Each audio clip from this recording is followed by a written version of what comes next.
Right, how y'all doing? Welcome in, welcome in. Well, we had our first D&D session last Saturday. I think that went pretty well. It did run a little long and into the wee hours of the morning, but we had fun.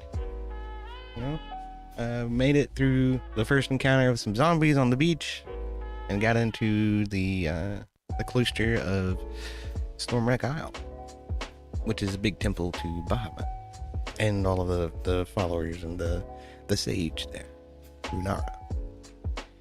So they learned about caverns where the red heart mushrooms are, and that Tarak can make some potions using those mushrooms. So they were encouraged to investigate that. We'll see what happens when they do on Saturday. Well, the tentative time is midnight, but we'll see if everybody wants to get together a little earlier than that. It may be a little bit earlier than midnight. Anyway, that's on Rumble now. If you want to check it out, there's a link in the Discord. I meant to actually stream that to YouTube, but I forgot. I have to push another button to get YouTube to go. Because I don't necessarily want to have to adhere to YouTube talks. But tonight's a little different. I think we will. There's been a lot going on in the world of politics. You can take a look at some of that and talk about it if you want. Joy Reid lost her show. It's hilarious. Ding dong, the witch is dead. What a racist cunt she was. Give no fucks. Good riddance, I say. Other than that, you know, shit, fucking Trump's been going like a Tasmanian devil. So there's plenty of shit to talk about there. But that's not going to be the focus for tonight. I wanted to take a look at some of the shit that I've been doing in Kerbal Space Program. It has eaten up quite a bit of my free time lately, but as this game normally does, right? Seems like it takes forever to do just about anything sometimes, but you know, in response to that, what I'm trying to do is I have 3 missions going on all at once. So if we take a look here at the system that I have, there's actually 2 craft going out to Sarnus, and 1 is headed for Nidon, way the fuck out here. We have the D7 Jules Verne, the Tecto Scansat, and the Nidon Cloud Diver, all headed out of the what is this one called? I always get confused. Kerbin. Yes, Kerbin. And then the inhabitants are Kerbal, and then the sun is actually called Kerbal with an O. It's all very confusing. But it's meant to be cute and fun. So, anyway, all these craft have exited the Kerbin system and are headed out to their respective destinations.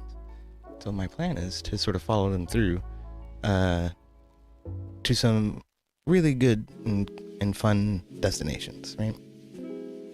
I do have a few mods installed. The first one is Outer Planets mod, right? So normally the Kerbolian system is only this big. There's Moho, Eve, that's sort of like Mercury and Venus, and then Kerbin is Earth. You have Duna, which is Mars, Dres, which is Ceres, which is a large protoplanet in the asteroid belt between Mars and Jupiter, and then you have Jewel, which is Jupiter. Jewel has a few moons, but not anywhere near as many as Jupiter actually has. There's something like 70 moons orbiting Jupiter. A handful of those are pretty big, like the Galilean moons, but then the rest of them are basically captured asteroids. Sort of hints to Jupiter's purpose in our solar system, sort of keep things organized. But okay, anyway, that's Jewel, right? But then Outer Planets mod adds Sarnus, which is sort of like Saturn, Erlum, Nidon, and Plock, which is a sort of like a Pluto-like. And if you look, abysmal inclination to try and intercept.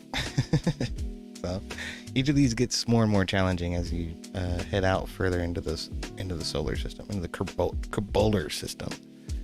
That's something that always irked me, is that people don't seem to recognize the names of our own celestial bodies. But okay, so that one is Nidon. You see this purple line? It's about as flat as I can make it, but you can see it's not in line with anything else. So Nidon's in a weird inclination, and so is Erlum. Frenum's a little less weird. But as you get closer and closer into the Kerbolar system here, the inclinations all start to line up to the Kerbolar orbital plane, right? So, yeah, there you go. I don't know. We're just looking at lines right now, so it's probably not making a lot of sense if you don't understand orbital mechanics, but trying to change inclination it just makes things more difficult. Anyway, we're gonna focus here on Kerbin. Yeah, just kind of our Earth analog. We come in, you'll see it has 2 moons instead of 1. And I have all kinds of stuff out here orbiting. This list is erroneously long. But all this is in Sandbox. I never did care for the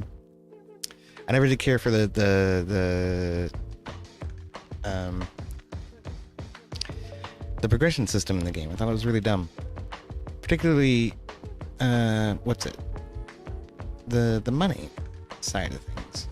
Not to mention the way the tech tree works, right? Like when you start, you don't even have like wings to make an airplane with, but you do have parts to make a rocket. That shit's just dumb. I don't like it.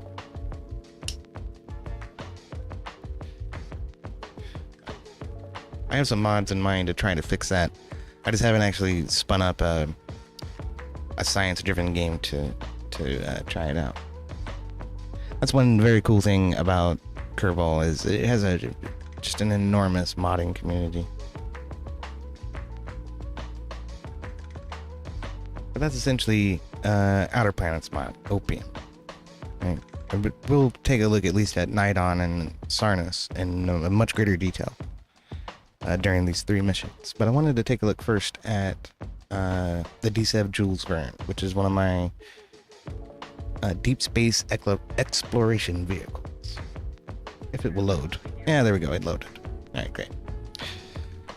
So I'm naming these, I have 2 of them right now, and I'm naming them after great science fiction authors, right? This was the first one. So we picked Jules Verne, because he wrote Journey to the Center of the Earth. But essentially this has facilities on board that can support life. There's a hydroponics module that grows food, and a gravity simulation centrifuge called the Bagel, which is relatively small. It only produces 1/4 of Kerbin's gravity, but that's better than nothing. And this craft is designed to support life for long journeys into deep space. So out to Saturn and Jupiter and Neptune. It's honestly like a 20-year journey using conventional propulsion methods, you know. So you need these types of facilities to feasibly support life, otherwise the astronauts will not be able to stand up when they get back to Earth, you know, that kind of thing. And also, we're not certain of long-term, you know, years-long missions, what kind of effect that would have on a person in 0G. Could potentially lead to, you know, health complications that make it impossible for that person to survive in natural gravity ever again. So, you know, without some serious therapy before they come back to Earth. That's why it's necessary to simulate gravity. Some of these parts come from like a stock-alike station expansion, and some of the parts on some of the craft, not this one I don't think, but some of the craft use near future. That's a big mod pack that adds a crap ton of parts to make it a little easier to do deep space missions in a moderately realistic way. And another one is Kerbal Atomics, which adds like these nuclear engines that have much greater output. Helps when you're pushing what is essentially a space station through the cosmos to get down to deep space. This is our D7 Mark 1. And then we also have the Mark II is in orbit, high curve in orbit, kind of outside the moon. That's where I'm parking these, so that they don't have to deal with the moon, the mun, whatever, causing any interference with them when they want to escape the Kerbin system. Naturally, it would be more efficient to start as close to Kerbin as possible to maximize the O-berth effect, right? But the Mun is big. is very large. So you don't have to get very close to it for it to sort of alter your trajectory. So to avoid that, I parked them out here. So the Isaac Asimov is our Mark II D7. Let's take a look at that. This one uses some more of the near future parts, and it uses a hydrogen engine rather than a liquid fuel engine. It's also bigger, so it can support a larger crew for a longer amount of time. But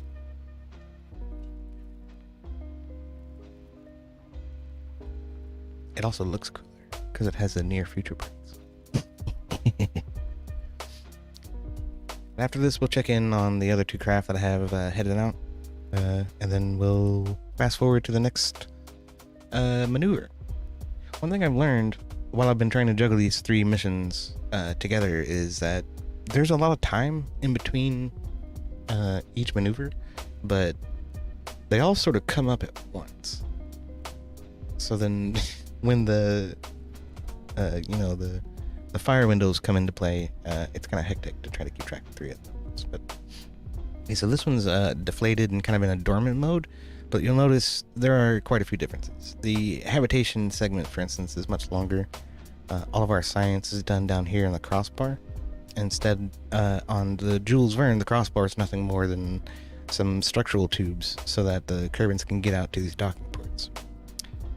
We don't have any return craft attached to it right now because this ship recently completed a successful mission out to Erlem, which is the Uranus, analog. So the Kerbins on board use those return craft to get back to Kerbin. So that's what those return craft are for. They can actually go from this high orbit all the way back into the Kerbin atmosphere and land, and returning the astronauts safely to the surface. This also has a much larger ore tank. They both have ore tank. Well, no, actually, the Jules Verne doesn't have a processor, a convertitron, in an ore tank. So this one has not only the convertitron and a big ass ore tank, but a lander. And the lander is designed to, go down to the surface of one of the moons, pick up as much ore as possible, which is a 1500 tank. It'll take 2 or 3 of these to actually fill the large tank up, but it grabs a bunch of ore and comes back, connects and dumps the ore, and then the DSEV will actually convert the ore into fuel for the lander, but also for these gigantic H2 tanks back here. So all of these gold foiled tanks are actually cryogenic tanks that require constant refrigeration, and they hold liquid hydrogen. So the way we handle the constant refrigeration is with tons and tons of RTGs and a nuclear reactor. The nuclear reactor has an operational life of about 25 years, I think. But on their own, the RTGs can actually support the refrigeration of the fuel. So we don't need the reactor for that. The only thing we need the reactor for is when we fire up the convertitron. The convertitron consumes a lot of power, which would be too much for the RTGs to handle with the refrigeration requirement. So whenever we turn on the convertitron, turn on the reactor, we're all good. It doesn't take 20 years to convert this much ore into fuel. It only takes a couple of days. Thank goodness. Otherwise, we'd be kind of screwed. But that is the DSEV Isaac Asimov. It also has like a telescope here, and which the other one does not have. And I think that's about it. But yeah, much bigger, better, stronger, faster, yada yada yada. The Jules Verne was actually designed to dock with the Ovakako space station that's orbiting Sarnas right now in order to refuel, whereas this one is capable of refueling itself. So that's a big major difference. I realized the station orbiting Ovok doesn't actually have enough fuel to refuel the Jules Verne. Of course, I figured that out the hard way. I flew the damn craft out there, docked it up, and transferred the fuel, and realized, oh shit, we're about 30% short. So we had to remain docked and then send the lander down to the surface of Ovok to get more ore so that we could actually finish refueling the Jules Verne last time. So that's what we're going to have to do this time. Because that's basically all the Jules Verne is good for. It needs a refueling station. Otherwise it can't get back to Kerbin. So that's the mission. Jules Verne is going to head inland on Sarnus down to the rings to get to Ovakako. If we take a look at this, there we are. This is the Sarnus system. It has a handful of moons. One of those is Elu, which if you play Kerbal Space Program, you recognize as the old Pluto kind of analog, but now it's orbiting Sarnus. Because Sarnus is in fact in Elu's old orbit. So take a look at this. One of the mods that I have installed is Eve. It's the actual Patreon version of Eve, which gives you volumetric clouds, which is freaking huge. It's really ups the what do you call it? I think the visual quality of the game a bit to have volumetric clouds. And we'll see that when we bring in the Tecto orbiter scan set. This is Ovok. It's like a little egg that orbits right around the edge of the rings of Saturn. It's very low gravity, so matching the inclination of the station is super easy, and getting from the surface back to the station is super easy. It takes very little delta V. It makes this an ideal spot to park and land and get some ore. But like I said, the station has a very big flaw in that it doesn't store enough fuel. But thing is, I built Ovakako before I had installed cryogenic engines with cryogenic fuels, so all of the tanks are liquid fuel and oxidizer. They're half liquid fuel and half oxidizer, which means only half of the fuel that's being stored in those tanks is actually useful. I don't need the oxidizer. All I need is liquid fuel for my nuclear engines. That's kind of unfortunate, but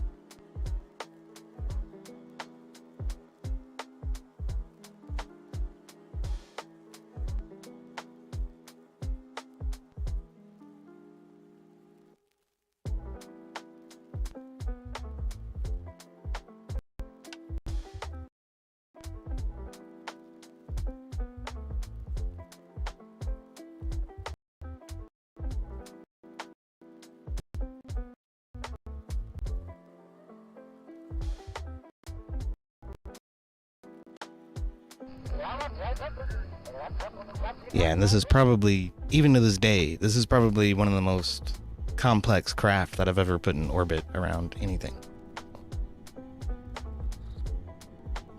Takes a little bit to load.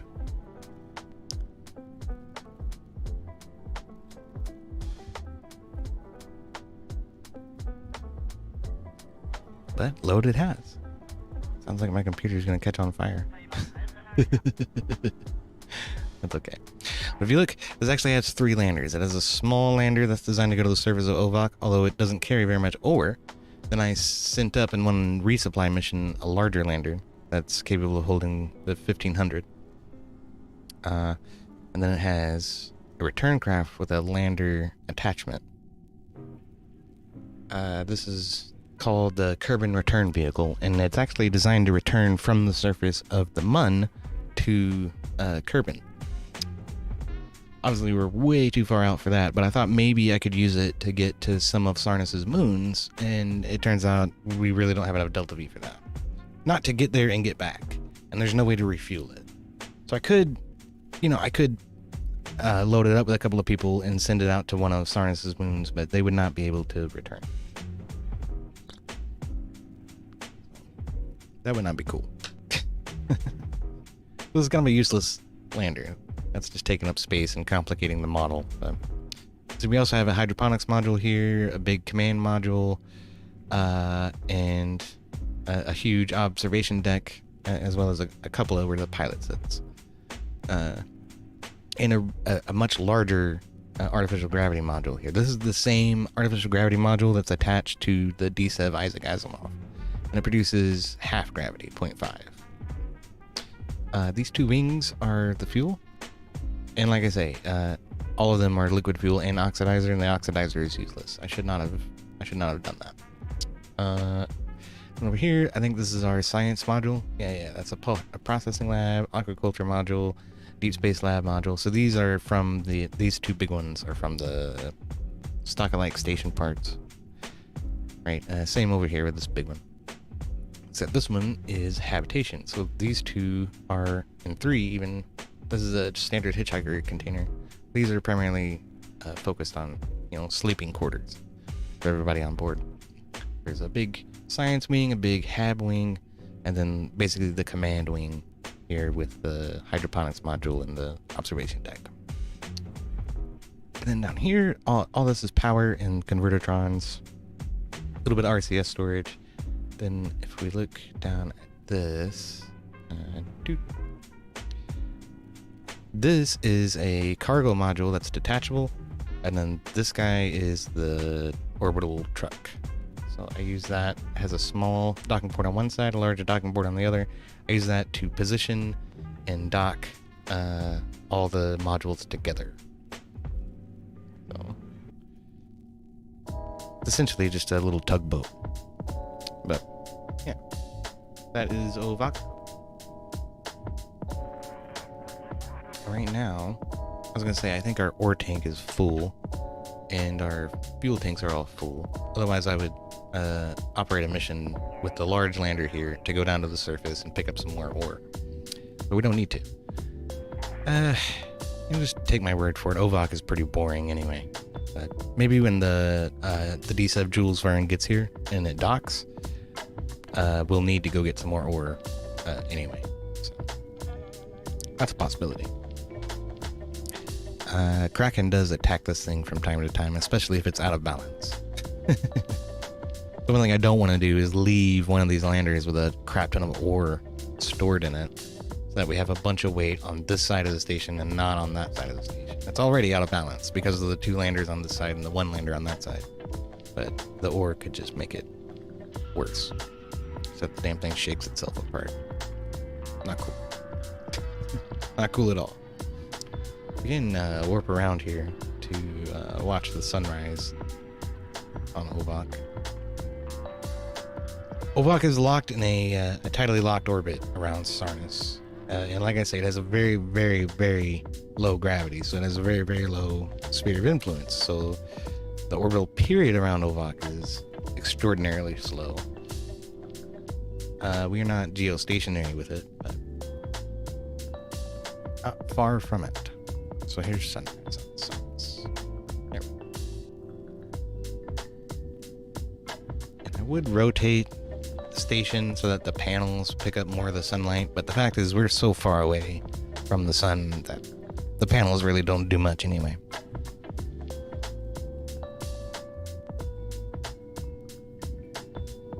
Anyway, that's Ovakago.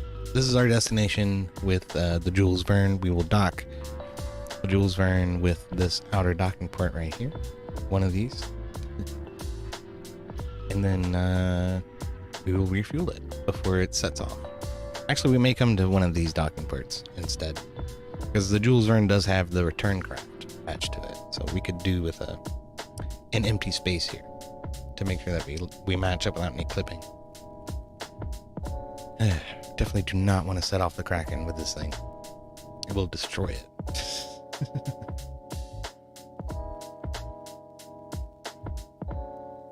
But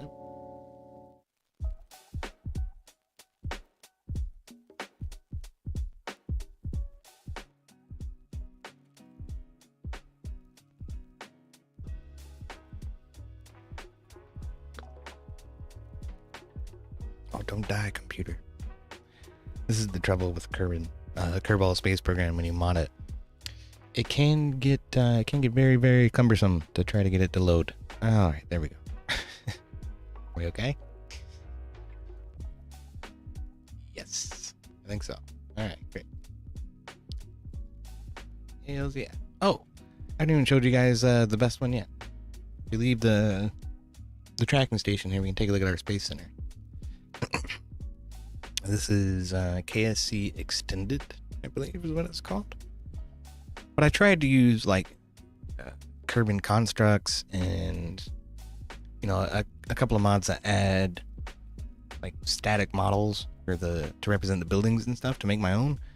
But that was just whoa. That's like a major pain in the ass. It would take hours to build this using that system. So I decided I would just adopt this. KSC Extended is pretty damned cool. There. You can see that there are 3 launch pads to choose from, and 2 runways to launch from, as well as 3 landing pads over there. If you want to try to do returnable rockets, you can land them on these pads. That's what those are for. And then there's a lot more buildings just sort of attached to the Space Center, just to give it like a bigger presence, so that it feels like it's more developed than it otherwise would. Unfortunately, the mod changes the KSC regardless of whether or not you're doing a career mode or you're doing sandbox mode, which you don't want to start with a KSC that looks like this, I wouldn't recommend it if you're doing like career mode shit. Sandbox, it's really cool.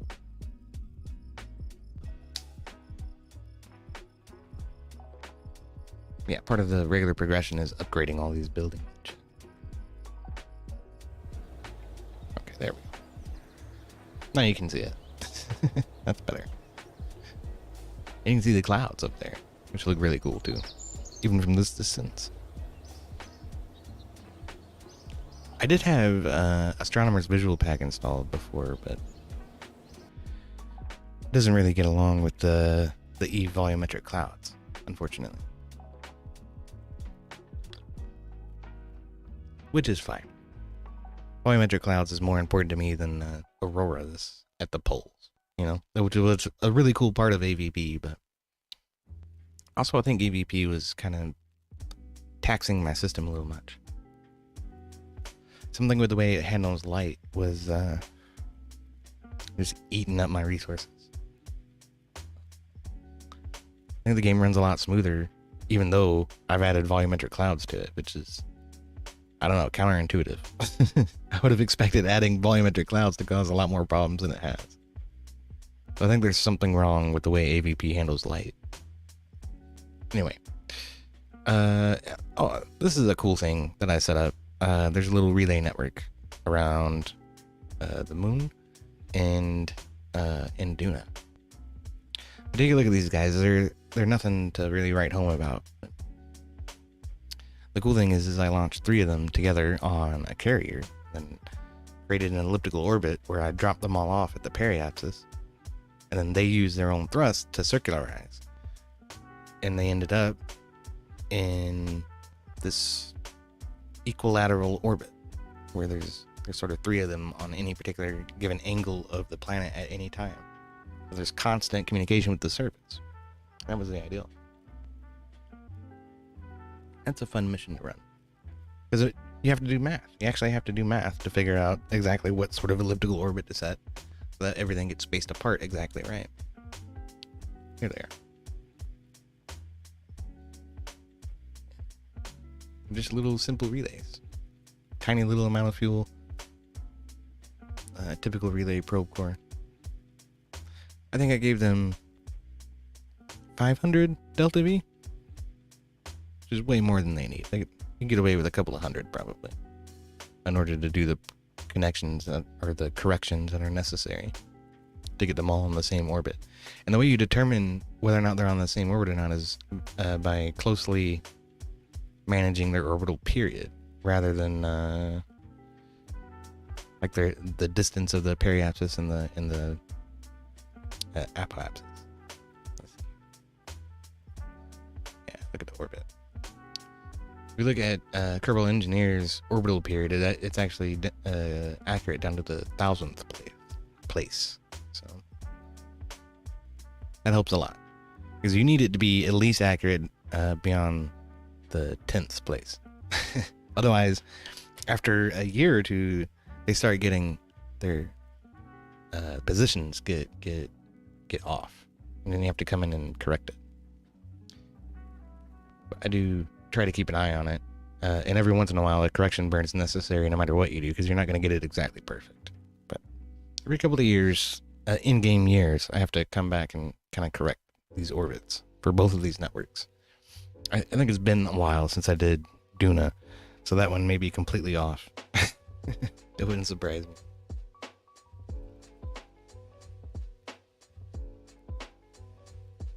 But I had a lot of fun kind of figuring out how all that's supposed to work.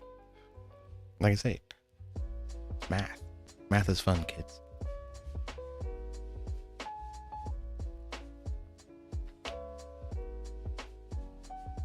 And while this is like a game of putting Lego pieces together to sort of build spaceships, everything's at a 1/3 scale to what our natural solar system is. But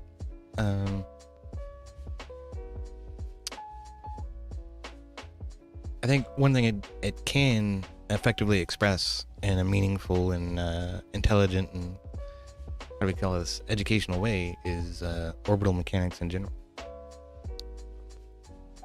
Yeah, if we look at this, these guys are pretty much where they're supposed to be. There should be 120 degrees of separation between each of the relays. That's about right. Now, functionally, to check it, we just turn on all vessel links from ComNet, and we can see that these two are talking to each other and these two are talking to each other. So that provides a potential for 100% coverage of the planet. So functionally, it's working, even if they are not exactly in the right place. I did manage to get these two probes to the ScanSat and the Surveyor to end up on exactly the same inclination. I thought that was fun. Although not necessary. Any polar orbit is as good as any other, as long as it's circularized. Yeah, then there was another relay in orbit that I didn't need after I put up the relay network, so I lowered its altitude as low as it could possibly go without interfering with the atmosphere. So this is my low altitude observatory of Duna, and we have a rover on Duna too. I don't know, I'm running around and looking at all kinds of stuff. I meant to focus on these three these three missions that I have in progress going to Nidon and Sarnas. We'll get back to that in a second.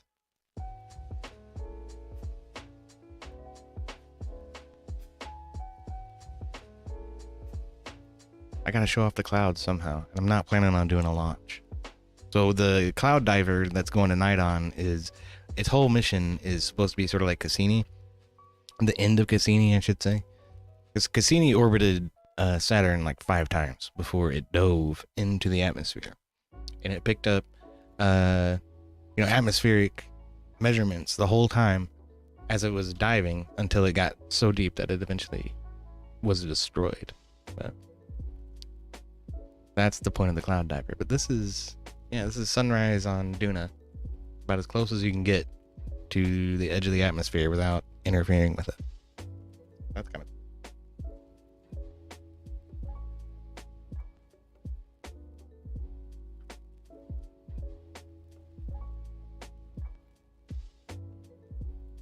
I can dig it. You can see how the clouds are sort of settling in and occupying space in these crevasses. That's cool. I think there are sandstorms that cover the surface of Duna sometimes too. Yeah, it's a little more obvious here. But very cool stuff, man. Very cool stuff. Anyway, let's head back and we'll take a look at the Nidon cloud diver. I'll show you what I'm planning on doing once we get there. Fucking 15 years from now.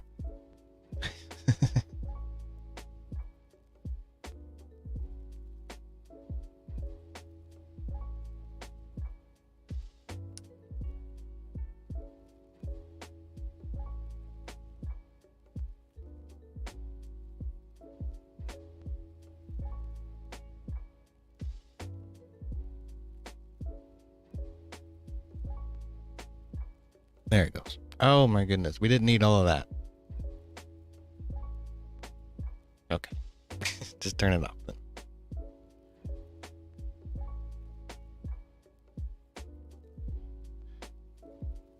Where's our cloud diver? It's way out here. He's marked as a relay because I actually had to attach two 100 gigameter relays to this craft in order to ensure that it could still communicate with Kerbin even out as far as Nidon. The relays are on the delivery vehicle, not the Cloud Diver probe itself. The Cloud Diver has a little antenna that should be able to bounce off the relays and still get back to Kerbin, so that we can still, you know, control it and gain science and whatnot. And I think I put enough. I'm pretty sure I put enough batteries on board. There's not a lot there, is there? Well, hopefully we'll have enough to at least transmit one experiment while we fall into the atmosphere. We'll see. Yeah, our big battery's in here. Oh, that sucks. That's part of the delivery vehicle. That's not going to be part of our diver. Actually separates from right here. Darn.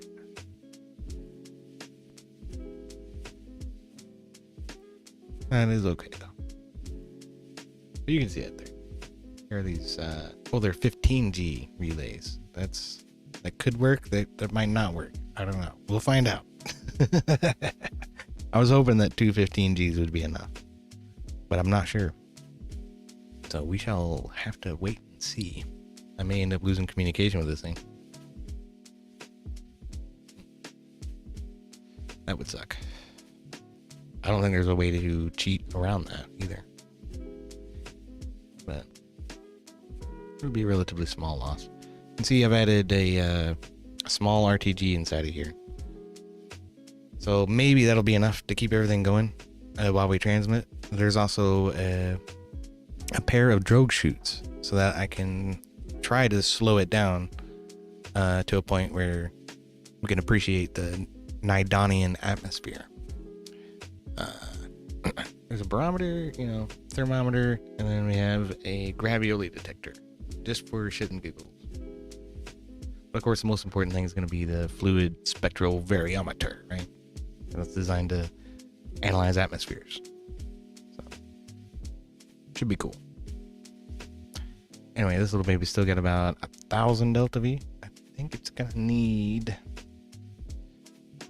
Oh.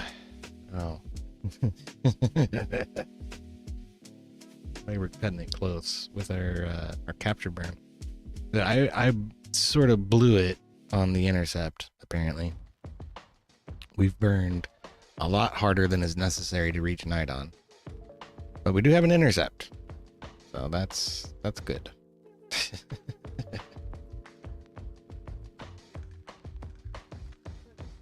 Once we make it into Nidon here. This is Nidon. We're shooting for a very, very close initial flyby to maximize the O-berth effect. And so our delta V to capture is only 500. That's good. So then from here, our delta V to enter the atmosphere should be very, very low. That's the plan. Anyway. I'm gonna float out to here, and then I'm gonna try to bury the periapsis enough so that we actually intercept the atmosphere during the daylight. But this periapsis was inevitably going to be a problem because we're coming from Kerbal toward the planet, which is very far away. You can see it's essentially a very bright star in the sky. It doesn't look like anything special at all. But yeah, our solar panels out here are going to be nearly useless. That's why the craft doesn't really have any. But yeah, that burn's not coming up for another 250 days. Our next burn is going to be the Jules Verne, the DSA, going to Sarnas. But before we get there, we can check out the Tecto ScanSat. It's just my standard ScanSat that I send out wherever I want to ScanSat.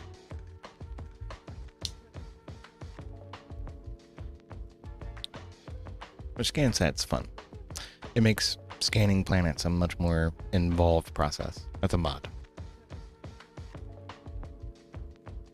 We can take a look at the most recent one that I've sent up. But if you look here, see it has a big 15G Communitron and these several ScanSat modules. This one's multispectral, so it does visual, terrain. I don't think it does terrain. I think it does visual and resource scanning. And then this one is a more detailed visual scanner, and this one's altimetry scanning. Between those three modules, we get pretty much what we want out of the ScanSat mod. And then the survey scanner is necessary just to get an idea of resources on the planet. That's what that's for. If we had brought a narrowband scanner, we could get a more detailed resource report. And if we look at this one is a nuclear engine transfer vehicle that has a whole lot more delta V than our other guy.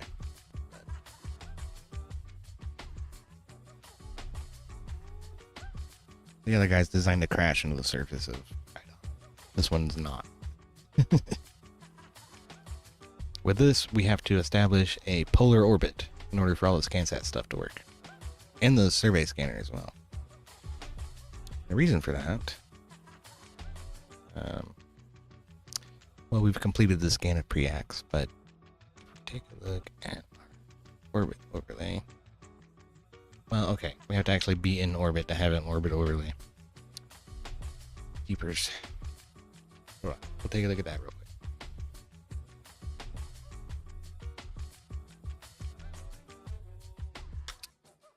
I mean, we'll see how it works once I actually get there, but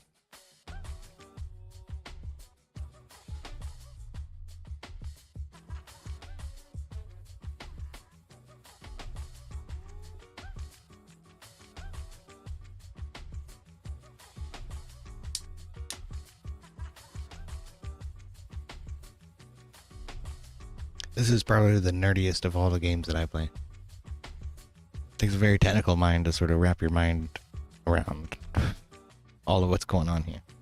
A lot of this stuff is shit people don't have to think about on a daily basis. So.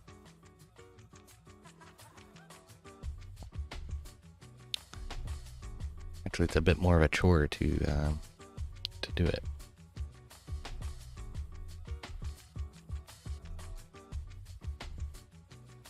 There it is. Preax ScanSat. Take a look at Preax. Yeah, there we go. This is Erlem. This is supposed to be the Uranus analog. Unfortunately, it's not on its side. Uranus technically orbits on its side. Its poles are sort of parallel with the orbital plane rather than perpendicular to it, as with every other planet. We're still not 100% sure why that happened, or how that happened, or how that's even possible. It is a bit of a mystery to astronomy these days. But there's a mod that will turn this planet onto its side so that it's a better analog for Uranus. But when you do that, these moons don't freaking move. They don't spin at all, which I thought was a little immersion breaking. They should spin. They should at least spin, around their axis, which they do not do when you install that mod. It's called Opium Tilt. It's an older one, and it doesn't do a lot. It just changes a few configuration settings in Copernicus for this planet and its moons. But for some reason, as a result of doing that, the moons stop rotating. I don't know why. I can't figure out how to fix it. But so for now, my Erlem is not tilted, even though it should be. Anyway, this is Preax. So it's a tiny little asteroid that makes it a great candidate for refueling. And when I brought the D7 Isaac Asimov out here, initially we were headed for Polta, which is the bigger of these two moons, and they share an orbit. They're actually identical orbits. So Preax is constantly following Polta around Erlem at a constant distance. I wanted to land here because I thought it would be a more interesting place to land, but I found after much testing that the lander does not have the delta V necessary to land here, fill up on ore, and then get back to the DSEV. It just doesn't have the gas to get off of this moon, so I had to settle for preax.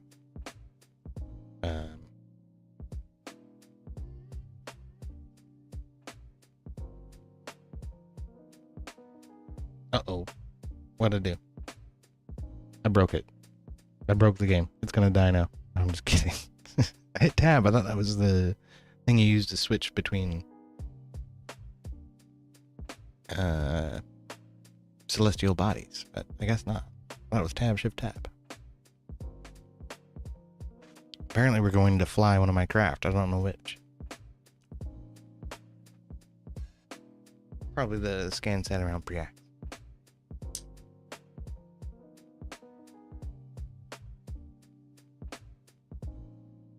Yep. Oh yeah, that's right. I wanted to show you this anyway. The orbital pathways. That'll help explain why a polar orbit is better than an equatorial one. So if we were following along an equatorial orbit, we would only be looking at this section of the planet, the middle section. That's all we would be able to see from the scan set. But because it's going on a polar orbit, the planet continues to rotate underneath of the craft as it goes along this polar orbit. So we can only see a little bit from either side of the orbital pathway. But as the planet continues to rotate, that orbital pathway reveals more and more and more of the planet's surface. So it takes quite a few passes, but eventually we end up with a complete picture of the surface of the planet. Simply because we're in a polar orbit. It doesn't have to be a perfect inclination. As you can see, this one is not. If it was perfect, it would just be vertical compared to the equatorial plane. But that doesn't matter. As long as it's mostly polar, we'll end up seeing every inch of the planet. That's why we want a polar orbit.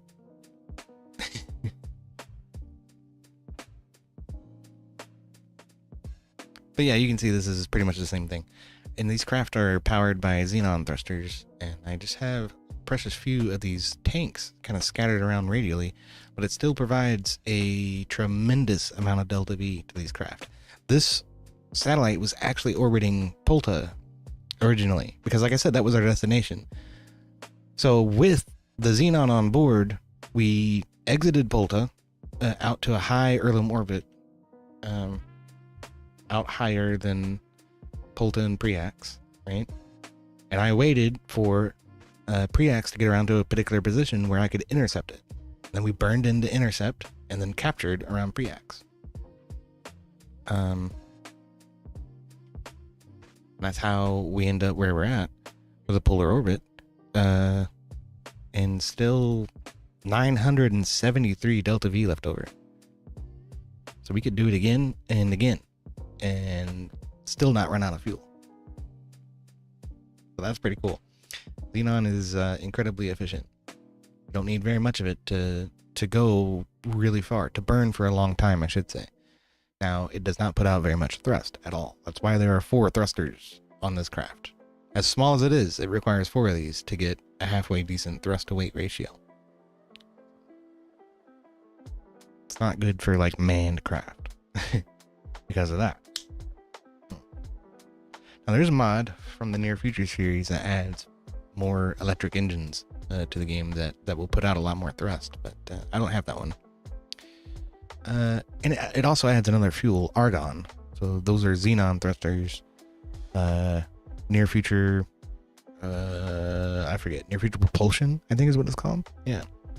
We'll add argon as a fuel, give you argon tanks and argon thrusters, which is more efficient than xenon, I guess.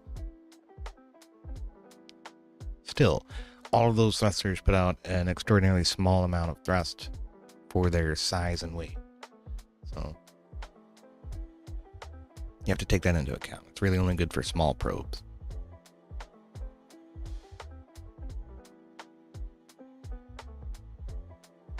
Which makes it perfect for the scan set. Wake up, game. There it goes. All right.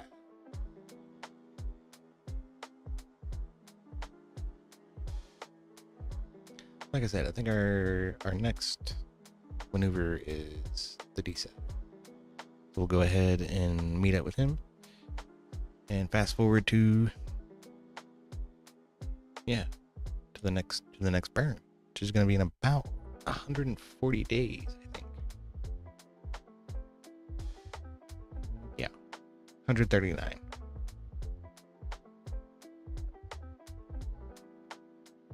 And like I say, trying to run 3 of these missions simultaneously has been quite a juggling match. So I'll be happy to just push through them and get them over with. Technically, I think this playthrough has spanned something like 170 years in Kerbin time. Because I normally do 1 mission at a time. And like I say, going from Kerbin out to Sarnis or Erlum takes like 20 years.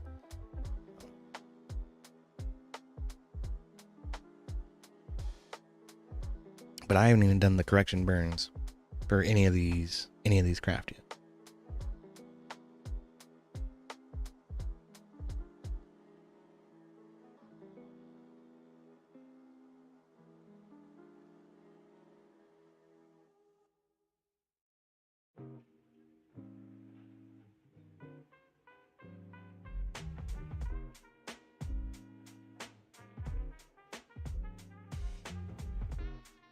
You have to bear with my potato here. It's trying.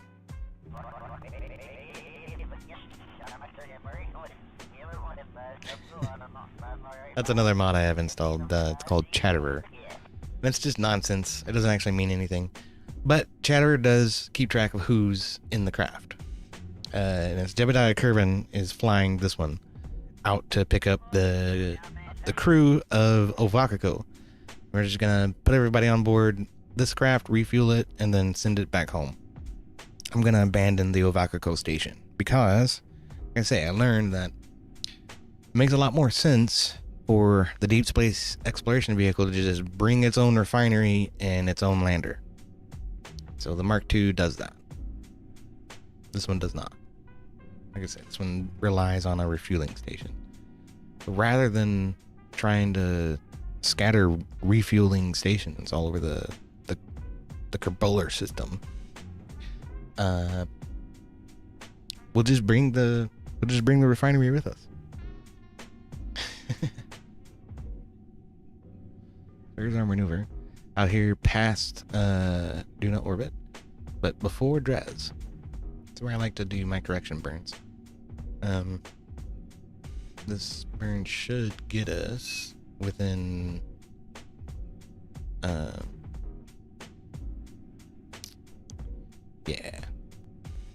within a few million meters of Sarnis's core. So we should be shooting for the rings, I think.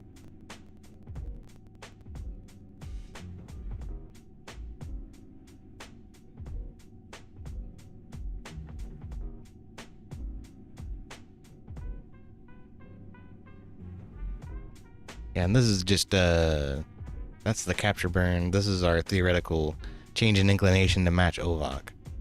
I'm sort of just mapping out all of what it's going to take to get this intercept. Because remember, the station is around Ovak. We don't have a choice. We have to get to Ovak. The other craft is headed out here to Tecto, which I haven't looked at yet. But Tecto is particularly interesting. Now remember the light clouds that are around Duna. Tecto has a much, much thicker cloud layer. And it's because it's supposed to be Titan, which is a moon of Saturn. Right? And this looks very much like Titan with these clouds. Very cool. Titan has a very, very thick cloud layer as well. I thought that was cool. Very high gravity too. This is a large body way out here on the edge of Sarnis's sphere of influence.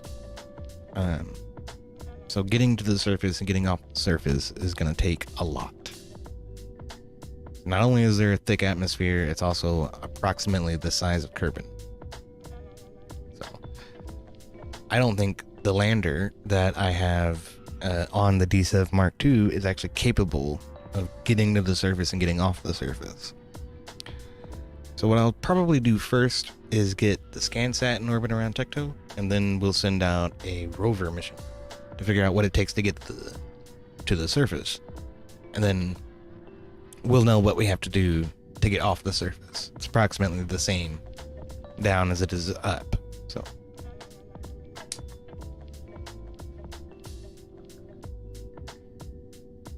of course, you can use aero braking to relieve a lot of that.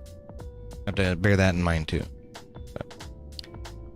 And that way, in a landing, you know, the atmosphere becomes a big asset, big help. But yeah, let's go ahead and fast forward around to our maneuver. So another mod I have installed is this better physics warp, I think, something like that. But it allows you to run your warp speeds here in different intervals. The standard warp interval actually doesn't go very fast when you have to move, you know, years into the future sometimes. You can multiply that by 5, or you can go like ludicrous speeds. I will say this, some of the higher warps will totally screw up physics, and you may find that your craft just disappears. So I like to be incremental about this, and I don't want to just slap it on all at once. But if you look, we're moving about an hour every second right now. Do it again, should be moving about a day every second. And that's pretty good. That's almost max. If you can get it to here and get it to stabilize, then I would say go ahead and tick it one more over if you need to, but I wouldn't just stack it all on at once. Your ship might just explode. Surprisingly, our maneuver for the Tecto ScanSat is 30 days after this one. Not sure why. But I spent the time setting them both up and getting them right, so we should be okay. Hopefully. I know we already have an intercept with both craft. Blazing Fool says, "To the moon, Alice!" The Honeymooners, that was a great show. What's up, man? How you doing?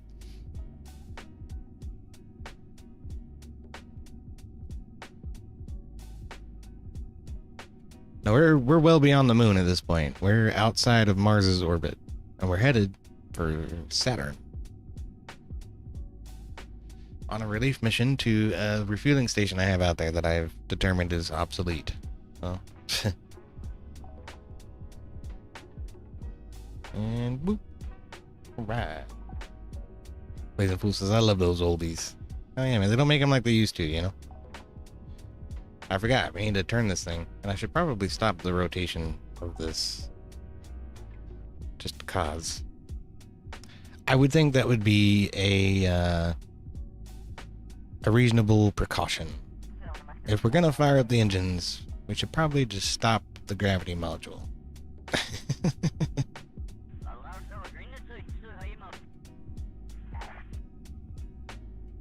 Alright.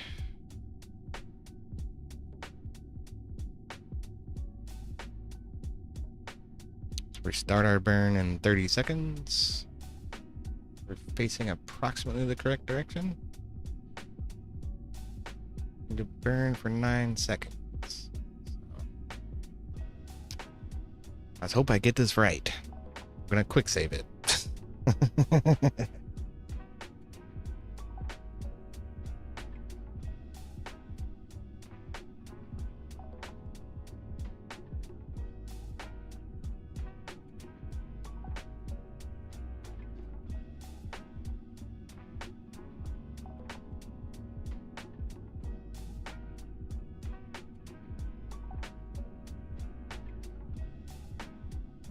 And go.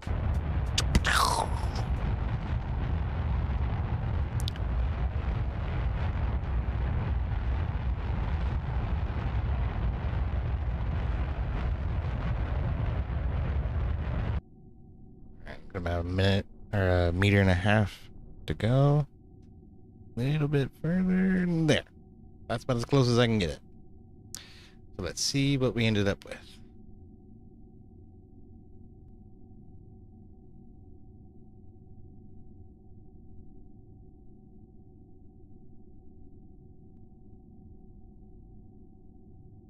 Oh, yep, yep. All right. Sweet. Not sweet. This is where we're headed. So, crap.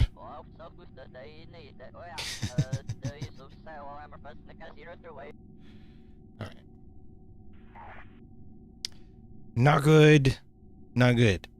I think what I'm going to do is turn prograde and try to just push until this periapsis ends up where I want it to actually be.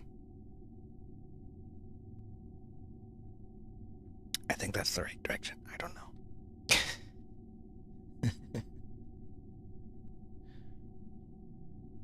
Okay.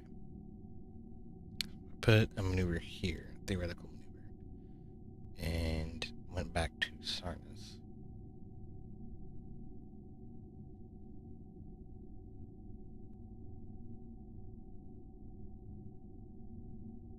Okay. And then I took my theoretical maneuver and pushed it forward a little bit.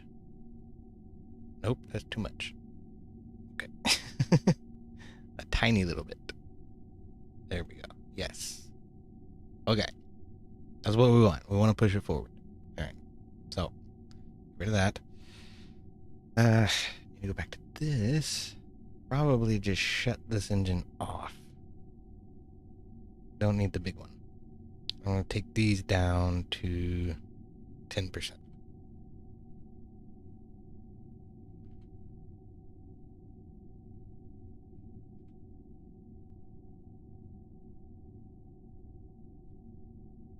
Okay.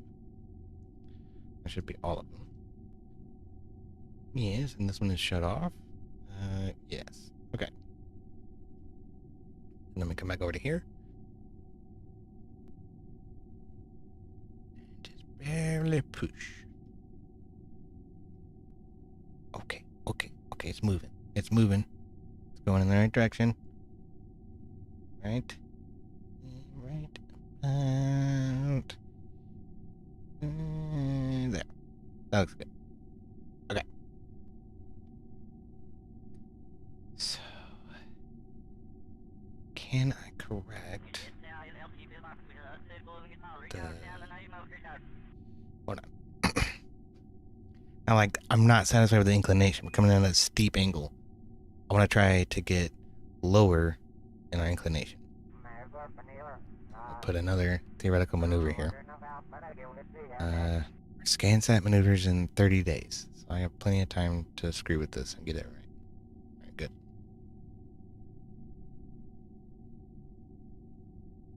Ah! Okay. Okay, so if I push this one up... Yep, that's the wrong way. I want to go this way. Oh. Oh. That is not good. We run into ELU. That's why we're coming in so steep. It's because we run into ELU. Okay. What if, nope, not out there. And there. Okay. What if I did it here? Yeah. No.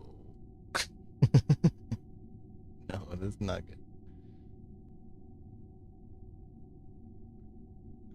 Push this up to about 10. Oop, no, it's too much.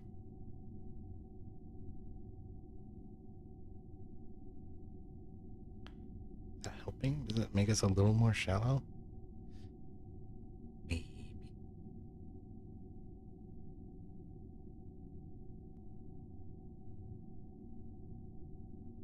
See, the problem is we're not coming in at an equatorial plane, so I'm gonna have to burn to correct for our inclination. The more I have to burn for that, the less I'll have for an actual intercept. trying to flatten it out as best I can. I don't think I'm going to get it, though. Not really getting what I want. So, I guess we're just going to have to deal with it. I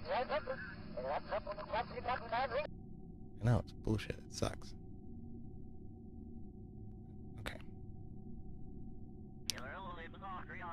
Capture burn. Circularize. A little further. There. How much does that cost? 1,500. We have 2,800, 2,900. So should be able to do it. And then I think I calculated about 250 to correct the inclination. So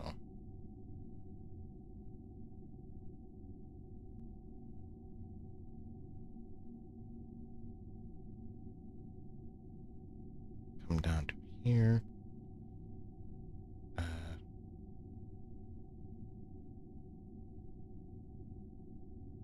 little further. There. That will cost, yeah, 250, thereabouts. Yeah. So then it's about 1,800 total out of our 2,800s. We should still have 1,000 to intercept, capture, and dock with the station. Because even after we intercept the moon, we're gonna have to correct for our inclination related to the station. We're not interested in intercepting the moon. We want the station. So, need a lot. Like I say, this whole system is just obsolete, with the ability to actually mine from the deep space exploration vehicle rather than having to go anywhere else. This whole process is unnecessarily tedious. Because if we had an onboard converter and ore storage, you know, we could just capture around the moon, drop the lander, get some ore, and come back. It wouldn't matter what our inclination was or what our orientation was. As long as we could capture and send down the lander and return the lander. Anyway.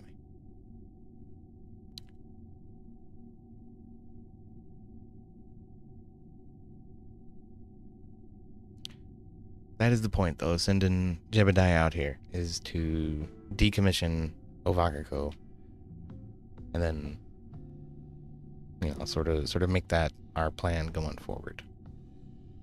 Just to use deep space exploration vehicles that are capable of mining for themselves.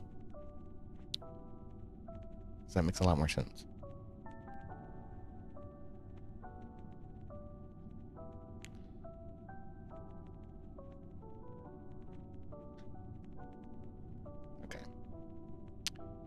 So that burn is not for 3 years and 365 days. We'll make an alarm about it.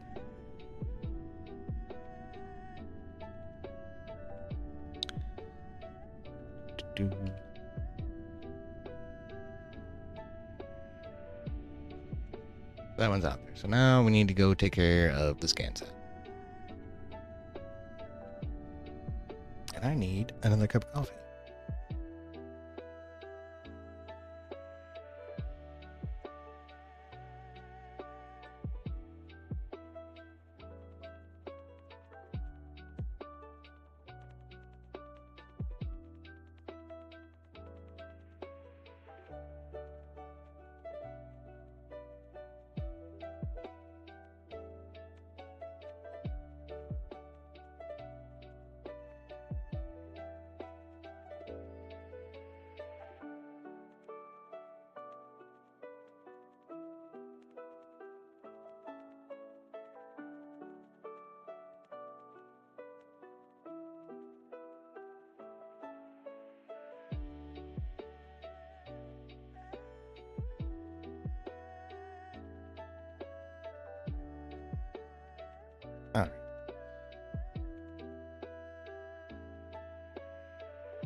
I'm trying to find something that's space themed.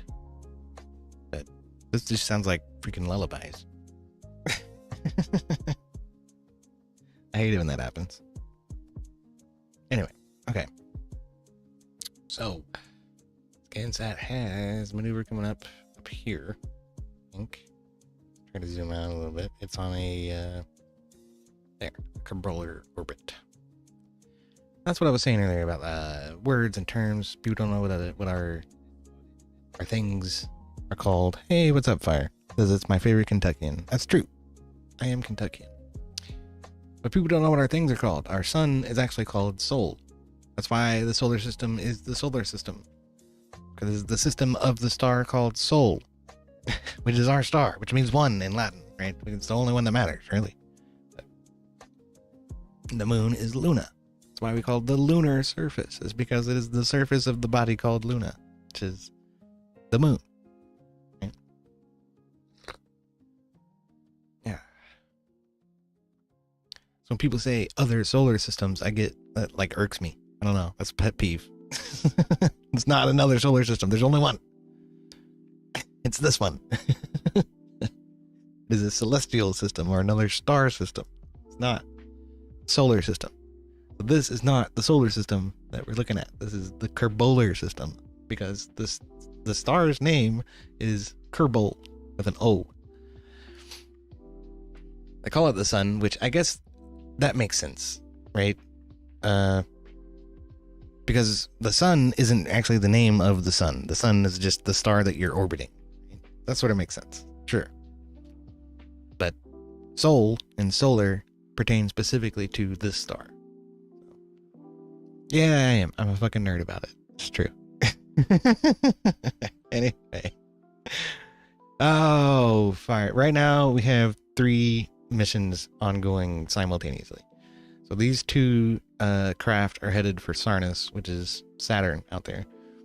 This one in particular is just a reconnaissance satellite to get information about Tecto. So we'll learn what the surface looks like, where good landing spots are, and where the concentrations of ore are on Tecto's surface. The other one is actually a manned craft that's designed to pick up some crew that I have out there at a refueling station that I don't want anymore. I'm gonna bring them home. The other one is a cloud diver. It's headed out to Nidon, which is Neptune, and it's just gonna dive into Neptune's atmosphere and blow up. So that'll be fun. Fire says, I used to be big on space shit. Nowadays, a sim game like this would just take too long. It does take a while. I was complaining about that at the beginning of the stream. But it does get somewhat boring. That's why I'm doing 3 missions at once. I thought this would be a way to keep things kind of active. But so far, not so much. Because all of our maneuvers are months or years apart from one another. So that is the big problem with this, contemporary space travel. Honestly, with our conventional methods, it takes years for shit to happen. Like the Cassini probe was, in transit from Earth to Saturn for nearly a decade before it actually arrived, and it wasn't doing nothing along the way because there's nothing out here. You get this far away from stuff, and there's just a whole lot of nothing. That's why it takes so long, because there's so much nothing to get through before you actually get to where you're going. But take a note of like where we are and how big this sun is, right? When we actually get to where we're going, it's gonna be tiny. The scale of all of this is just massive.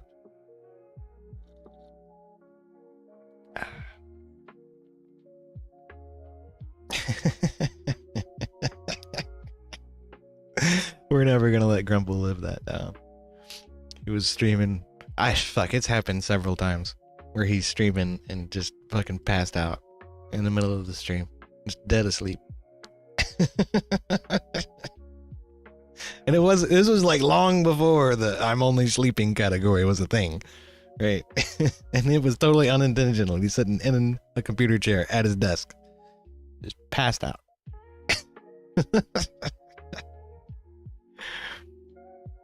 He's done it on fucking conference calls before. Everybody in the room's like, Grumple, Crumple, are you alive? Where are you, man?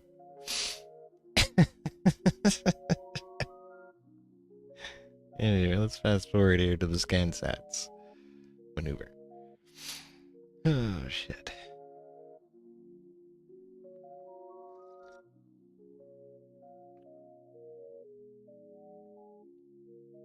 Yeah, well, speaking of that that D&D session we had last weekend, Grumple's part of that. So hopefully he doesn't fall asleep in the middle of the damn session next week, but there's no telling with that guy. You never know. You never know.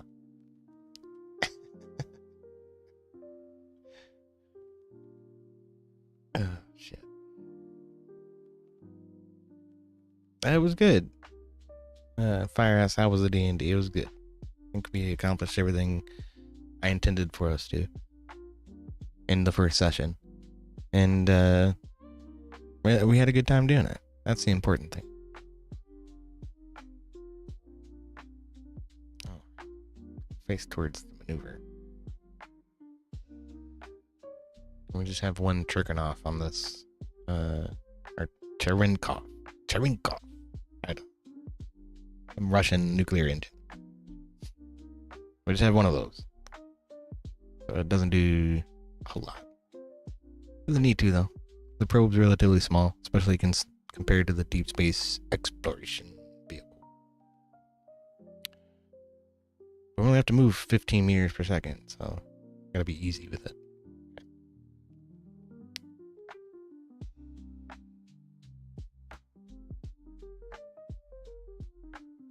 Dude. Oh. Right, okay. Burning in 6 seconds. Cutting it close on this. Okay. That's what we're shooting for. I gotcha. Bringing it on down. Bringing it on down now.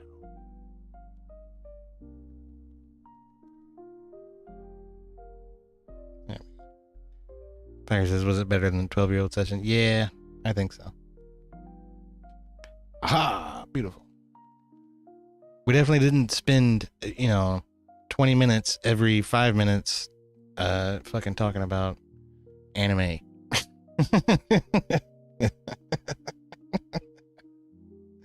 They're obsessed with One Piece.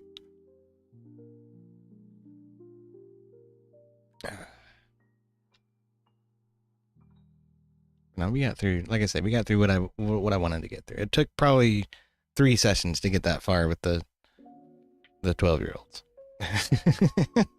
and we didn't get that far. We did an introductory session in the bar at Neverwinter. We did the boat ride down to the island. We had the first encounter with the zombies, and then we introduced the cloister at Shipwreck Isle and the Temple to Bahamut and Runara and all the kobolds. And we've already determined the destination of the first dungeon.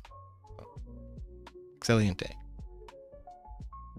Like I said, I got everything done that I wanted to get done.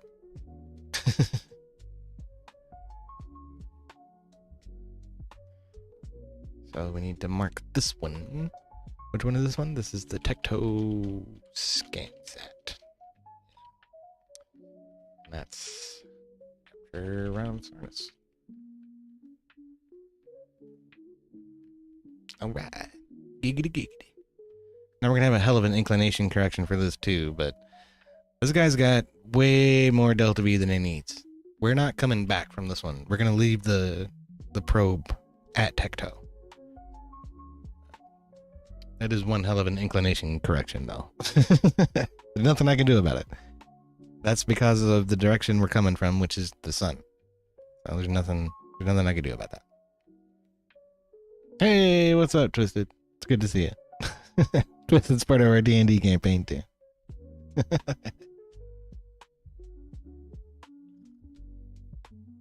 Fire says, One Piece had a wide range of watchers. That's weird. Like, got this regular at my job who has One Piece everything, and their car covers and shit.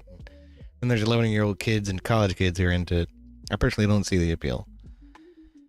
Yeah, I don't know. I watched that live-action show on... I watched some of that live action show that was on Netflix. I thought it was pretty good. It's at least as good as the Cowboy Bebop show, you know. I can understand why people would like it, but I'm just saying, like, it does seem very immature.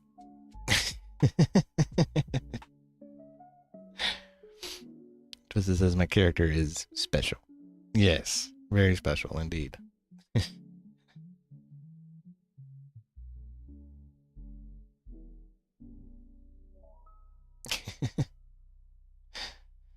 Yeah, apparently there's like 1,000 episodes of the anime. That's what my nephews are always bragging about. Like, so? Just because it went on forever doesn't mean it's good.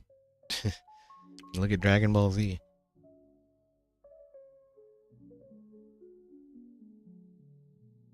Okay, so these two guys are on their way. We got 3 years until they arrive at Sarnis, but they are definitely headed for Sarnis, so that's good. Now we got to get the Nidon one taken care of.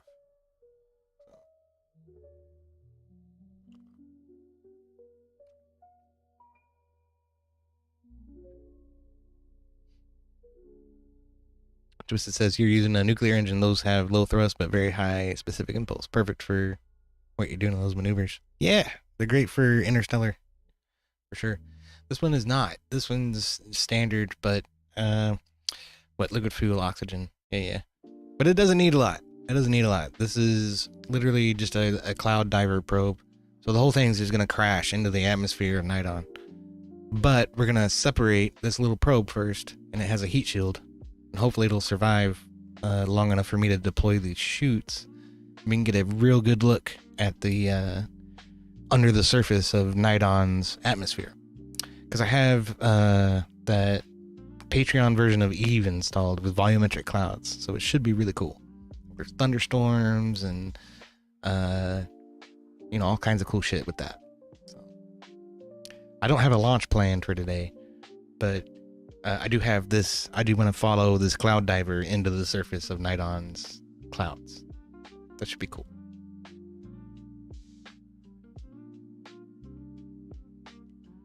Nidon's moons are fucking retarded.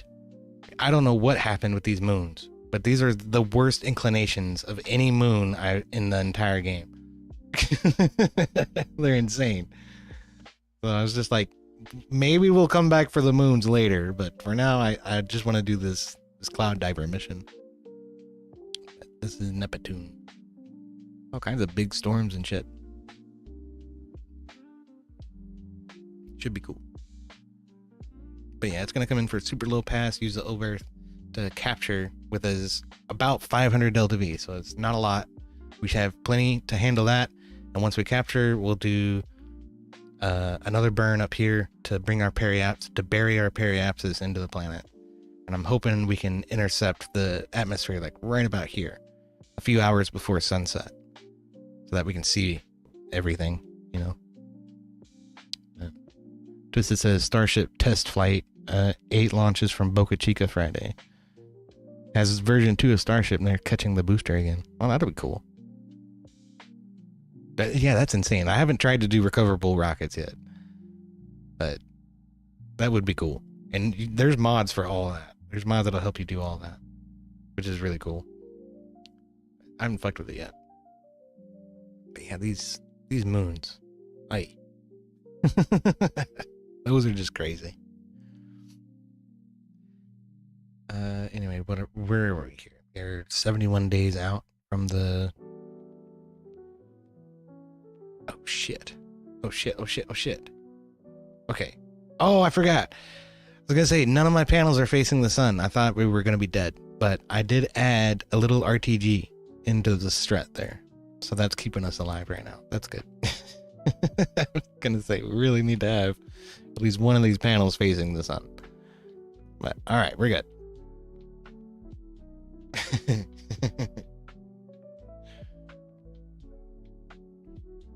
Yeah, Twisted says it's doable but not easy. Yeah, that's for damn sure. There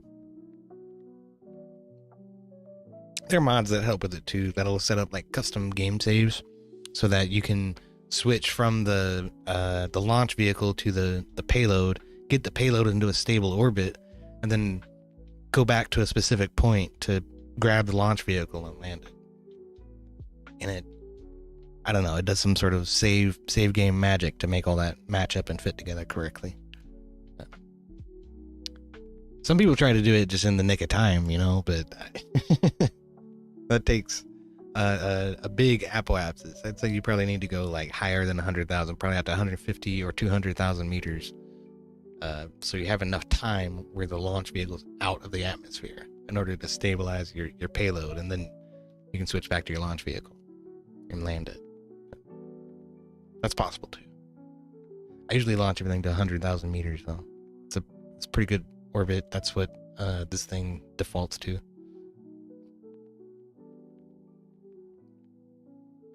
Anyway, 70 days out.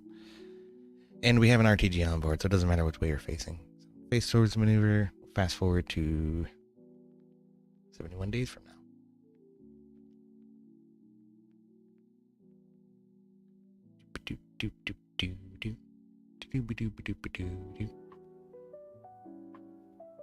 It says I've done it with landing legs, but I catch tower with chopsticks like Starship, and it was an epic fail. Oh yeah, I can imagine that's nearly fucking impossible.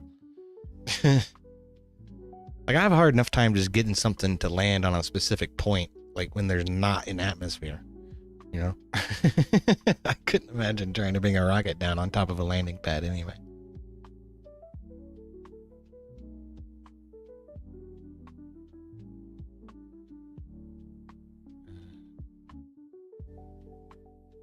Switch to night on. Thank you. Okay.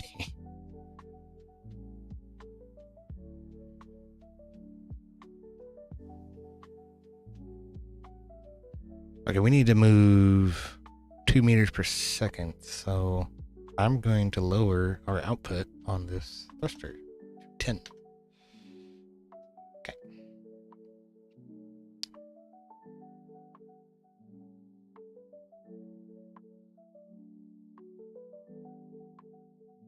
Yeah, I can imagine the landing towers is fucking nearly impossible.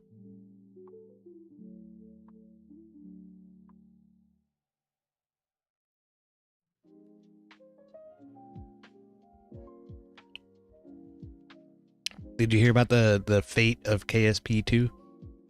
It's like it's been bought up by some investment firm, and nobody expects anything to happen with it at this point.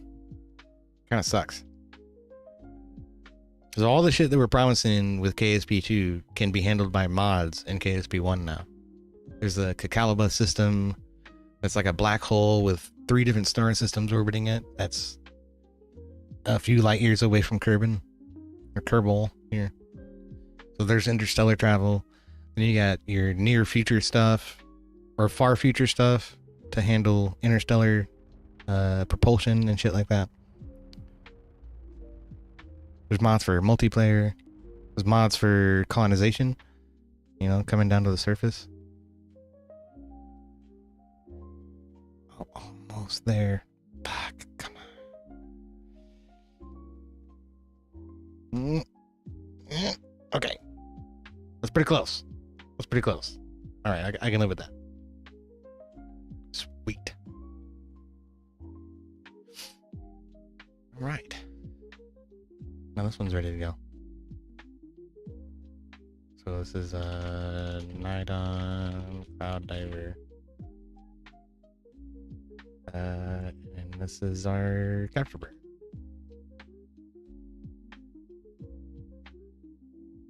Swing. 16 fucking years. Are you kidding me? Good lord.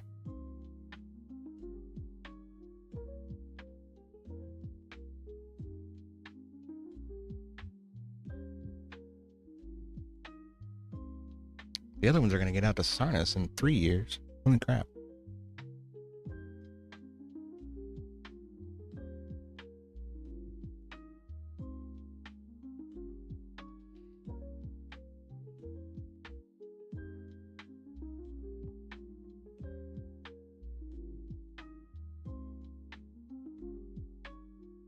Hold on a minute now. Ultra said, yeah, it's trash. The original KSP does are doing a new one. Hasn't really been named yet, but what I've seen in their Discord is freaking incredible. Are you talking about Kitten Space Agency? They're looking for a 2026 open beta early access. Yeah, I think that's about right for Kitten Space Agency. It does look great. I am thoroughly enthused with what they've been doing so far with that. That's really cool. And they've got modders, big KSP modders working for them too, like BlackRack. I'm not sure BlackRack was ever part of the original dev team, but he's the guy who did the mod for the clouds and that I'm using. So and he's part of their dev team for KSA, and he posted shit for KSA from the surface showing clouds and shit. I'm like, that's the same thing he just did for this game. So that's fucking cool. I'm cool with that. But then they have this with this pre-rendering methodology, and they show this demonstration video of them like going down from like a lunar orbit down to the surface of the moon and then back out to a lunar orbit again, and it's completely seamless. I was like, wow, that's cool. Because it is, you know, loading screen and texture loading hell to try to get that done in this game and in KSP too. Let me see if I can find something about it. I can toss the two screens together.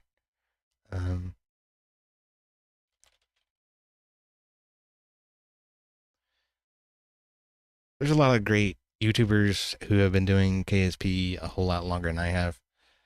And one of them that I follow a lot, and that's a big inspiration to me for some of my builds, is Shadow Zone. I think he's German. It's quite a thick accent, but he did this one mission called the Ozymandias.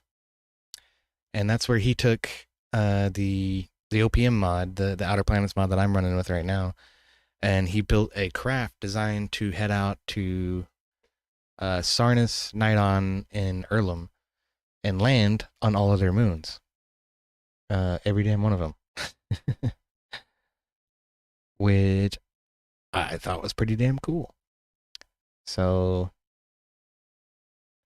he has actually spoken with and hung out with, yeah, there we go. He has actually spoken with and hung out with developers for Kitten Space Agency, which is really cool. But so he's been on the up and up with all the shit that's going on with it and all the cool videos and stuff that's come out about it. That's what this is. This is kind of like a summary of that. So, yeah. Are kittens here to rescue our space game hopes and dreams from the smoldering wreckage that is Kerbal Space Program 2? Or should we wait before we dare to fire up the hype train for a spiritual successor to KSP again? Let's look at what we know so far. Hello everybody, and welcome! On October 31st, a surprise announcement rocked the Kerbal Space Program subreddit when Dean Hall, CEO of Rocketworks, showed a glimpse of a new space game his team has been working on. That's what I was talking about. Kitten.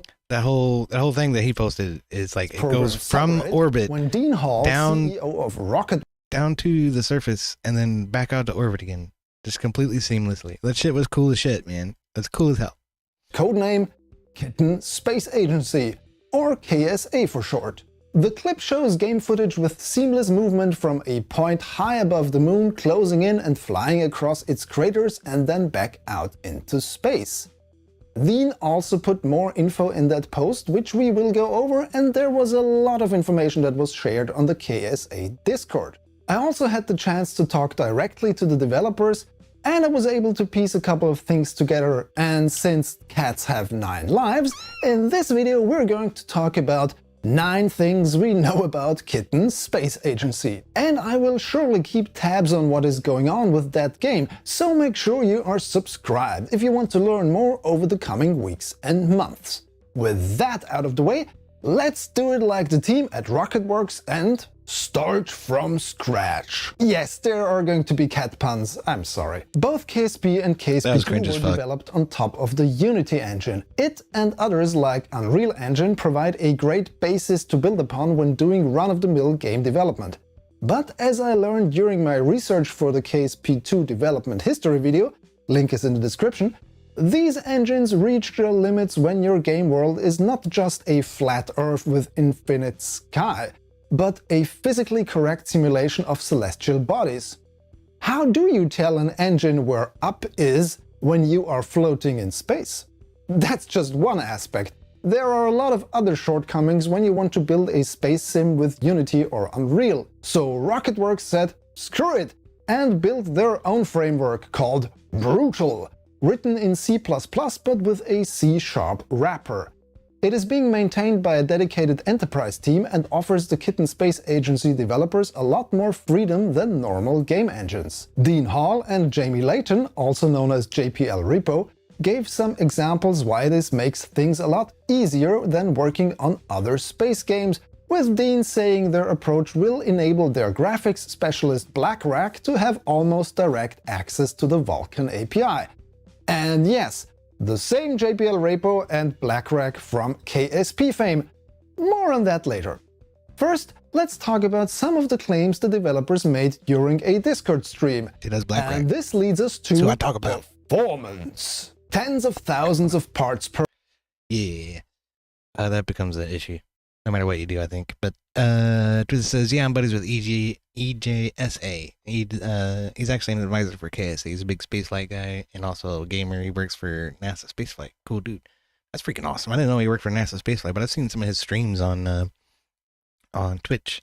It's always fun to go and watch a live stream of SpaceX launch or a NASA ESA launch. Some of that stuff is really fascinating in of itself. Like catching the fucking Starship booster. That shit was nuts. That was nuts. I can't believe they did it. Oh man. vessel. We'll see. The Starship's supposed to be a bus that takes us to and from the moon, like commercial air traffic, right? To and from the moon and the different places on the surface of the Earth through suborbital flight and to and from Mars. We'll see what happens with that. I don't know. But he's in Boca Chica now to cover Flight 8. That's cool. Yeah. Terrain generation with hundreds of frames per second. No lag when jumping between vehicles. No Kraken. I don't expect we're going to have Kraken issues because we are not going to have floating point issues.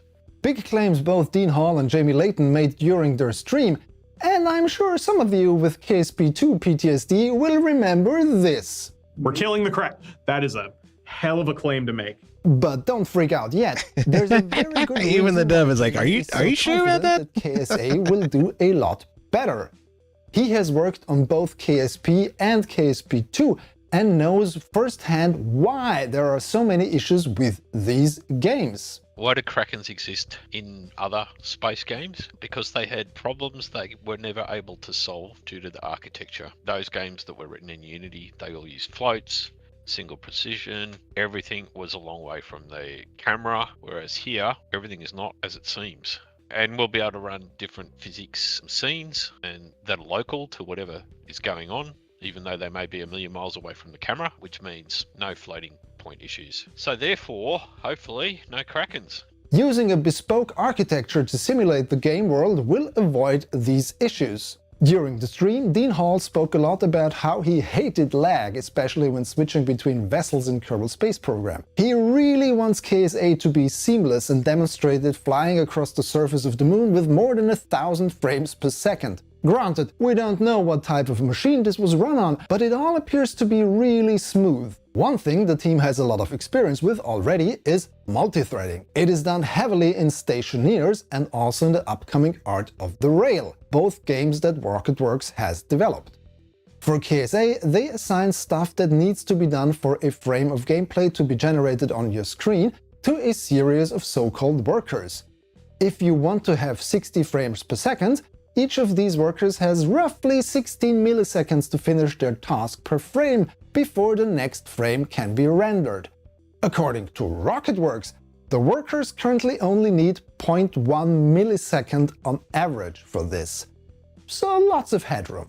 As for part count, if you know my channel and my KSP shenanigans, you know that I tend to build rather gigantic vessels, sometimes with thousands of parts, and then suffer through more like seconds per frame than frames per second. In the KSA Discord's FAQ section, Dean Hall goes into a bit more detail why they will limit the part count to 65,000 per vehicle. Apparently the game would be capable of rendering much more, but in regards to multiplayer and memory usage, they want to limit the value.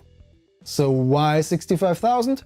Well, it's FFFF in hexadecimal, which is 16 bits or 2 bytes. I don't know about your biggest builds in KSP, but I think mine maxed out at 3000 parts or something, apart from that 9000 part monstrosity I unleashed in KSP2 just for fun a while back. For KSA, it of course depends on what these parts are going to be.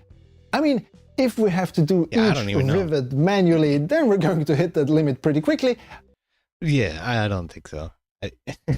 Obviously, they're not going to make it that way. But my most complicated craft is probably something like 1,200 or 1,500 parts. So, like, because I will assemble space stations in space with modules. You know, so each launch is its own module, which doesn't really consist of that many parts. But I doubt that this will be the case here.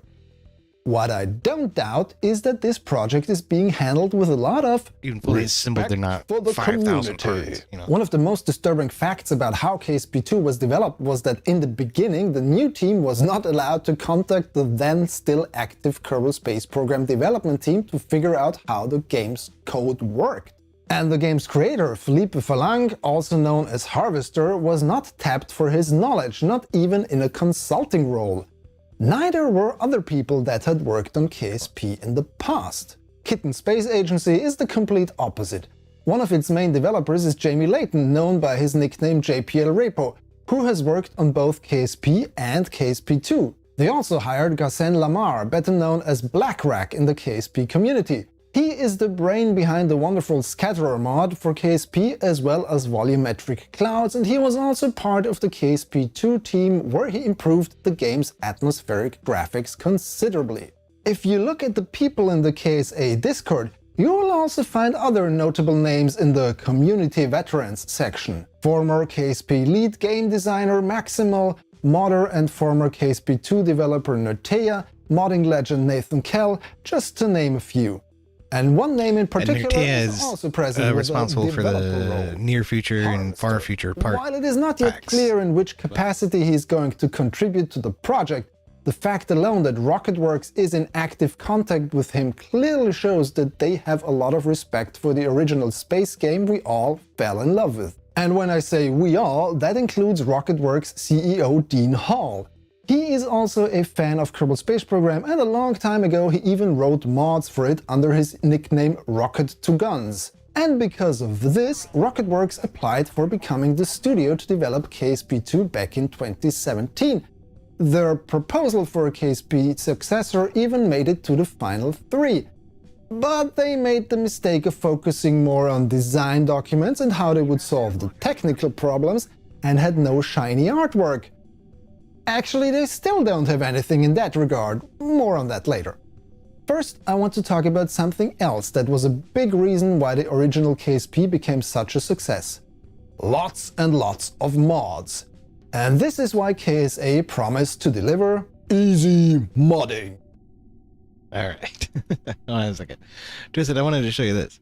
This is my DSEV, my Deep Space Exploration Vehicle. It has 5 atomic engines. A big one, and then these small ones here. The tanks are all liquid fuel. They don't have any oxidizer in them at all. So that helps it pack in more fuel, because it doesn't have any refinery capabilities on board. So this one is designed to hook up to a refueling station and then refuel so it can get back. It's got the hydroponics module to create food, and then this gravity centrifuge to simulate 1/4 of Kerbin's gravity. So that's cool. But this is what we're sending out to Ovakiko, which is my refueling station, to grab that crew and then bring them back. And then we're gonna decommission the refueling station, because my Mark II Deep Space Exploration Vehicle actually has a refinery on board and a lander that can get down to moons and get some ore and bring it back to the ship. and the ship can refine it into fuel. And it uses hydrogen. That one actually uses liquid hydrogen engines. So it's a different loadout. I think I was able to get an LH2 engine that was big enough to push the whole thing by itself. So it only has one engine, which is cool. But yeah, this one I assembled in 3 different modules. So we had the drive section here, just connected by a cargo port here, or whatever you call this thing. What is this? A clampotron. Yeah, docking port. Right, and then the cross member with the solar panels was a different module, and then this HAB module on top of it was a different module. So that's connected by docking ports too. That helps reduce the, what do you call it? The cracking, right? Because I didn't need docking ports on either side of this this thing. It's multi-point station connector. So I use struts to try and stabilize it as much as possible. That helps a lot with the cracking. So this one's relatively stable compared to the D7 Mark II, where the power module was 1 unit, the drive module was 1 unit, and the core cross member was 1 unit, and I had another HAB module out front that was 1 unit. So that one's a little more susceptible to the cracking. But in this centrifuge actually generates torque, so that doesn't help. You have to account for that. It has a counterbalance as part of it, but it will still screw with you and create cracking shit. It's not cool.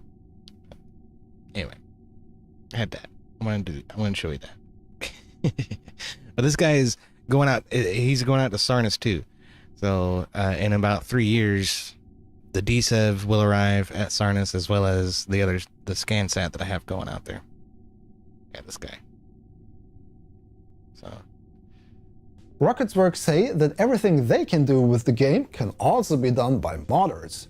They will be able to change data, thus modifying planets, moons, and entire solar systems. They will also be able to write their own C# code and inject it into the game.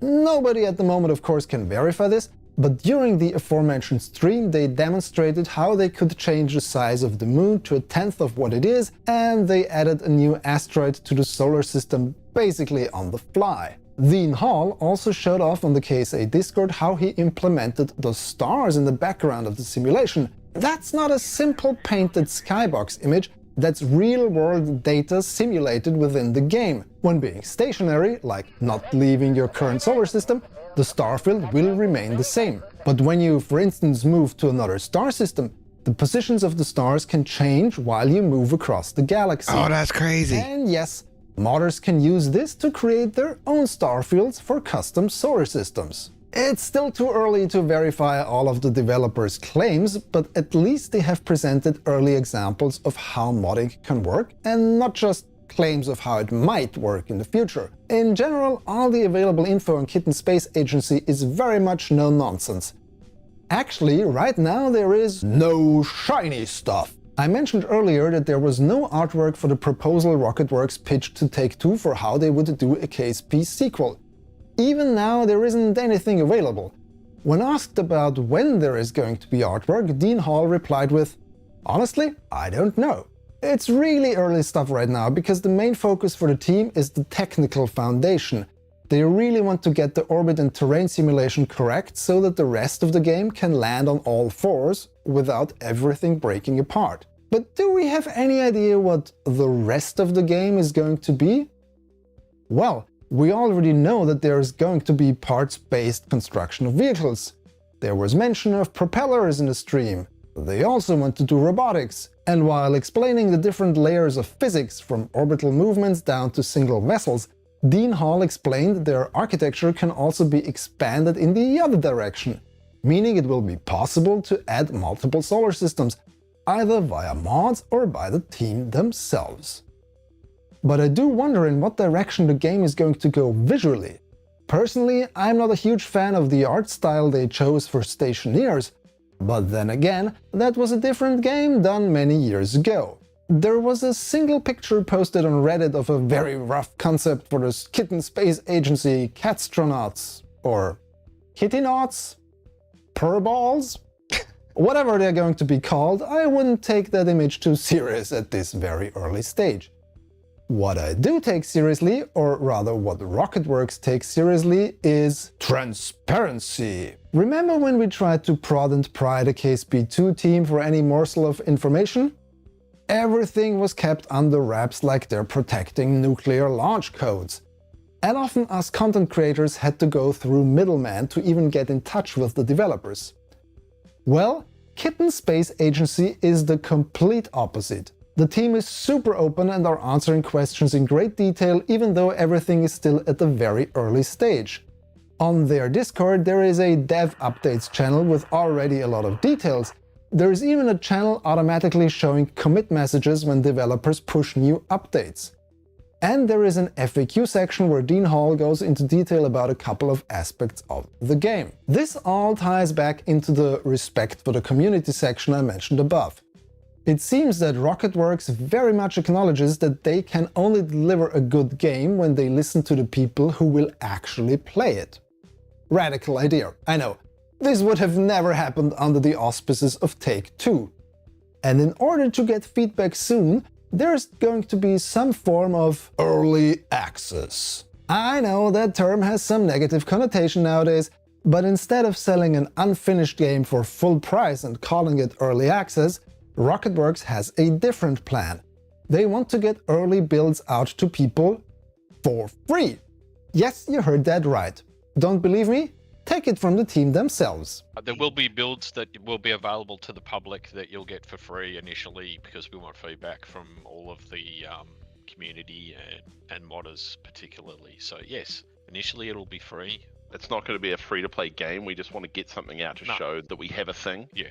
It won't be free to play. Eventually it'll be pay to play, but yeah. Be aware, this is probably going to be really early access, like not even close to a finished game, just the foundations to see if their assumptions are correct.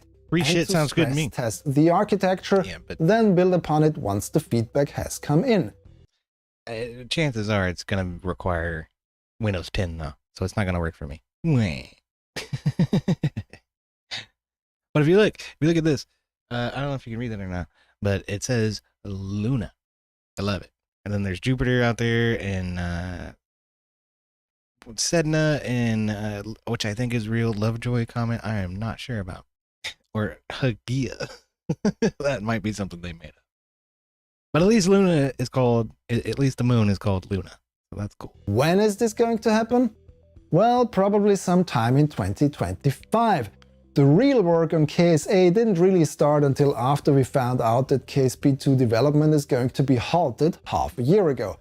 Since then, Rocketworks have been hard at work creating the foundation for their own spiritual successor to KSP. But even though there are basic things in place, there is not really gameplay available yet. At least nothing we have seen so far. Most of the things we have seen were from Jupiter and its moons, as well as our own moon, which led a lot of people to ask if KSA is going to be set in the real solar system? The answer to this is at the moment.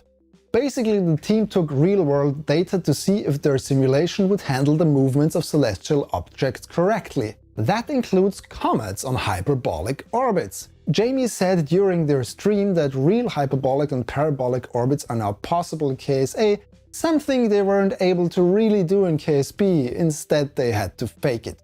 Dean mentioned that one of the next steps they are going to do is going to be a custom solar system, not the real one.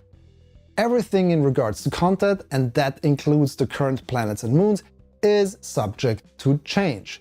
My personal assumption is that the game is going to be shipped with the custom solar system and people will be able to add the real solar system later on as a mod much more easily than it was possible for KSP. I mean, it totally made sense to have a fictional solar system for Kerbals, since they themselves are fictional beings.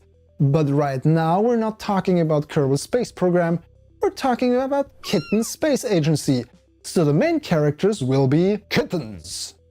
Really? Well, maybe. I would treat Kitten Space Agency as a working title for now. Like a lot of things with this game, this is probably subject to change. The developers also said so during their stream, but for now, it's kittens. So of course this opens the floodgates for cat puns. For instance, instead of litho braking, we could be doing litter braking. Or the first interstellar Well, who engine cares? could be called the Nyan drive and has a rainbow plume. Or catastronauts have 9 lives before they are permanently lost. Whether That might be interesting. I'll tell you what, I would be just as thoroughly excited for something that used our real solar system. I mean, if you can base it off real data, that just makes it all the more convincing, I think. But I don't know. The fact that Kerbals were these cartoony creatures did give it a certain appeal that I don't think it would have otherwise had. We're coming up on our intercept burn here for the Tecto ScanSat. I don't know if the DSEV has entered the sphere of influence or not. I don't think it has. Getting close.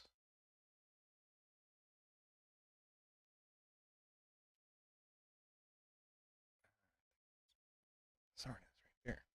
they stick with kittens or Flurkin or whether it will become Gerbil space program, it shows that there is at least some humor present within the team, and I do hope it translates to the finished product. There should be like A big reason why a warring faction like cosmonauts that are gerbils or rodents of some kind. And the cats would be after the rodents, you know? KSP worked was because Kerbals are funny. But will KSA work? Before you buy a ticket for the hype train, it's time for a conclusion. I have to admit, assessing KSA is not easy for me. Back in February 2023, when KSP2 came out and was objectively not as good as everyone had hoped, I called it a diamond in the rough, because I believed the developers would be able to make it work given some time. Now, they made huge mistakes. And the presence of the Kraken and the bugs that occurred proved that they didn't do what they told us they were going to do. They told us they were going to start over with the engine from the ground up in order to eliminate the Kraken.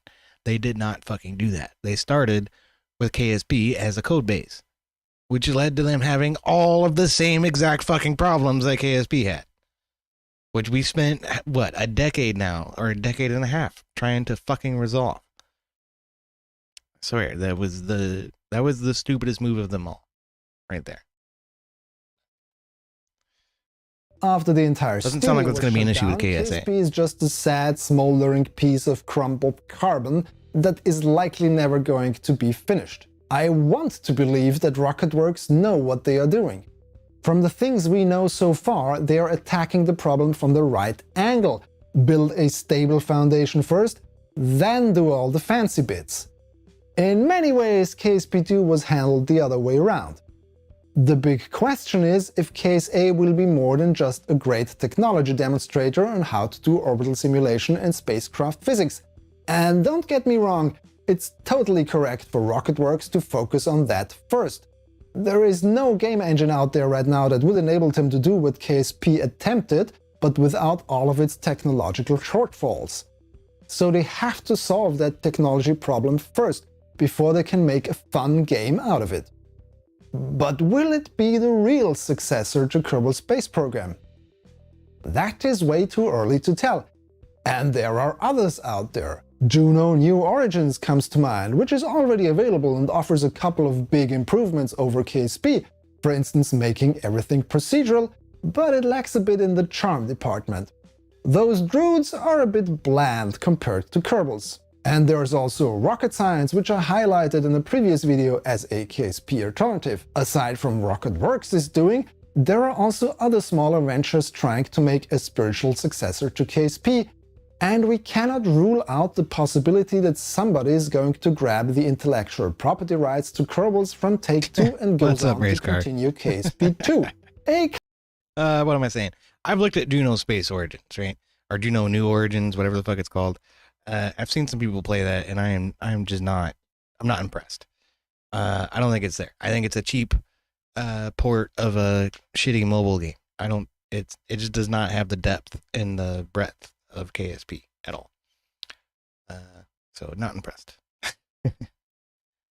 It may be better than KSP too, but that's not saying much. A couple of companies have tried, but it seems that Take-Two's asking price for it is way too high right now. Anyways, I'm being carefully optimistic about KSA. If the underlying technology holds up, the game could end up being what we all had hoped KSP2 would be. My main gripe about KSP1, which is performance. Either way, as promised in the beginning, I'm going to keep my eyes and ears open for more info on this and will pounce as soon as I find out more. And you can support me in doing so by becoming a YouTube member or Patreon. There is bonus content for people who sign up, and if you choose one of the higher tiers, your name will show up here. Yeah. I don't know, man. It looks cool. It looks cool. It looks like it's going to be a good game, but Twisted says I have Juno. It's kind of meh. Yeah, I hear you. That was my impression too. It seemed okay. Like I say, it may be better than KSP 2, simply because it doesn't have the same bugs or issues that KSP 2 has. But I don't know. Especially the whole thing with like a procedural gas tank. I thought that took a lot of piss out of the game. You know, there's a handful of parts that you can use in order to build your rockets in Juno, and you sort of bend and stretch and shape them in order to fit whatever purpose you're trying to fit. I think one of the charming things about KSP is the fact that you have all these different parts to sort of fit together, and it sort of gives you a more convincing look at the end of the day of what your spacecraft would look like, which I think is cute. Although not entirely necessary, I suppose. I mean, it is if you want to, you know, put on a reasonably realistic mission. Right, something based on Apollo or an ESA mission. It helps a lot with that. Because it says it's okay, it's actually good, but if it compares to KSP, it dies. If we didn't have KSP, it would be great. I hear that. This has been quite an anomaly of a game at the end of the day, I think. Like I was saying, it may not be a perfect simulator of, you know, how do you call it? Astrophysics or what astrophysicists do at the end of the day. Because you are just sort of taking Lego pieces and slapping them together and building a spacecraft that's, you know, more or less designed to deal with 1/3 scale solar system mechanics. But you still learn a lot about orbital mechanics from the game, I think, and how interstellar travel or interplanetary travel, you know, works from a practical, moderately realistic perspective. Orbital mechanics. Yeah. I think it helped with that. Make sure we're still headed in the right direction. Because it sort of looks like we're gonna fly by way too far away from Sardis, but I guess we are going to where we're supposed to be. 4 days out. Here we go. Oh, that's too much. Okay.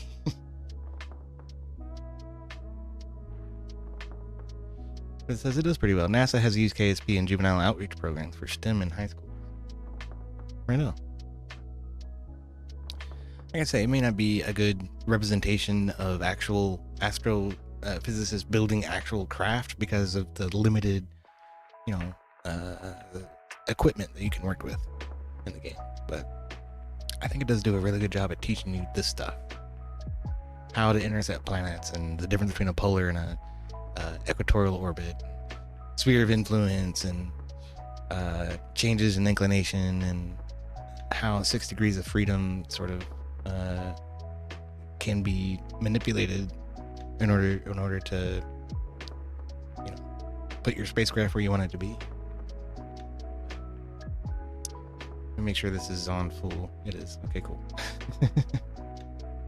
Oftentimes I'll turn them down if I have to make a very precise maneuver. 45 seconds. Just says the equipment is fairly realistic. The base game engines are all based on real ones. Yeah, but like, you know, it's all based on American technologies, I think.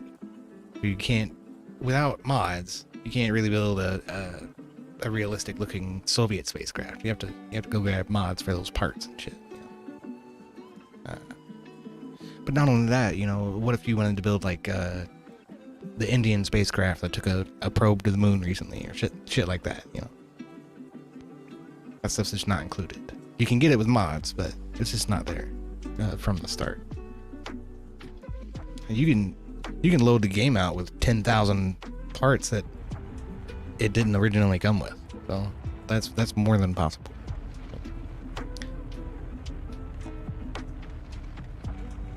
The Vector stuff is basically a space shuttle main engine. Yeah. And then there's the main sail, which I think is supposed to represent the Apollo engines, the F1 or whatever. So those are really helpful. I still use both the Vector and the main sail quite a bit, even though I have a bunch of modded engines. They serve a great role. But there are more options than just those, right? Especially when you're talking about representing other countries' space agencies and the way that they build rockets. Right? I guess that's all I'm getting at. There's just one handful of stuff that's mainly based on American NASA space tech, which is great. That's fine. It's a great place to start. But add some mods and you can broaden those horizons quite a bit.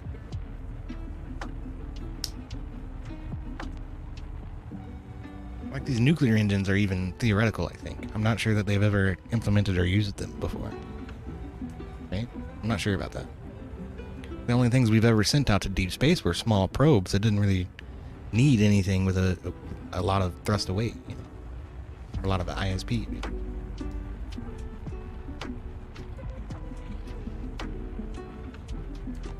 Drop booster with hypergolic fuel on villages. Oh, gross. Fucking China. Yeah. They have a space station up there. It might be interesting to try to construct something similar in Kerbal, but I have quite a few space stations. They've all sort of centered around their own development, though, which is one of the things that I think is cool about this game. Like, you can do iterative development of your own shit because the game is that complicated. But I have added quite a few mods. There's probably an additional 500 parts, I think, that aren't from the base game because of the mods that I've added. I have like surface stations, then I have extended stock-alike space stations, then I have near future stuff. A lot of the near future stuff, but not all of it. It'd be an all-day affair if I wanted to go through my entire mod list. And there's only like 50 or so in there. Some people that can put out mod packs with 1,000 mods and shit. Which, if you have the system for it, you know, more power to you. Mine's kind of a potato at this point. I'm doing good with the 50.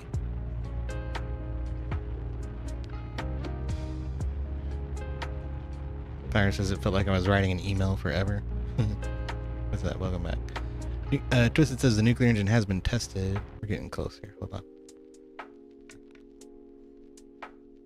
5, 20, 15, 12, 11, 10, 9, 8, 7, 6. Am I going to have to follow it?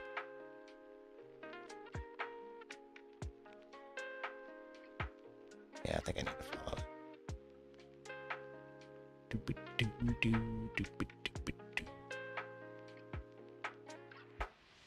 This maneuver node comes in super handy too. That's something actual astronauts don't have, but voila. Okay, so now we need to do inclination correction and all that kind of stuff. We're 172 days out from the Jules Verne capture burn to come down to the ring and intercept the station.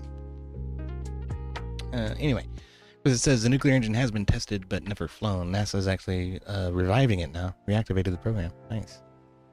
Potato. Yes. My computer is a potato. Race car.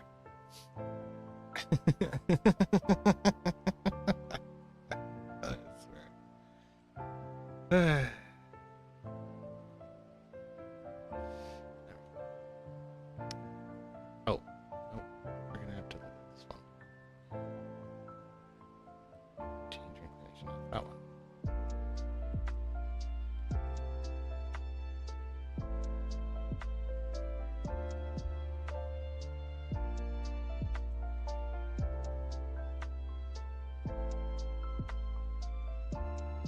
Oh, God damn it. Okay.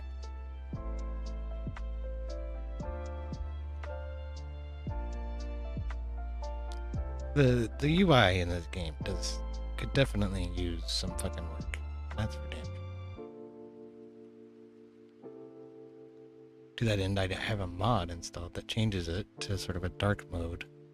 Kind of looks like KSP2. What is this called? This is called Z theme. That's what it is. And it has one dependency that kind of opens up the UI system in KSP so that it can be modded. And Z theme is just a theme to change it to look like KSP2, which I like. You can get other themes that make it look kind of like a World War II looking plane simulator and shit like that, if you want. Okay. That, I think, is reasonably circular. Let's see. 0.05 eccentricity. I can live with that. We're just trying to intercept Tecto anyway. So that will work.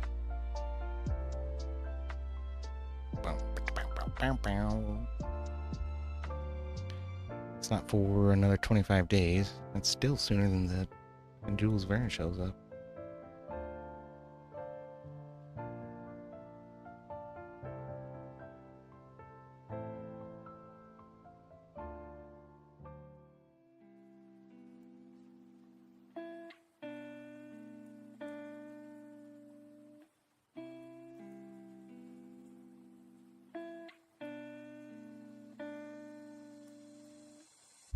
And Retard says, thankfully the snow is fucking off, hopefully for good. Yeah. Yeah, hopefully. I think, our low today wasn't too bad. I didn't have to worry about my pipes breathing.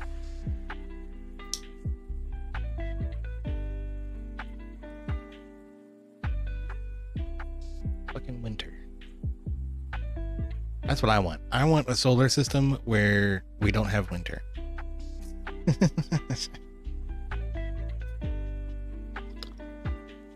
I don't know. The only way you could probably get that is with a tidally locked planet, and then you'd have to live on the little sliver in between the day side and the dark side. You'd probably fry on the day side, and you'd probably freeze on the dark side. But in a universe of possibilities, it could happen. Alright, so we're still, 25 days out on this correction, and then Jules Verne is 100 days out, almost 200 days out. We'll stick with this one. Fast forward to the next maneuver. Yeah, I mean, it didn't, we didn't have to be all about all Kerbin tonight, but I figured I wanted to get some of this on some kind of video. If you watch, you can see that our CurbNet access keeps changing between the relay and something down here. That something is the station. Forwarding OVOC. It has a big ass relay on it. So sometimes, I should have put a relay network out here, but I didn't feel like, I didn't really know how to do that at the time. So, this relay has been out here for fucking years, decades even. But it kind of solves the problem. By being in a polar orbit, it is more accessible than it otherwise would be in an equatorial orbit. So it kind of helps where the station can bounce off the relay if it doesn't have direct line of sight to Kerbin. And then just because the station is closer right now, the ScanSat's going to default to the station. And then bounce through the relay to get to Kerbin. I can turn all of that off. Yeah, there you go. Yeah. There we go.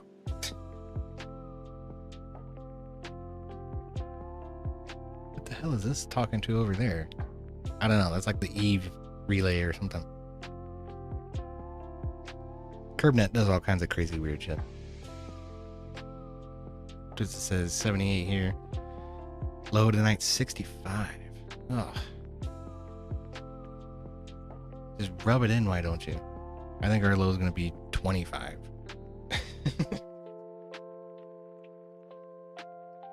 It was a relatively warm day, though.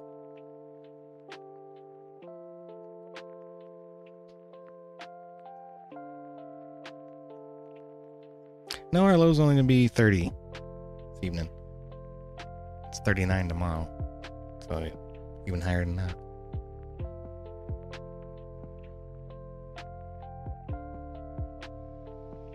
Yeah. I was going over my I have a relay network around the Mun and around Duna.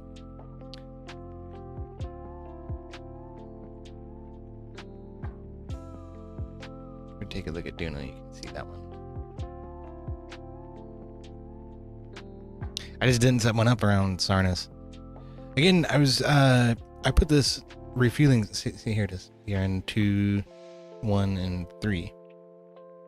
So I used a little calculator on the internet to help me figure out exactly what type of, I had all 3 of these on a carrier, and I had to put that carrier in an elliptical orbit where it would drop each one of them off on this orbit as a periapsis at the same point, exactly 120 degrees apart from one another. And then I used the relays themselves to circularize their orbit to a specific orbital period.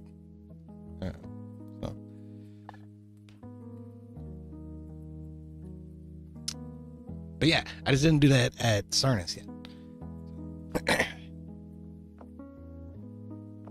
Again, like I was trying to say, I built this station around Ovok, and then I built the DSEV to go to and from Ovok to Kerbin, right? And then I realized that the station doesn't have the fuel capacity to refuel the DSEV, and that it actually makes a shit ton more sense to just put the refinery on the DSEV and have a lander attached to it. Then it can refuel anywhere. It doesn't have to go to a refueling station.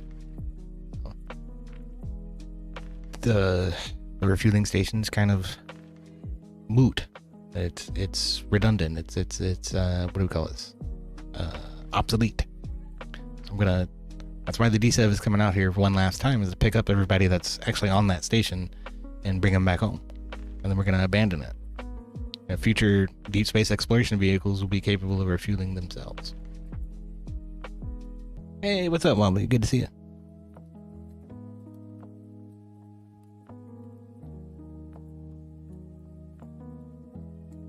Open water scuba certification. Shit, yeah, that sounds like fun.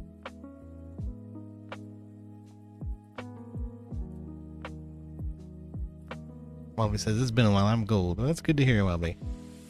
I haven't seen you in a while either. I don't know, I didn't really have anything to talk about. I was just hanging out, and I was like, well, I'm probably gonna spend a couple of hours playing this stupid game anyway, so may as well stream it.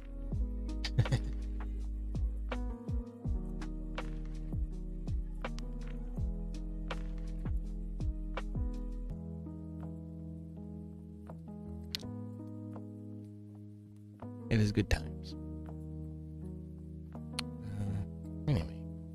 Yeah, let's head around to this maneuver and we'll get that out of the way, and then we'll bring in the DSEV and do a big lengthy docking procedure to get it hooked up to the station. That'll be fun.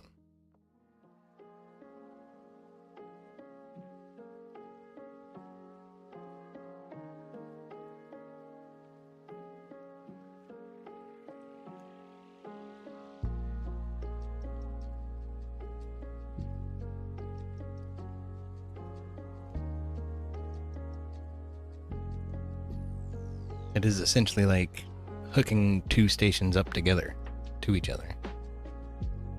It's kind of a pain in the ass, but it is possible. I have done it before. I'm sure of that. Still on 100. Good.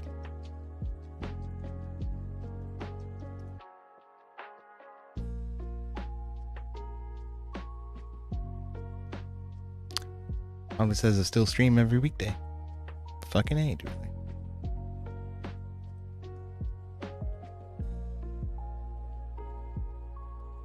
Did you see Joy Reid got fired? Fucking hilarious. Couldn't have happened to a worse person.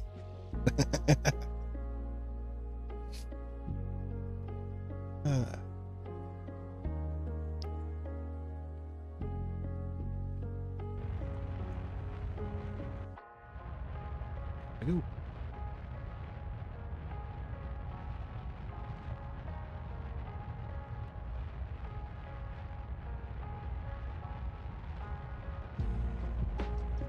Yeah, this craft actually probably has way too much Delta V, but I don't care. I hate running out of gas. I may have filled it up with a bit too much. Perfect. That's the hard part. So now we just need to intercept the moon.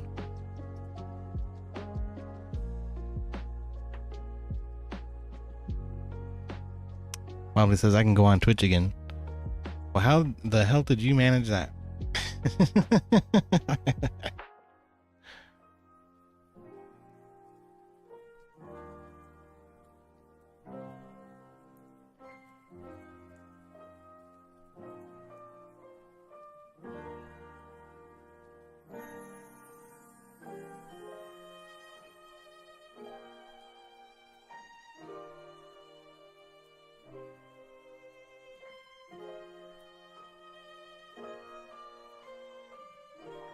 Booty. We're gonna have to go at least one orbit out before we can actually intercept the planet.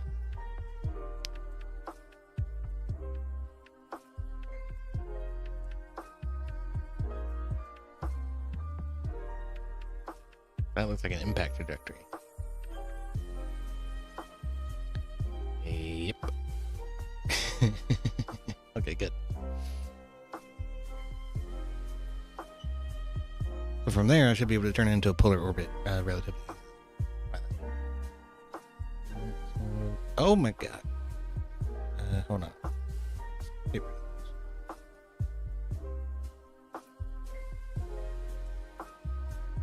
Ollie says they begged me to come back, but I'm only going to stream on Kick. Ha! They begged you. Oh, fuck those motherfuckers. You gotta be kidding me.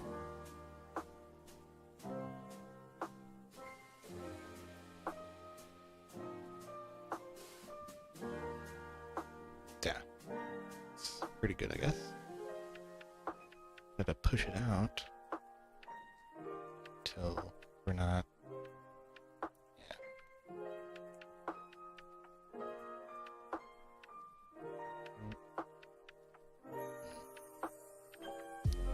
Change my inclination. Oh, there we go. That's better. Hello. Keepers.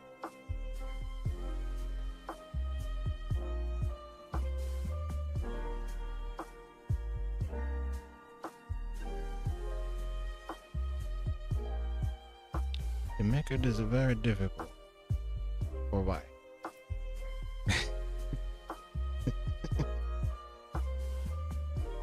Ah, fuck it. It's okay. You know what? We can fix it after we get there. Okay.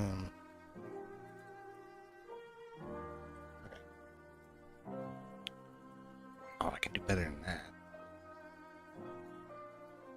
It's like coming in straight equatorial.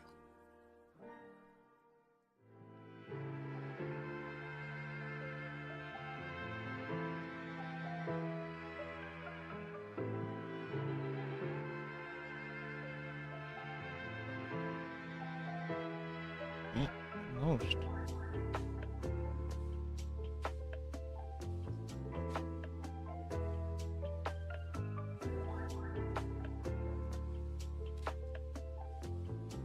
Where do I need this to be? Let's see, the ScanSat probes are all looking for something like 350 kilometers, I think. Can't remember. I can't believe that, man. They freaking Twitch is begging you to come back. You gotta be shitting me. 350 kilometers, I thought so. Okay.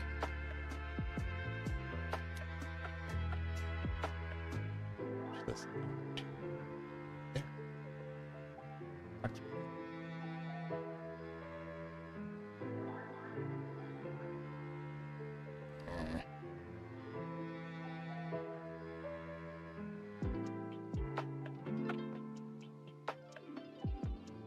Dirtbag.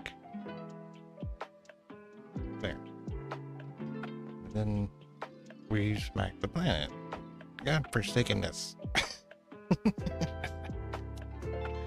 This is annoying. Okay.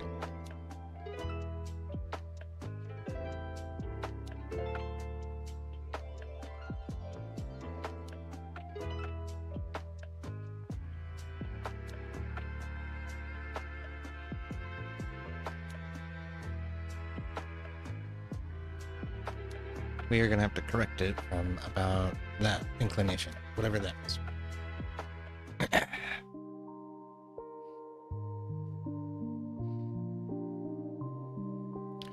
6 degrees.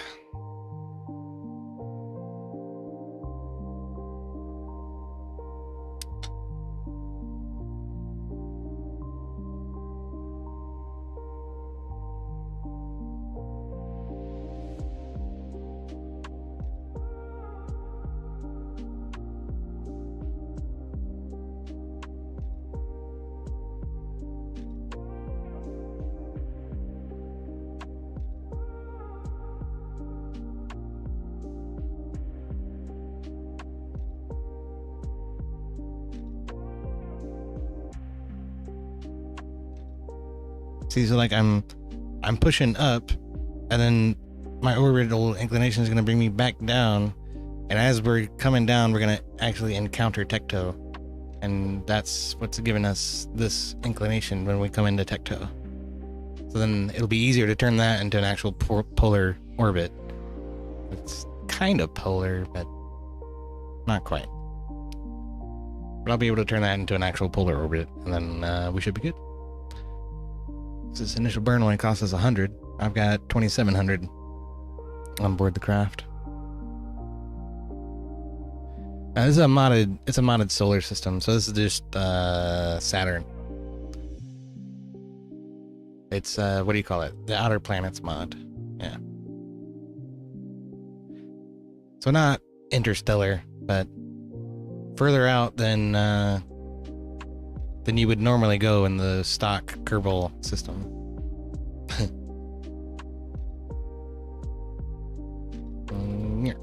There we go. That's Sarnus. You can see it with all of its glorious rings. But I think with this Eve mod, it won't make it opaque for some reason. But that's okay. In game, it still looks really good. Yeah, we're trying. I'm trying to get this probe in orbit around Tecto, which is supposed to be like Titan. So, and eventually, I'll probably send a rover up here to land on Titan first, so that I can figure out what it takes to get to the surface, and then I'll know what it takes to get off the surface. And then I can bring a lander that's actually capable of landing on Tecto, because the lander that's on the D7 Mark II is probably not going to do it. So I'm going to have to redesign the lander. Or design a special lander.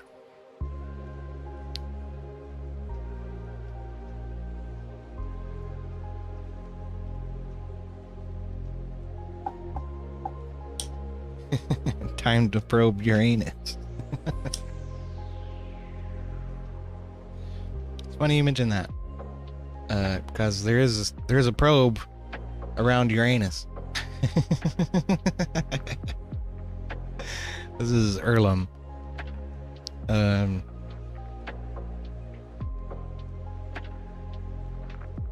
Okay, there we go. So, if you don't know, Uranus in the actual solar system is set on its side, which is weird. We still don't even know why that happened. But the poles of Uranus are actually in line with the solar orbital plane, right? And the rings go over the top of it and underneath. It does have rings. They're very faint though. And anyways, its moons also orbit over top of it and underneath, instead of on the same plane as the rest of the solar system.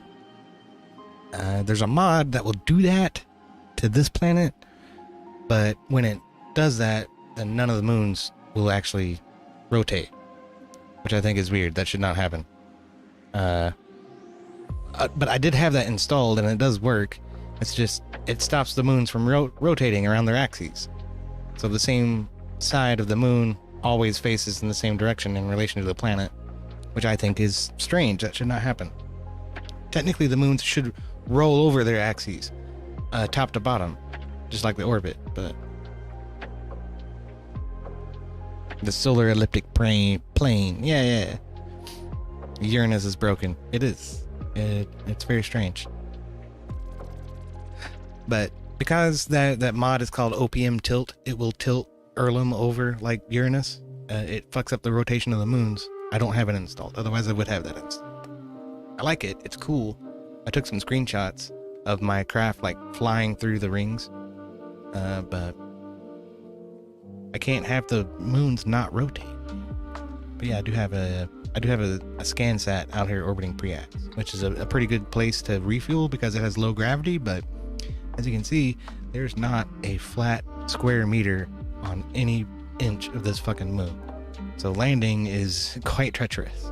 I did accomplish it a few times. I found a good landing spot, so I put a flag there. But it is not easy. I meant to land on Polta, which is this other twin moon. They share exactly the same orbit, so they're always exactly this distance apart from one another. But this moon is too big. My lander could not land, fill up on ore, and then make it back to the DSEV. So I had to settle for Preax. And in fact, that probe used to be orbiting this moon.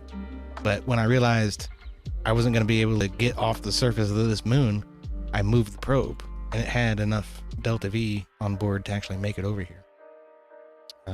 It's the same probe as this probe. So if we take a look at it, it has 4 xenon thrusters inside this shroud, and then just these few xenon tanks scattered around it. I think it's only got 4 of them. But even with that, it has 2100 Delta V to move that probe around. So it's a very capable little device on its own. I probably don't even need the delivery vehicle anymore, technically, in order to do the intercept with Tecto. But we have tons of Delta V on the delivery vehicle, so I'm going to use it. In fact,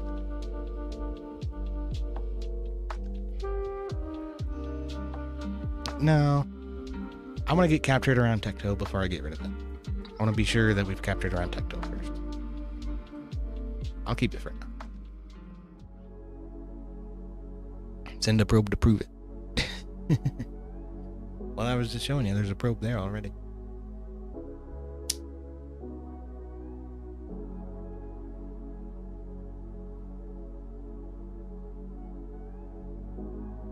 Alright.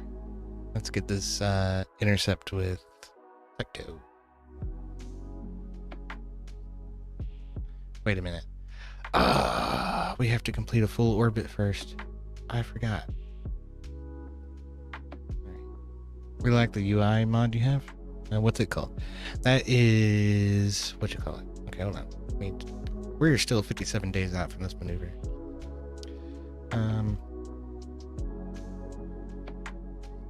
It's called Z-Theme. That's it.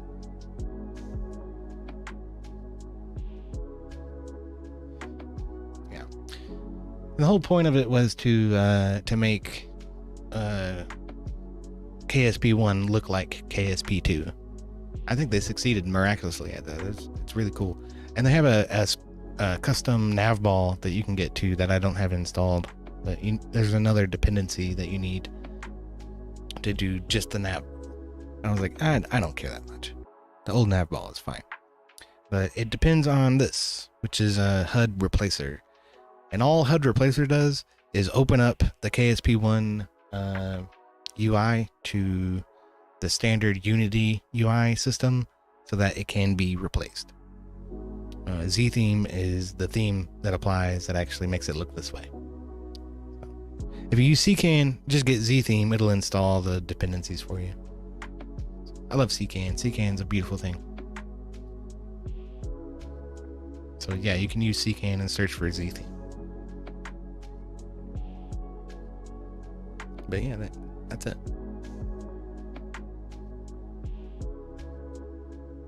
Gives it a much more modern look. Yeah, it does. I like it. It's a nice touch. Not inherently necessary, but it is just nice to have.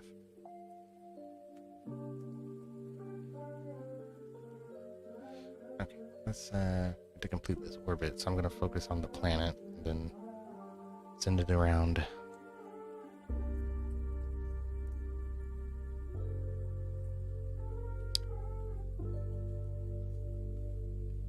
Does this have an RTG? I don't think so. It probably should if we're operating this far from the sun. But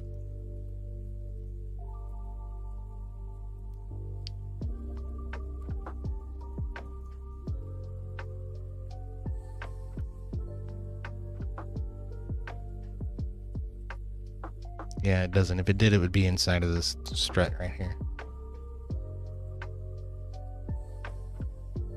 Hopefully, the panels are enough to keep it alive. We'll see.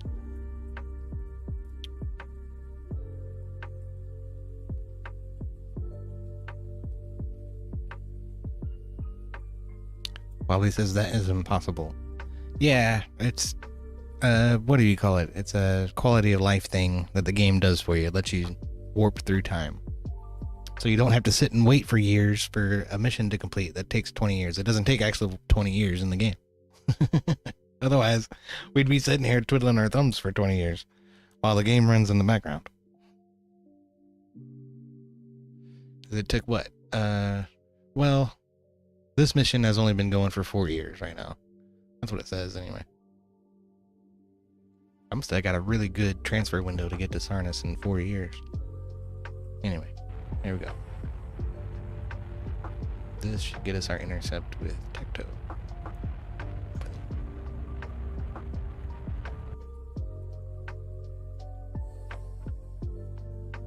There it is. Boop boop ba-doop boop. What's our parry? 349. There's barely not enough. That's okay. I think we can fix that when we fix the inclination. So we're gonna have to capture here. Nope, not that way. Other way. There we go.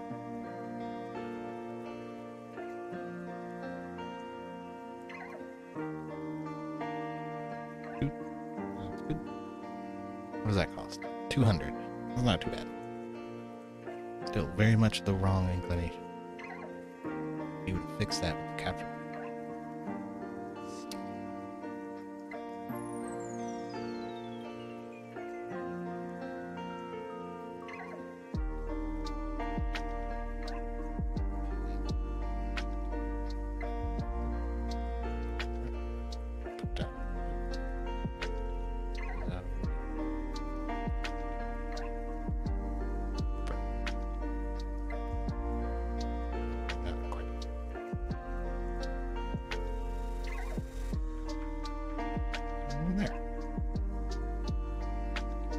Pretty good.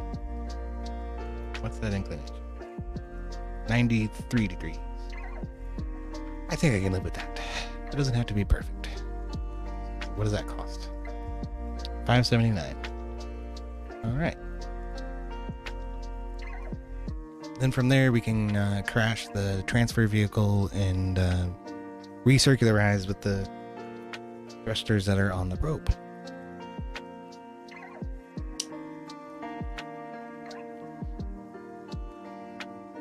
Murder Comp says, yo, you basically my kick bookmark without me actually bookmarking. I thought you died. Feels like over a month with no stream. How you been?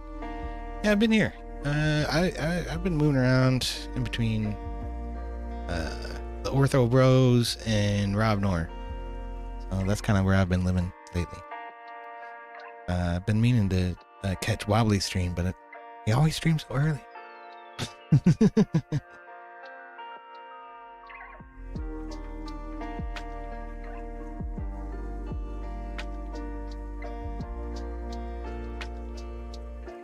I don't know, it's Been fun with the ortho pros. Huh? They always seem to feel the need to convince me that God exists. Like, no, that's a granted, that's a given.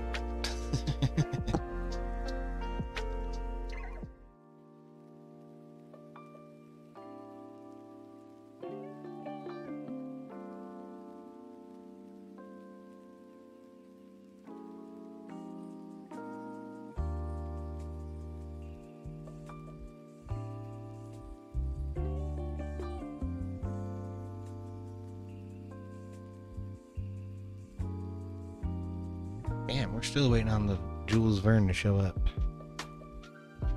Where the hell is it at? Way out there.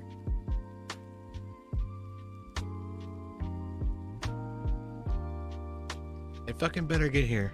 I'm gonna be pissed if somehow the encounter got screwed up. We're 21 days out on this one. I guess I'll go check on it.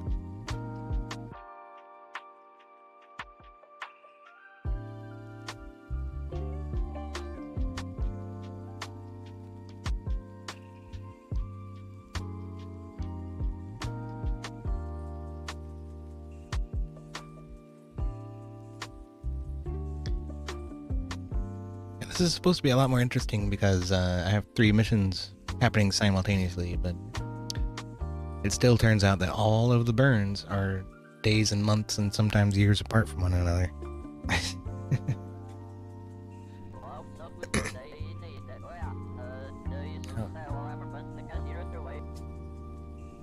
So his next burn is in 88 days. Should be a capture burn around Sarnas. Pretty sure.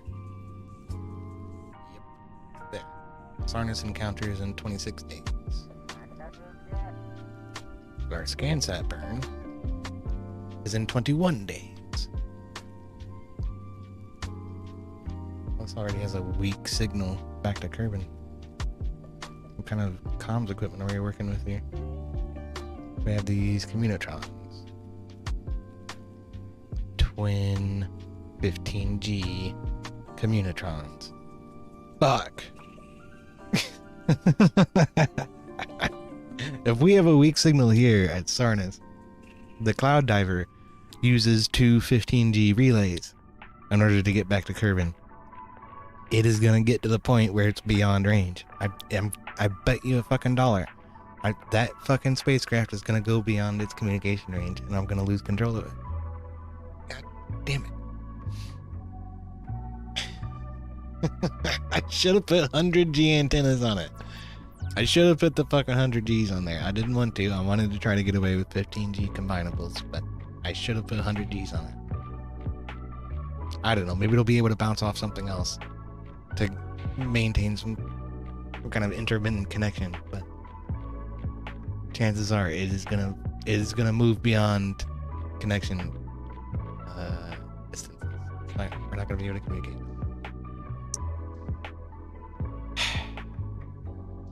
Oh well. Because it's going out to Nidon, which is the purple one. Much further away. I should have known. I should have fucking known. I'm going out to the furthest reaches of the solar system. You're probably going to need the most powerful antenna possible. Duh.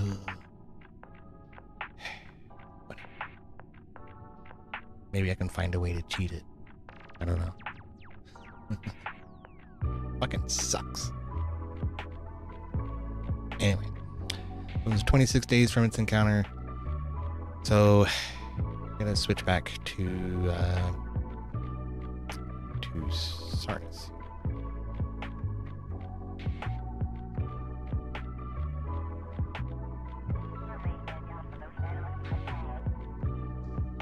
That is a great place to start the orbit, though. We're probably gonna have to wait for an OVAC encounter through a few cycles around, but it should work. Where's our other one? This one.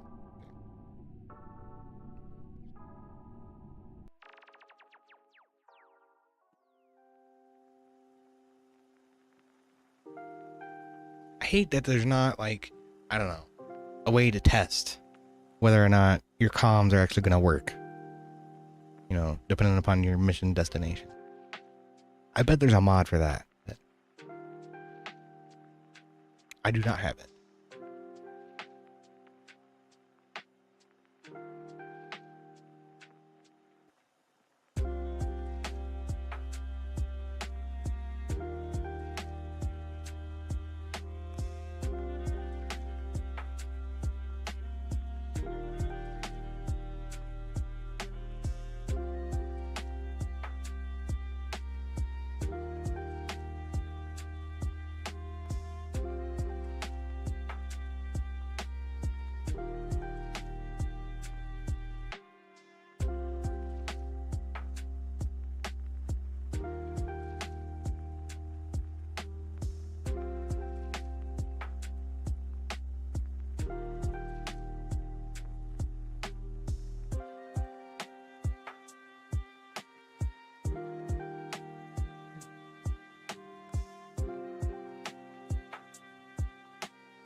Oh, this should be hilarious.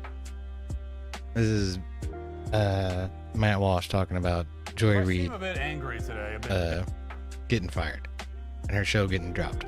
Wah, wah, wah. How do you feel about that, Murder Gum?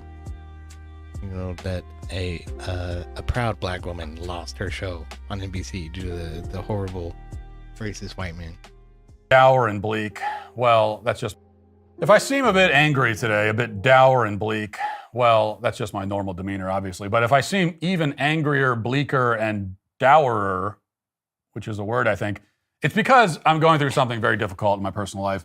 And I'm not alone. It's a trauma that the whole country, indeed the whole world, is suffering through.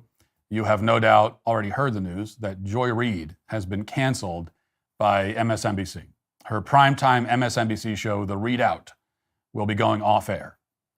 Now, of course, I have canceled her dozens of times on this very show, but now her own network is canceling her. And now that this is really happening, now that the cancellation is real, I realize that I don't want it anymore. I wish I could take it all back, but I can't. I'm sorry, Joy. I never wanted it to end this way. Well, that's crazy. You see, Joy Reid's cancellation is devastating for a few reasons. First of all, it's obviously racist. I mean, goes without saying. Former Atlanta Mayor Keisha Lance Bottoms implied as much when the Daily Beast, for some reason, asked for her opinion of this programming change. She said, quote, "I am deeply saddened that Joy Ann Reid, the only African-American woman with her own show on MSNBC, will no longer be seen." And Miss Bottoms is right. Joy Reid deserved to keep her show because she's a black woman. Keith Olbermann was more direct in his response. He didn't just imply that her firing was racist, he outright claimed it. Firing of Joy Reid by This fucking dude. This is the male version of a Karen right here. This is the male embodiment of the attitude of a let me speak to your manager kind of fucking dude. Fuck this pussy fucking ass wet right here, dude. I cannot stand this guy. MSNBC, of course it was racist. MSNBC has only ever had 4 women of color solo anchor their own shows, and they've now fired all 4 of them. They've also just fired Alex Wagner. How many protests do you expect to hear from Maddow and O'Donnell and all the rest? It stinks. Well, Olbermann is right. And he should know about MSNBC's bigotry. He was fired and has not been rehired simply because he is a bulbous, ill-tempered toad. And that is discrimination, too, in its own way. As for Joy Reid, she's a black woman. Sure, she's a deeply unimpressive and profoundly talentless black woman. But why should that matter? Unexceptional, subpar black women deserve to be elevated, promoted, and paid millions of dollars, no matter how lackluster their performance might be. That's basically the whole point of DEI. In truth, this has been a very bad year for women of color who are terrible at their jobs. First Kamala Harris, now Joy Reid. The only mediocre black woman to earn any undue accolades so far in 2025 is Beyonce. And that is simply unacceptable. But there are two other far more significant reasons why I mourn the passing of Joy Reid's MSNBC show. But it did not. For one thing, as somebody in the same industry, in media, I always took great comfort knowing that as long as Joy is on the air, I can never be the dumbest person in media. Now, granted, there are still dozens of people dumber than me, the entire rest of MSNBC's lineup, also CNN's entire lineup, most of the staff of the New York Times, the Washington Post, and so on. But Joy Reid was the bulwark. She was the last line of defense. She was the Alamo of stupidity. As long as a major cable network had a primetime nightly show hosted by somebody with the IQ of a crustacean, I knew that I was safe. I would always be a genius in comparison to at least someone in this business. In fact, I could have half of my brain eaten by a parasitic amoeba, and I would still be at least 40 IQ points smarter than Joy Reid. And which maybe does that mean I'm attributing an 80 IQ to myself? Maybe. Still, I'd be smarter. The amoeba would also be smarter. Actually, a lot smarter because of all the brain it just ate. Do amoebas get smarter when they eat brains? Probably not. Do you lose half of your IQ by chopping off half your brain? Is that how it works? Also, probably not. These are very dumb things to say, but still not nearly as dumb as the things Joy said every single day on her show. And that is my point. Oh, shit. Finally, Joy provided a special service to right-wing podcasters looking for content. On any slow news day, I always knew that I could just find a clip of Joy saying something humiliating and ridiculous, and I'd be okay. I mean, she was a wellspring of fatuous drivel. She was like one of those geysers at Yellowstone, except instead of spewing boiling hot water or whatever, she just spewed moronic nonsense. And just like those geysers, people would gather around and watch. Actually, nobody watched. That's why she was canceled. But they would watch right-wing podcasters play clips of her show and make fun of them. And now we've lost that. It's true. Now, granted, her dumbness was usually pretty boring and uninspired. 90% of her show was just stuff like this. Begin our final sprint, having arrived at that point in the election season where basically we on this side of the TV screen have said all we can. We've laid out the stakes in this crucial election, where one side stands for freedom while the other meets the textbook definition of fascism, namely a far-right dictatorial regime like Hitler's Germany or Franco's Spain or Mussolini's Italy, but also white-ruled South Africa before Mandela and the black majority took control, or Vladimir Putin's Russia, Viktor Orban's Hungary, or Nicolas Maduro in Venezuela today, that suppresses the rights of women and minorities, uses the military to execute the whims of a strongman dictator, and controls all and those things suppresses sound the like press, shit that fucking Trump has done. education, Yeah. the arts, You lying rewrites cunt. history to suit a favored and dominant racial class, and foments extravagant corruption in order to enrich the dictator and his friends. Wow, did you hear that? Apparently Trump is like Hitler. What a bold and provocative insight. Joy here is making the profoundly compelling point that Hitler was bad and Trump is also bad, which means that Trump is Hitler. The audience of MSNBC watching her 7 p.m. show that night, all three of them, hadn't heard anything like that since at least the 6 p.m. show or the 5 p.m. or any show during any hour on any day at any point over the past 10 years. So this was not terribly interesting. Though it is extremely dumb, it's far too routine to be entertaining, basically useless for me as content, which is what really matters here. As we celebrate the victory of our 47th president, there is no better way than to introduce the 4547 Patriot Edition American whiskey produced by the team at Wise Spirits right here in our hometown of Nashville. Their masterfully handcrafted American whiskey pays homage to the very essence of our great nation. There's something I want to take note here. Rich history and vibrant culture. Each batch is carefully selected from the finest barrels, with each drop representing a testament to precision and quality. The best part is this whiskey is made by Patriots for Patriots. That's great news. But there's something I want to take note of. What does she have against dictators? Says Wobbly. That's a good question. Good question. But where did he say these guys were from? 547 Patriot Edition American whiskey produced by the team at Wise Spirits right here in our hometown of Nashville. Their masterfully handcrafted American whiskey pays homage to the here in our hometown of Nashville. Their masterfully handcrafted American whiskey pays American whiskey. Oh, what do you know? What do you know?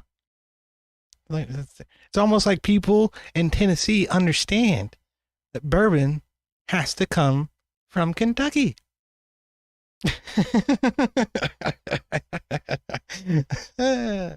Can talk to you guys over at Jack Daniels and any other whiskey producer in Tennessee, and they'll tell you the same thing. It's fine Tennessee whiskey, not bourbon, because it didn't come from Kentucky.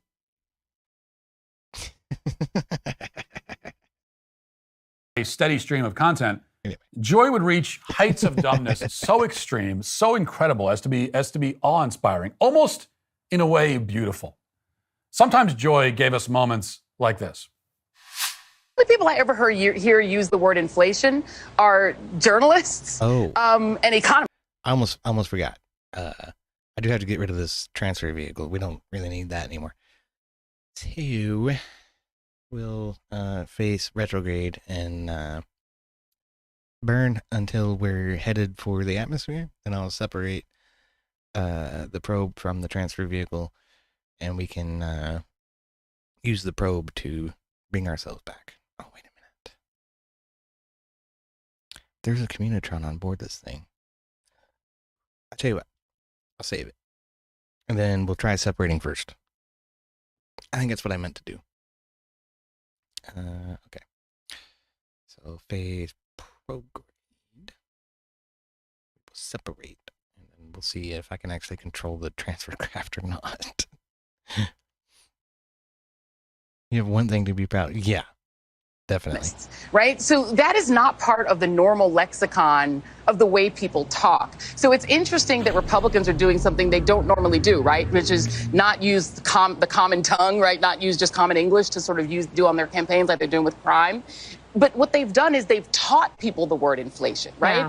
Yeah. Most people who would have never used that word ever in their lives are using it now because they've been taught it, including on TV, including in newspapers. They've been taught this word, and they sort of wrap this word around whatever it is that they really want to vote. The reasons they really want to. Now, this is what I'm talking about. It's mesmerizing. It's fascinating. It's grotesque. But you're transfixed as you watch it. You know, I saw a nature show over the weekend where 2 warthogs were fighting, and it was just ghastly and foul. Transfer craft is on. I couldn't take my eyes off of it. And that's what it's like watching Joy Reid try to form an actual thought. Her face contorts as she blurts out the words, hoping they make sense, but they don't. Her brain has atrophied from lack of use, and she's still trying to use it. She claims here that the word inflation is not part of the normal lexicon. That average Americans who used the word during the campaign had just been taught it. They just learned it. They had never used the word inflation before. They had never heard of inflation. Only journalists and economists talked about inflation. So what did people call inflation before Republicans taught them the word in the year 2024? Like, what did they say when they were referring to the higher prices of goods and services?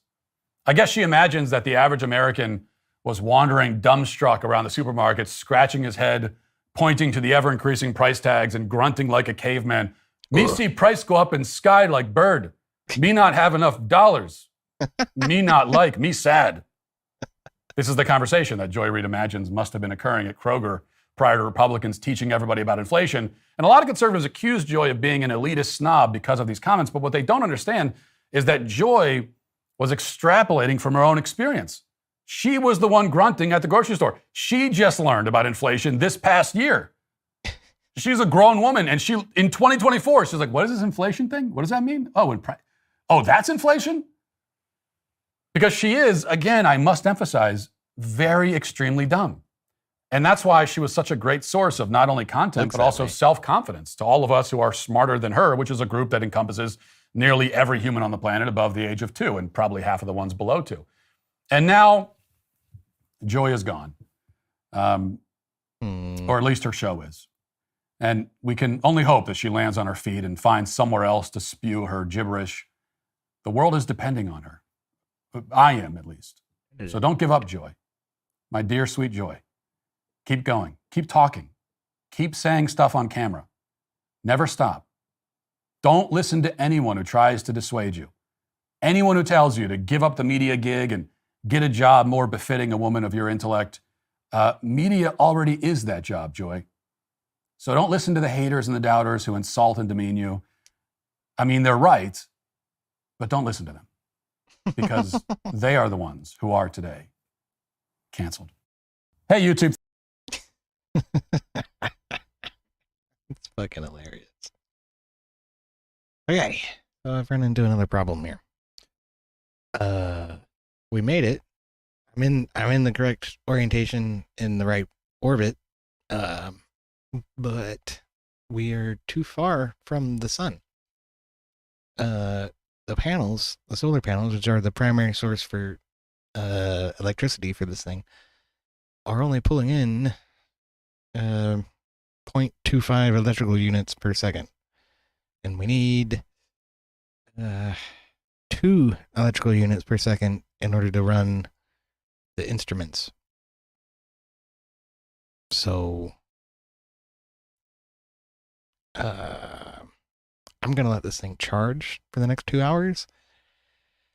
Then we'll turn on the altimetry scanner and see how long it lasts. But it may not even be enough to complete a single orbit, which is about 2 hours, apparently.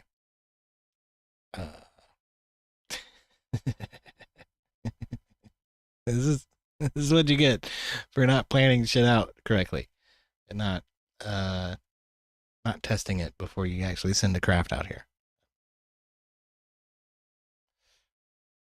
It's the real Joy Reid move, you know.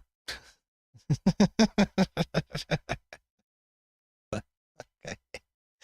Let me fast forward a little bit, separate these two out, and I'll designate this one as debris. Because it's supposed to crash. I think we're still quite a few days out from the DSEV's capture burn. That'll be next.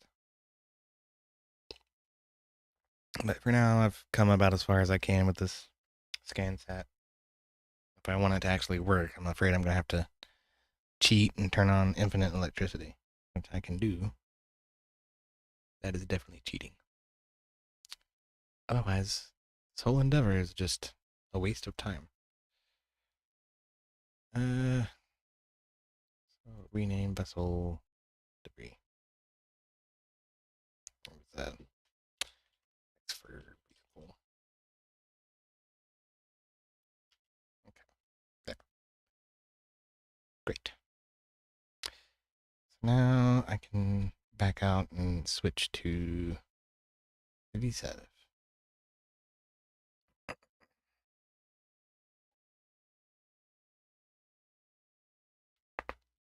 We could take the, yeah, we should do that. But follow the transfer vehicle into the atmosphere. That'd be cool.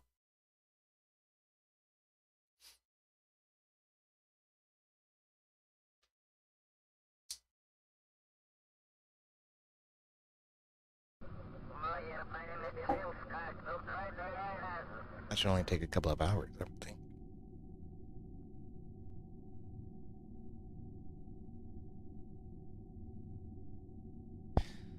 But yeah, what else has been happening? What else has been happening in the world?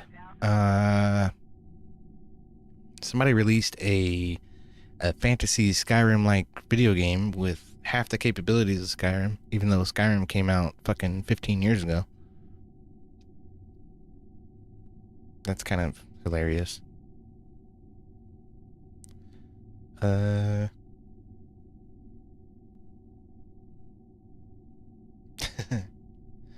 And we had Elon Musk emailing out every federal employee saying, "What did you do last week?" Everybody's freaking out over that. That's pretty funny too.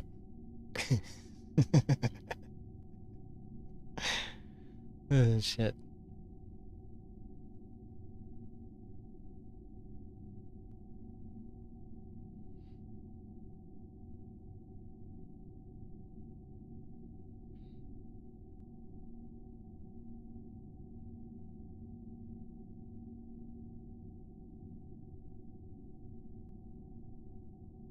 Apparently Don Lemon is out here simping for Joy Reid.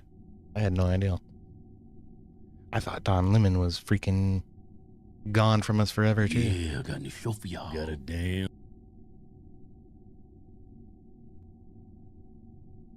Apparently he's not gone for good, though. Yeah, I got a new show for y'all. Got a damn good show. Now, let's talk about the haters. Megyn Kelly today. Oh, he's throwing shade at Megyn Kelly. She used to be at there, but I think that's where she got fired from. He's trying to throw shade at her. Wait a minute. In case you're not watching and you're just listening, this is a Megyn Kelly Today mug from the Today Show. This is my Megyn Kelly mug that I keep.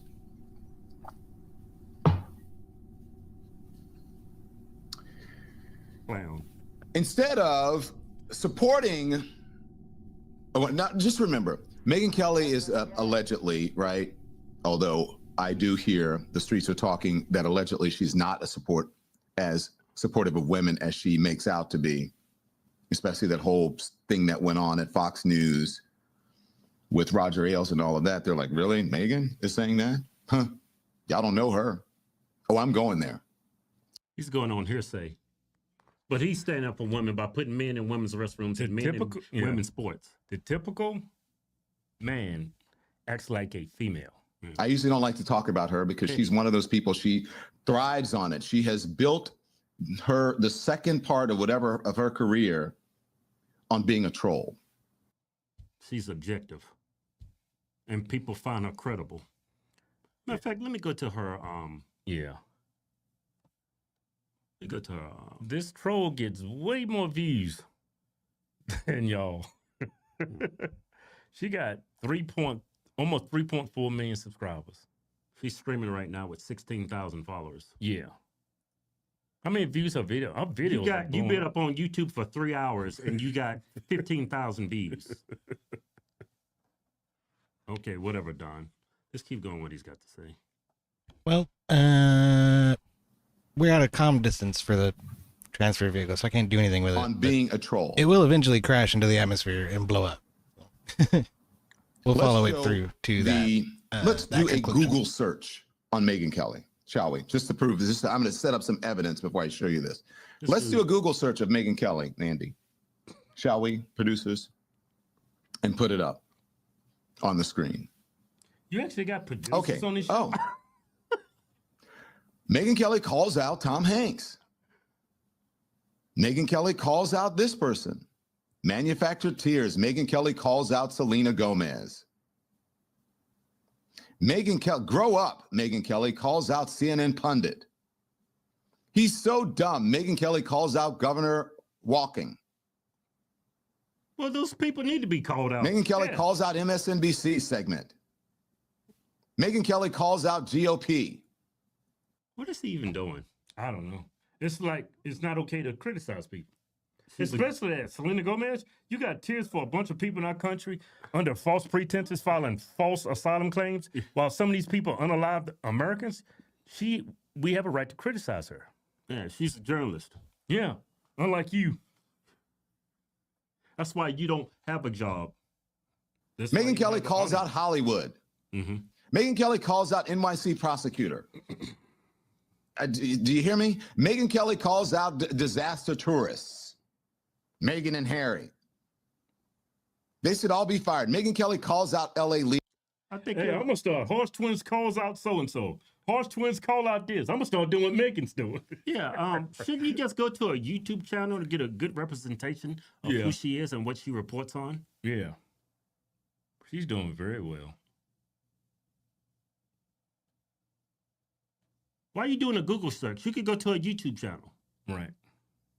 She's talking about what's hot in politics, just like you used to do when you was on TV. But you try to minimize what she's doing. Yeah. Leaders. Like if she's a troll. He showed his card. Megyn Kelly calls out. What is Don Lemon? A snake. Tom Hanks. Megyn Kelly calls out Catherine Rampell. Megyn Kelly calls out this person. Megyn Kelly calls out that person. Megyn Kelly calls out Caitlin Clark. What else you got? Now, two things here, what's going on. So Megyn Kelly, one would think, let me just tell you how this works, okay?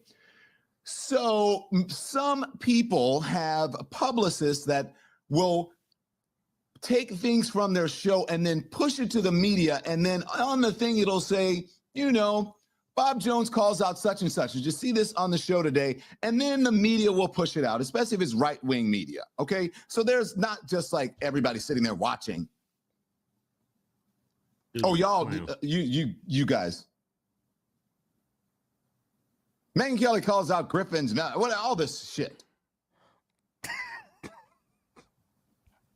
This the spacecraft crash is going to be emblematic of Don Lemon's career. And then there are people who write about it because it's clickbait and also because it's on the right. The left doesn't have that's that. cool. Look at all the mountains and shit. I think there are oceans on Tecto too. There's the clouds. Clouds coming through right there. Everybody on the left getting fired? If they're about integrity, you got fired. Right. Joy Reid just got fired. Your partner in crime, what's his name? Jim Acosta?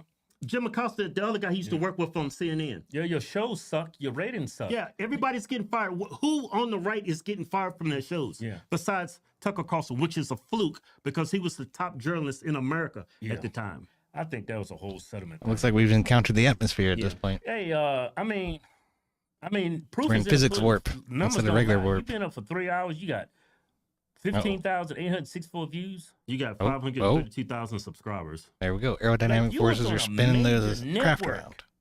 For years. No one followed you over here, which leads me to believe you never had a true audience. Yeah. Everything you was able to achieve on your network was basically given to you. Yeah, CNN has a built-in audience. Yeah, and you wasn't able to maintain that audience. That's why these people are getting cut. Yeah, that's why you got fired, because nobody...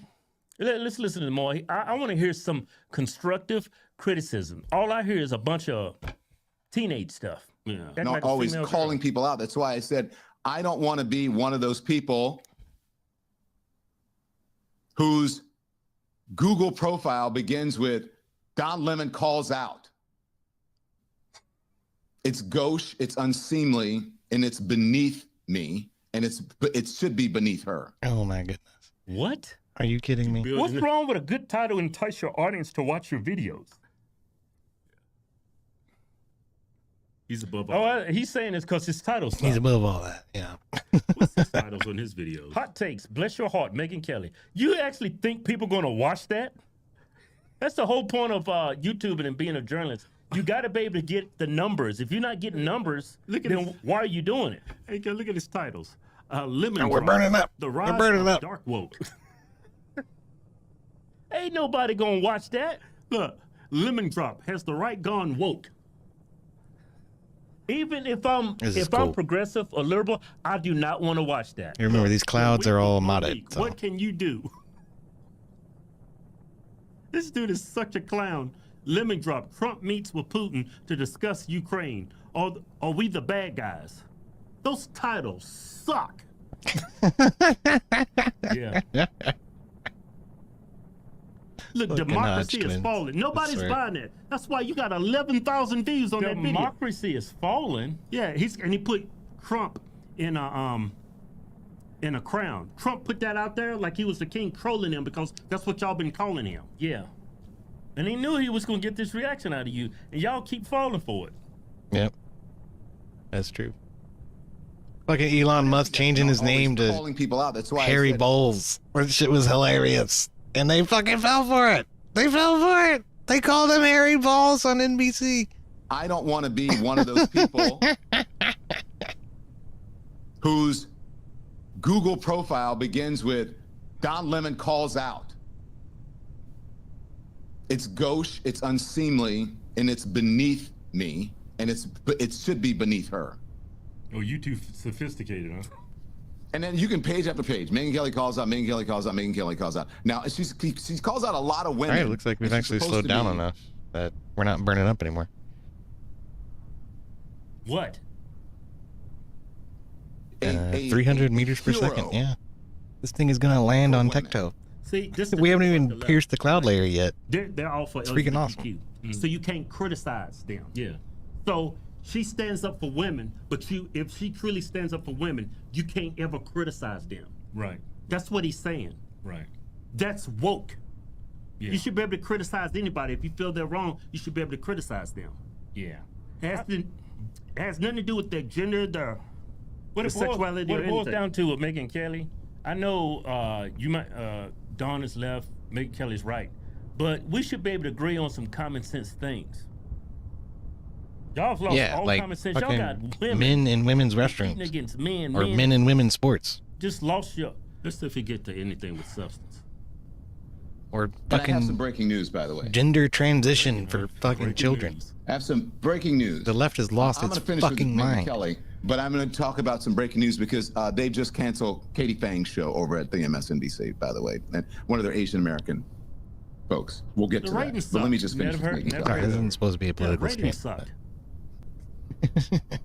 Megyn Kelly calls out this Well, one. So time this to is what fill in. Megyn Kelly said about Joy Reid, right? This is taking a lot longer than I expected it to. She's supposed to be get through all the about atmosphere women of Tecto. and, you know, supports women. Okay, so this is what she said. Remember when Joy Reid laughingly mocked white women tears as pathetic and offensive to her? Who's Yeah. crying now, Joy? She's a racist Good bitch. riddance to the absolute worst person on television. Here, here. And shame on NBC for letting it go on this long. Here, fucking here. Absolutely. Good on Megyn Kelly for saying that. She has a, you know, she is an axe to grind when it comes to MSNBC, and also, you know, this whole. She's racist. There we go. We're breaking into the clouds now. It's just, I'm gonna give you the evidence.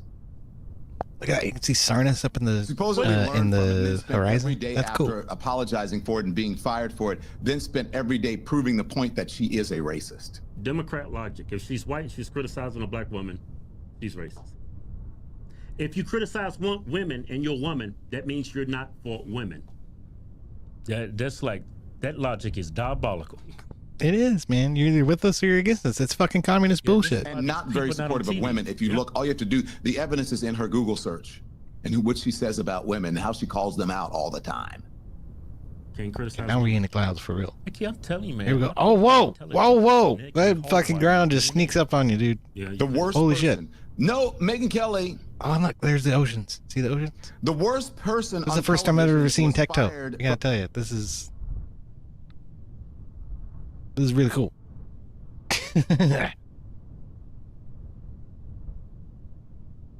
That's freaking awesome. I don't know what those oceans are made of. This is super cool. This is why we're here. We're trying to learn more about Tecto.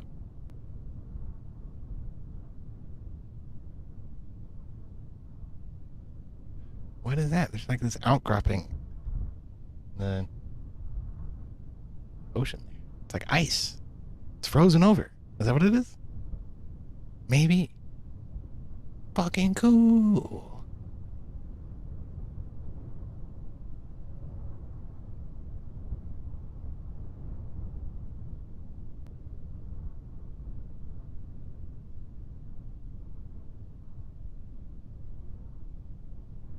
Will this thing have the speed to destroy itself? That's really the question. We're only moving at 60 meters per second right now.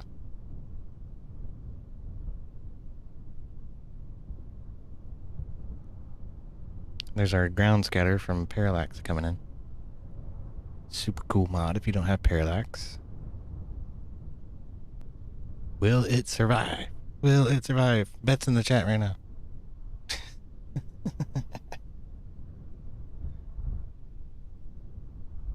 I bet it completely explodes.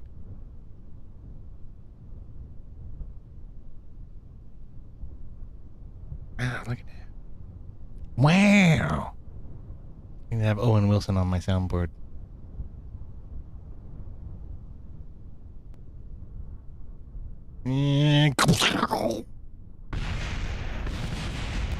Oh my god.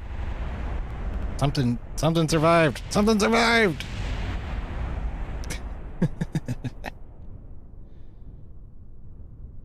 It did. I'll be damned. The probe core survived. I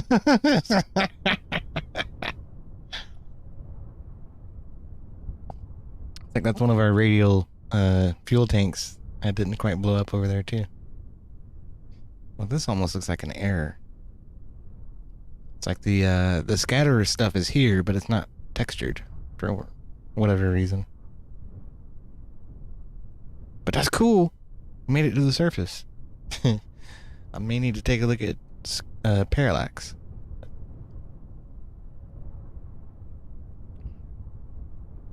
That was cool. Good shit. And from the surface, we can't really see the sky at all because there's so many clouds. The sunset is pink, apparently. Barely interesting. That scatterer is the atmosphere stuff. Eve is the clouds. And then parallax is the ground scatter, the rocks and shit that are everywhere. Which don't have any texture for some reason. Like I say, maybe I need to reinstall parallax. I can't believe the freaking probe core actually survived. This green rock right here is like a stock rock. So those, if I had all the DLCs, I'd be able to like roll over to it and take a sample and get some science out of that, I think.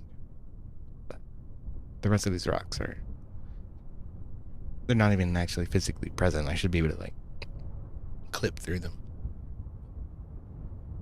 That was cool. That was cool shit. So, we did do a landing on Tecto, kinda.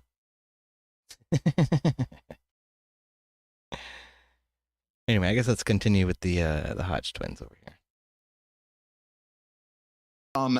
NBC and the Today Show. And freaking Don Lemon raising hell about Megyn Kelly. How's that true? How's that true? She's got a huge following. Yeah. Because people find her credible. She got 2.6 million views on this tweet. Yeah. And she... How... like, the truth is in the numbers. Look what Tucker Carlson's doing. Look what Megyn Kelly's doing. And look what you're doing, Don. You've lost all credibility. The fans you had no longer wants to watch and listen to you. Yeah, you have idiots for fans. Look at these comments. Megyn Kelly is nothing. Opportunist at best. Opportunists don't build a network of followers on YouTube the way she does. Opportunists can't do that. They have 5 minutes of fame. She's been approaching Tucker Carlson despicable status for the past 2 years. Megyn Kelly is a very miserable person. When someone is constantly criticizing and complaining, there's something wrong with them. This is all this guy does is complain. And Joy Reid. That's all they do. And there's so much truth in that tweet. She mocked white women and said there's white fragility, white tears. They don't mean anything. Because she's racist as fuck. Then Megyn Kelly calls out. Her name should have been Joy Racist. Racist? When after she's calling out a black woman is being racist? Does that make any sense? Yeah. Yeah, that's what I'm saying. No critical thinking. Yeah. Absolutely none. Joy Reid is the racist. Let me see. That's the worst person who's not on television anymore. Based on your opinion. Based on what metric? His personal feelings. That's the metric he's using. Yeah. That's the worst person who's not on television. So hoorah for that. NBC did something good with that. You know why? I like to give proof. See, the whole reasoning behind why Megyn Kelly got fired versus why Joy Reid got fired is completely indicative of what the fucking issue is. You know, what was it Megyn Kelly said? That, I don't know, back in the 80s, it wasn't really considered racist to put on blackface in adoration of, great black political and cultural figures like Aretha Franklin or, fucking Martin Luther King Jr. or whatever. Right? That's what she said. And NBC fired her for that. Fired her for that fucking garbage. That's absolutely the truth. Justin Trudeau will tell you that's the truth, won't he?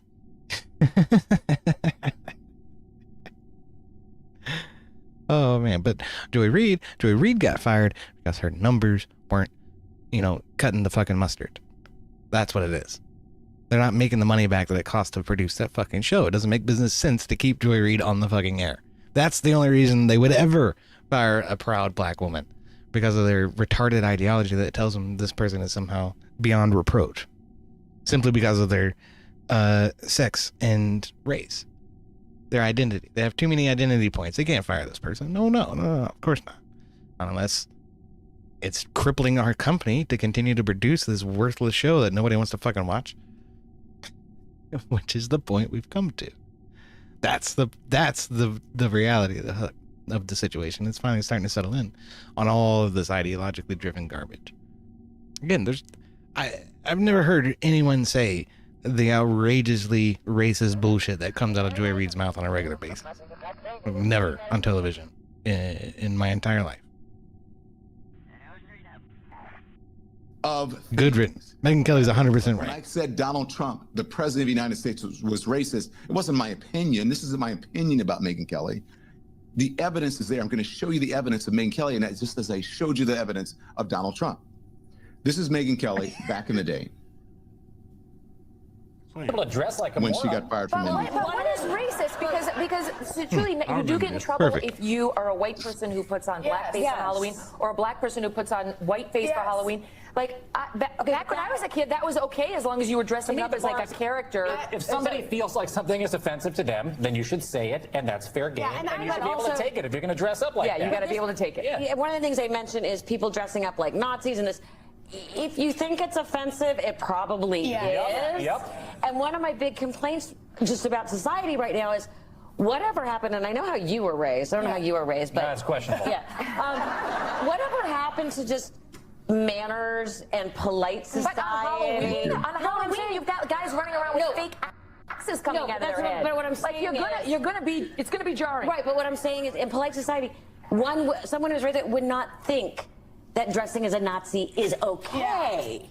I don't need the PC. Or painting somebody. I mean, I think that there are limits to how far you want to go. But If you're making people feel bad. But I'm saying normal people kind of know where that line is. Yes, right. I mean, I have a son that dressed as a fireman with an axe and then insisted on carrying the axe around for like a week. But there was controversy on the Real Housewives. There was a controversy on the Real Housewives of New York with Luann, as she dressed as Diana Ross, and she made her skin look darker than it really is, and people said that that was racist.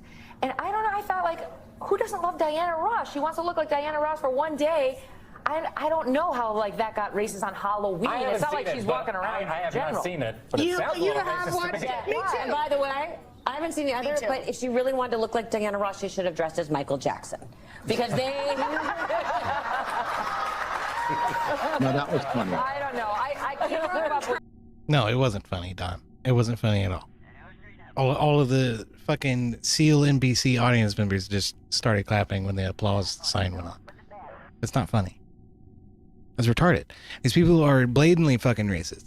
And all they're doing is looking for an excuse to ostracize and excise somebody from what they call polite society.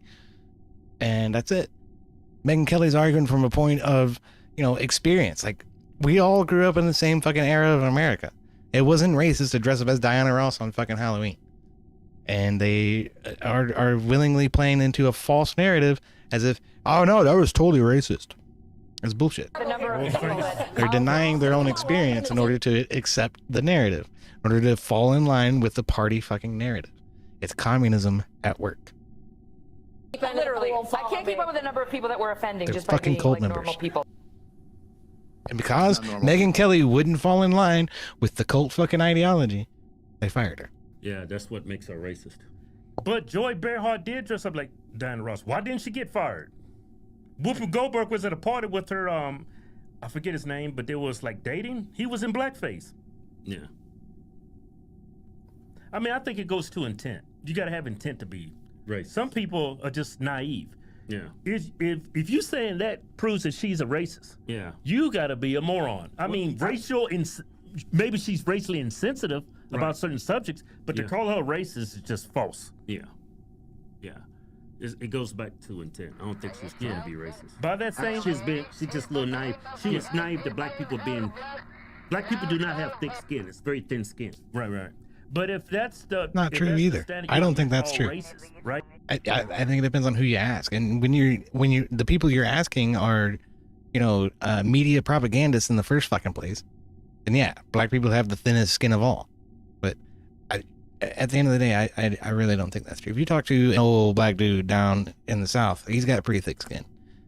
And he could give two shits about somebody dressing up in fucking blackface. Another thing is like the Democrat narrative is that dressing up in other cultures' garb at all, dressing up as a geisha or dressing up as a mariachi, guitar player, that's racist. But when Japanese people are approached by white people dressed as geisha, they feel honored. Oh, you like our culture. You're trying to embrace traditional Japanese culture. That's amazing. The same thing with Mexicans. Oh, you like old mariachi bands. I like old mariachi bands. We still listen to that music today, and there's a lot of good reason for that, because we like to appreciate our culture, and we are enthused by somebody else attempting to appreciate our culture.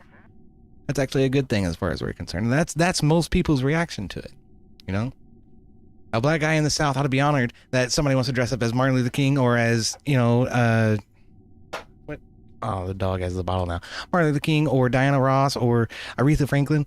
It shouldn't matter. It should that should be a good thing. You're throwing out respect for old soul singers who have helped shape music in America or helped shape the discussion around civil rights or yada yada yada. Grumble says Don Lemon is orange. It certainly is a contradiction. I'll say that. That's good to see you, bro. How you doing? You said that proves that Megan Kelly's a racist. Doesn't therefore that means you're a racist? That Joy Reid is a racist? Yeah. That means you're racist as well. Yeah. And you don't, in order to be Diana Ross, you don't have to darken your skin. And it's not okay. Blackface was never okay and is not okay. He's calling it blackface. It's not blackface. Blackface was and is not mock okay. Black people. Yeah, and denigrate. Yeah, it's an artifact of minstrel entertainment, where you'd have actors in vaudeville paint their faces black and their lips white to accentuate the difference in color between the two, and pretend to be, you know, slaves or black people as second-class citizens in badly performed skits that were incredibly and terribly racist. That's blackface. That does not align with American culture insofar as, you know, the 1980s and Halloween. That's not the same thing. It's not the same thing at all. But leave it to the Democrat, you know, fear-mongering fucking propaganda class to paint it out as such. And fire Megyn Kelly because they want to maintain that narrative. Great black people. Yeah. If you're a fan of Michael Jackson or Diana Ross and you dress like Michael Jackson, doesn't make you a racist. Yeah. Doesn't make you. So even as far back, even as more recently as the late 90s and the early 2000s, right? Jimmy Kimmel had this show called The Man Show that he hosted with Adam Carolla, and they did a segment where Jimmy Kimmel put on blackface and pretended to be Karl Malone and portrayed him as some kind of mentally deficient retard. All right, that didn't even understand basic principles of contemporary education, which I think Karl Malone took in stride and thought it was kind of funny at the time, and everybody did. But that doesn't change the fact that it was not a favorable portrayal of Karl Malone. It is kind of a minstrelized portrayal. In a way, that's a lot worse than somebody just dressing up on Halloween, you know, in honor of some great magnanimous figure. That sort of represents a milestone in culture or music. But instead, this is literally making fun of a man as some kind of Neanderthal. You know, and it's a white guy dressed in blackface. Racist. Yeah. They just That's pretty fucked. Racially insensitive to black people. But nobody calls Jimmy Kimmel out for that shit. That black people don't like, so that's why people like this dude is quick to be racist when there's no intent to be racist. Right. These people love when they think they find racism, though. And then she apologized. Of course. Here's the apology. After she got in trouble. Good morning, everyone, and welcome to the show. She was trying to keep her fucking job. I want to begin with 2 words. It's about falling in with the fucking the narrative, the party line, and the propagandist narrative that NBC is trying to fucking push. So they forced her to. There's no way Megyn Kelly would have willingly done that. And, you know, I think her career has actually benefited in the long run by not being associated with failing NBC. Because now look at it. Now look at fucking NBC. Their prize fucking woman, Joy Reid, they got her fired because they can't afford to run her fucking show anymore because they've lost that much viewership. What was it? The week after the fucking election, they had half as many viewers as they had peaked at in October. So it's not looking good for NBC. It's not looking good for legacy media. I tell you what, I couldn't fucking be happier. Fuck them. They deserve to fucking recede into the the ether where we no longer have to listen to them anymore. We can have new sources of media that aren't so narrative driven and aren't so in line with the Democrat fucking communist drive to uproot normalcy in society. I'm so sick of hearing about it. Words. I'm sorry. You may Fuck have heard this that shit. yesterday we Return to had a normalcy. discussion here about political correctness and Halloween costumes. And that conversation turned to whether it is ever okay for a person. Grumble says, you have people saying non-black kids can't wear Black Panther costumes on Halloween, like even with the suit mask on even. Yeah, I hear that. I hear that from fucking radicals who don't have any respect for American culture, what it means to be a child, you know, and have some fucking superhero that you like, that you want to epitomize and respect, you know, and they're sitting there saying, oh no, that's fucking racist. My nephew liked Black Panther, man. He was a big fan. So I totally get that. He was Black Panther one year, I think, because he's living with my parents. My dad don't give a shit. You want to be Black Panther? We can be Black Panther. It's a $25 costume no matter who you want to be. That's the way he looks at it. But it's a fucking crock. It's a total crock of bullshit. Like I say, they're fucking communists, and they're looking for a way to excise and exercise people from society. And if they can find a way to call you racist, then they'll call you fucking racist in order to get you to bend the knee and to heel to their, you know, bullshit propagandist narrative, which is designed to be an upheaval. It's designed to disrupt what you think of as normal American society. That's the only point. Fuck communism. Person of one race to dress up as another. Yeah, it is. It's Halloween. You know. Oh, what are you dressed like? Paul Manson? No, I'm gonna dress as a black person. When I dress up for Halloween, it's always some serial killer. I never did understand why people want to dress up like they're like someone they look up to, like Michael Jackson, Diana Ross. Yeah, but I don't think the intent was to be racist. Absolutely. Here's a perfect example. The Wayans brothers, when they did White Chicks. Was that racist? By that logic, yes, it was racist. By their logic, absolutely, but I don't think it was. That's a racist movie. According to that logic. Yeah. Well, in any case, even if it fucking was racist, some people thought it was funny. Why is it wrong for them to think that shit's hilarious? I mean, you know, you gotta be able to turn it around on its head, have a pair of white people playing black chicks or playing black people, and then making fun of stereotypes there and there out. That's perfectly fine. We have freedom of speech in this country. That means you can be racist if you want to. And you can laugh at racist jokes if you want to. I don't think there's anything fucking wrong with that. You know, what is it? One of the most important things about comedy in general as a principle is that you ought to be able to laugh at yourself, right? And the best comics exemplify this with self-deprecating humor. They make fun of themselves and the events of their lives, which makes them empathetic. The audience can sympathize with that. The audience says, hey, I've been there. I've felt like that before, you know? And that helps create the relationship between the person on stage and the people in the seats. This should equally apply to race as much as it does to personal experience. So, and if we build this whole, you know, dichotomy between polite society and non-polite society, encompassing ideals of race verboten, and what fucking communists would say is quote unquote polite society. It's absolutely verboten. You can't talk about it at all. Any mention of it is grounds for you know, exile, essentially. Freedom Tunes had a great fucking cartoon about this recently, but that's as anti-American as fucking anything in the Democrat lexicon and in their methods of arguing. It's disgusting. There isn't any reason to not laugh at a joke which is funny if it makes fun of people for stereotypes and from stereotypical views. The greatest comedians in the world are racist as fuck. And of those who are racist as fuck, you know, I would say a good half of them are black. Right? They make fun of the stereotypes that represent white people as well as black people, as well as other races. And that's part of what makes them iconic and wonderful comedians, is because they're able to speak to large groups of people in swaths at a time, like Richard Pryor, Eddie Murphy, back in the 80s. Listen to some of Eddie Murphy shit from the 80s. It's hilarious. Listen to anybody from the 80s. Listen to Sam Kinison.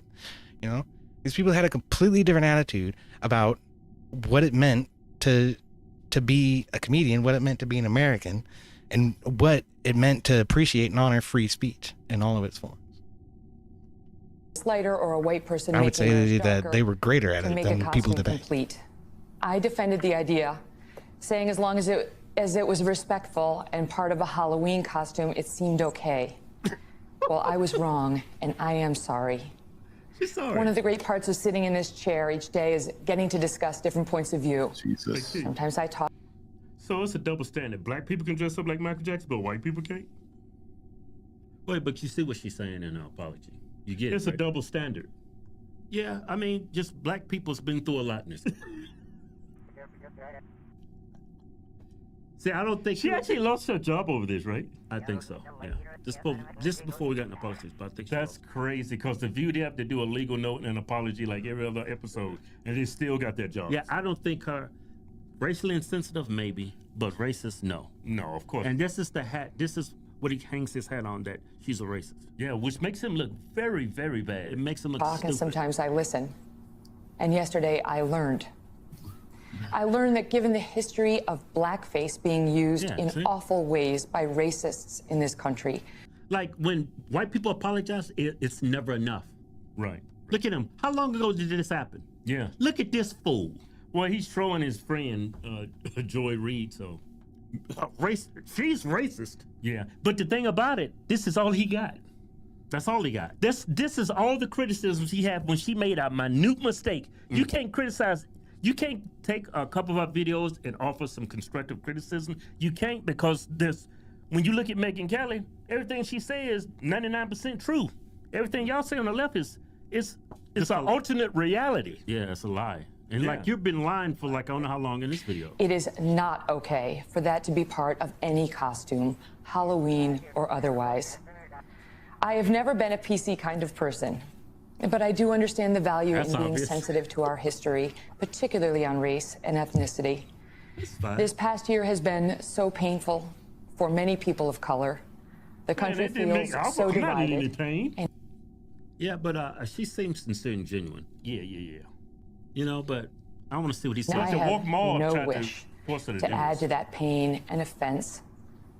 I believe this is a time for more understanding, more love, more sensitivity, and honor. And I want to be part of that. There you go. Thank you for listening a good white girl. and for helping me listen too.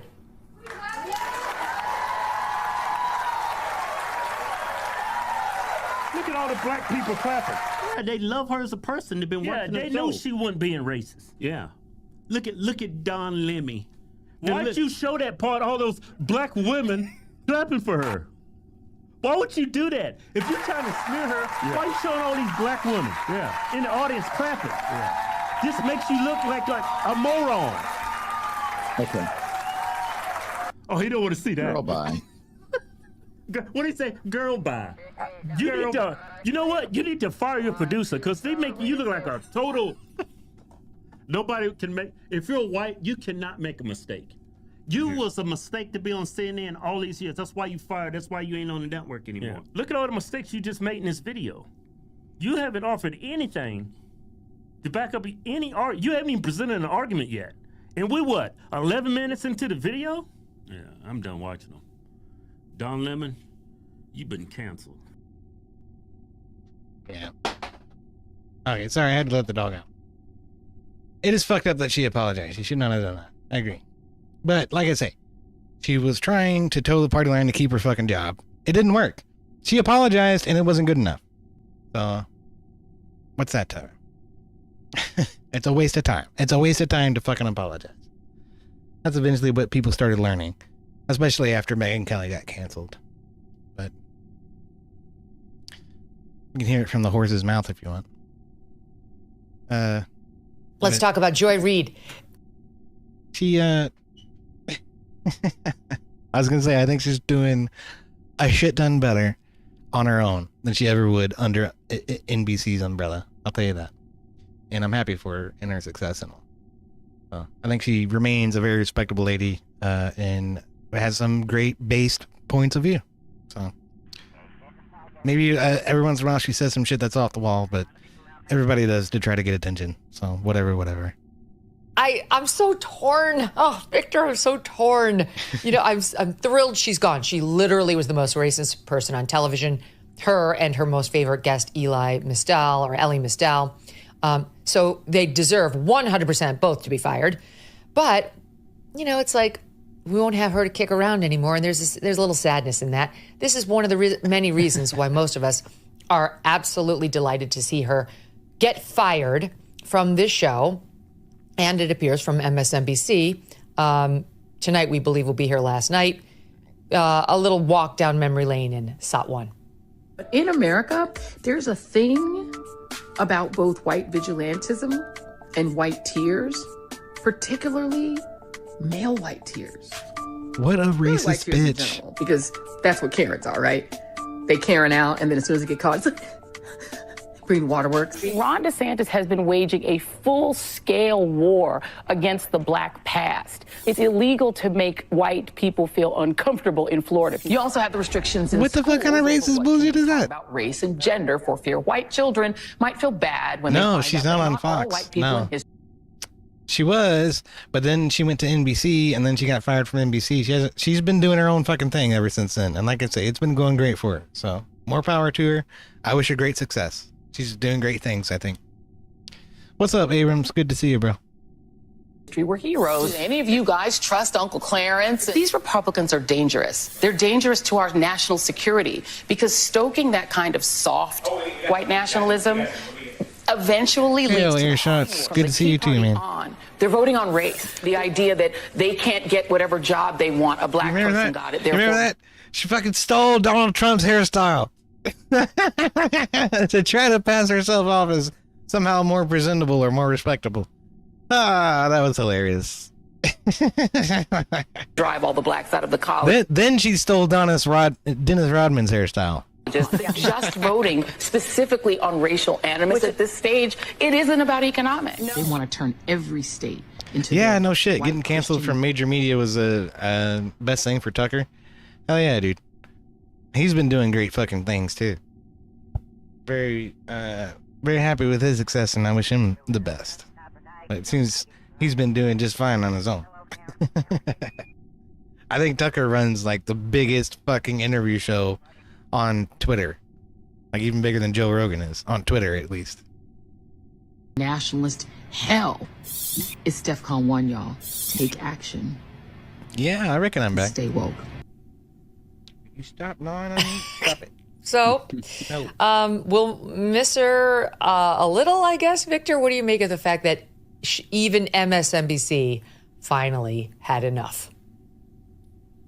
Yeah, I mean, if you had just substituted, like I say, it was clearly a money decision. Joy Reid was one of their best fucking had champions. Said what she did and just said black instead of white, they would have been fired in 24 hours. She knew that too. So which it shows how blatantly racist it is. You remember Megan when she first got on? She had this whole paper trail of being a homophobe. Do you remember that? And then she said, "I'm going to get the FBI to investigate because I was hacked." And then she completely lied on the air. She was never hacked. And then she said she may not have been hacked, but she couldn't. Then she said she was almost as if she was in a suspended state of animation. I may have written this, but I don't remember ever saying this. And it was so Doesn't pathetic. sound like and she would have been, she should have been fired for that. And then she had a big rant once, I remember, where she was mad that so-called white women had cornrows, and this was cultural appropriation, and she was going to wear authentic black hairstyles, and then all of a sudden she started wearing blonde. She dyed her hair blonde and straight. Yeah, and she wore the Trump fucking hairstyle too. Culturally, that was hilarious. Why do you want to look like an Anglo-Saxon after you gave a lecture that nobody? Why can't I wear the cornrows or have my daughter get cornrows in the Bahamas on a trip? But she can take my hair. She can try to imitate my hair, no problem whatsoever. So all I'm saying is that she was a sad person. She had a horrible, I'm not trying to psychoanalyze her, but she was terribly insecure. And it came out, it just exuded from her, insecurity. And she was thrashing around. And it was really the problem of the management to put her out there. They should have yanked her from the very beginning. And that Elie Mystel, he was an outright racist. I remember he said right after COVID, I got used to not seeing white people anymore, and it was a good feeling. And he just said things. Wish.com, John Malkovich. He does kind of look like John Malkovich. They were horribly racist. I have no idea who this guy is. They kept spouting that filth, and it was horrible. And they never. But he's nobody right. ever She was said terribly anything. insecure about her race. Finally, That's why the she was so only- and incredibly her fucking ratings have racist. Stayed, if I don't think they were ever great, but the only reason they took them off is that people got sick of her after the election. Or they would have kept her on. They were never bothered by what she said. They were just trying to adjudicate whether it was good enough to justify the advertisers. I don't know. So they replaced her with three other hosts, two of whom are black, one of whom is Hispanic. And I guess they think that will save them. We'll see. They fired everybody. Her entire staff has been laid off, which apparently they found out about the cancellation from the trade mags or from the internet, same as the rest of us. Classic NBC move. They're such a classy group over there. But it is true that among the dumbest people over at MSNBC, she appears to have been the dumbest and the worst rated. We just pulled the ratings from Thursday night. On Thursday night, this is in the 25 to 54 demo. I mean, this is.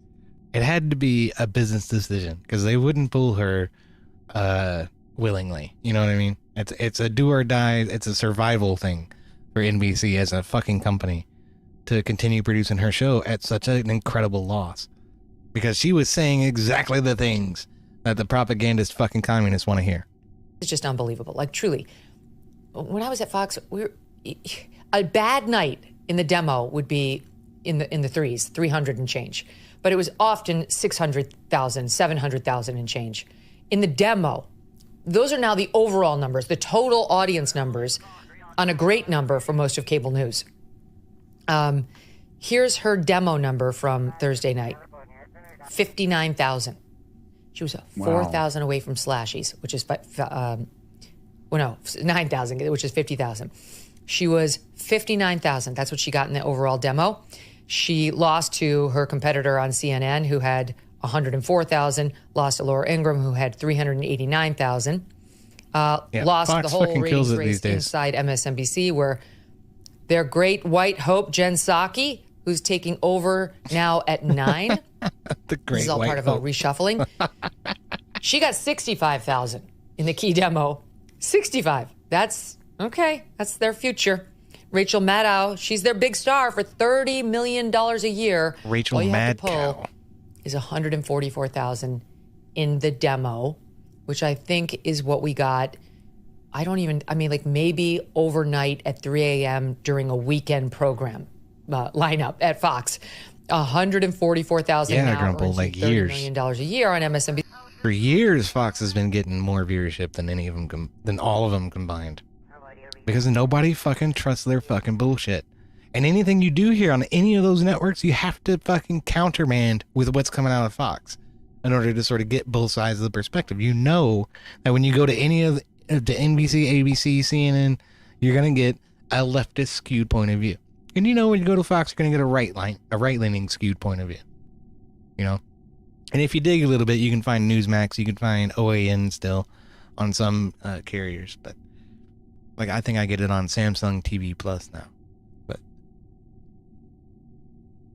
still, even after nearly a fucking decade at this point of conservative media fucking owning the left, we still have to go out to independent sources most of the time to find a halfway balanced point of view. Well, that's what's happening. That's what the future is exactly what Megyn Kelly and Tucker Carlson are doing. And Dan Bongino for that. More power to him. See, and then the next We have a little bit to talk about with him too. He got appointed as assistant director of the FBI. lowest. I don't know if that was Kash Patel's after decision or Reid Trump. and Psaki was Stephanie Rule with 88,000. Lawrence O'Donnell got 103,000. These are all terrible, terrible, terrible numbers. And that's one of the many reasons Joy Reid is out, because she was not only a racist, it was very obvious and incredibly alienating, I'm but she telling you didn't rate. that was a benefit That was the benefit. That's why they tolerated her in her, imminent losses for so long. It was because she was a racist. They wanted the racism. They wanted it. It's anti-racism coming from Joy Reid, right? That is literally their fucking ideology. It's that black people cannot be racist. A racist black person is actually being anti-racist. That is their ideology. So they wanted that. That's why they kept her.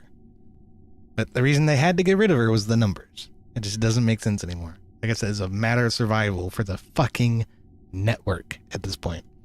Victor, and I think she lasted longer than she otherwise would have, given the fact that she constantly played the race card.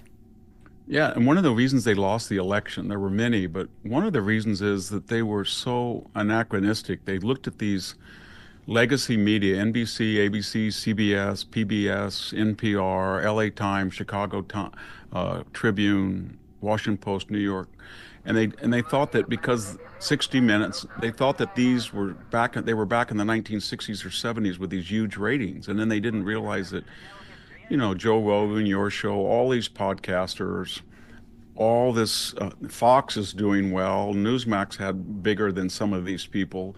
There was and then there were online influence, there was a whole new media, and you think that these hip people from Silicon Valley who were left-wing would have told them, or somebody, but they were very out-of-date, old fuddy-duddies, and they kept sending, they had an opportunity with Joe Biden at the Super Bowl, they had an opportunity with Kamala Harris to go on Joe Rogan, and they just were so either out of it, and they didn't understand that the whole media world had changed, or they were afraid because they were not these sympathetic, obsequious. Yeah, for sure. Newsmax has been getting a lot more traction than they had before COVID, for sure. They had to pay them like Oprah or Cardi B or somebody. But whatever it was, they didn't understand the new media at all. Yeah, and we'll see whether, she's probably going to come over into the digital lane. We'll see whether she has any followings. So far, like Tiffany Cross, who also had this type of a... Oh, God, I hope she says something about Don Lemon. program on MSNBC, which is just all about her hatred for whites. She decided to go independent. She's been an abject failure. Don Lemon's podcast, abject failure. Yes. So we'll see how she does. Here is just a couple of bits eat of it, Don. On the go fuck yourself. Her anti-LGBTQ past. Between 2007, Variety provided this good recap. In 2009, she blogged about then Florida Governor Charlie Crist, referring to him as Miss Charlie, tagging the post's gay politicians, suggesting that gay men prey on young men in a way that many people consider to be immoral. She said she was repulsed by the film Brokeback Mountain and said, "Does that make me homophobic? Probably." In a 2018 statement, she claimed that the posts were fabricated by an unknown external party who'd gained access to her blog. She said she'd hired a cybersecurity expert. I remember this. This is so fun. She later conceded no evidence of hacking had been found. She issued a blanket apology noting, quote, "I genuinely do not believe I wrote those hateful things because they were completely alien to me. But I can definitely understand, based on things I have tweeted and have written in the past, why some people don't believe me.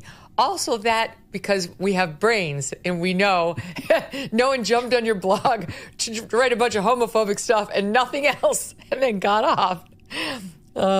Yeah, and then she claimed there was a fake FBI investigation. If you have someone... Grumble says, for the longest time, I thought Don Lemon was a grumpy old men movie with Walter Matthau. That was a good one. He did a reboot of The Odd Couple, too, which was hilarious. But I guess you gotta like Walter Matthau's sense of humor. like that. He's a grumpy old man. So egregious and just flat out lies. And then you keep her too much wine will do that to you, says Abrams. No shit. I can do anything on the air. I can say anything outrageous because I have said done the most outrageous thing in the world, and they kept me here, and they knew that. Yep. And after that, they had He's no 100% right.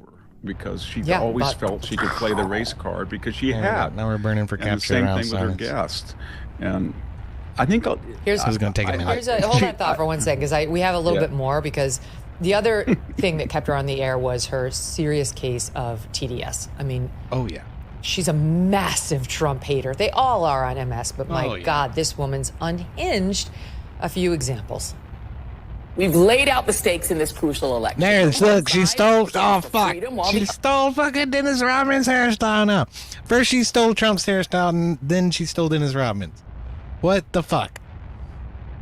Other meets the textbook definition of fascism, namely a far-right dictatorial regime like Hitler's Germany. We still don't know for sure whether Donald Trump was hit by a bullet. For me, there is something wonderfully poetic. Here's the Trumpian haircut. The first person to actually criminally prosecute Donald Trump is a black Harvard grad, and a black woman is doing that same exact thing in Georgia. Donald Trump is being held to account by the very multicultural, multiracial democracy that he's trying to dismantle.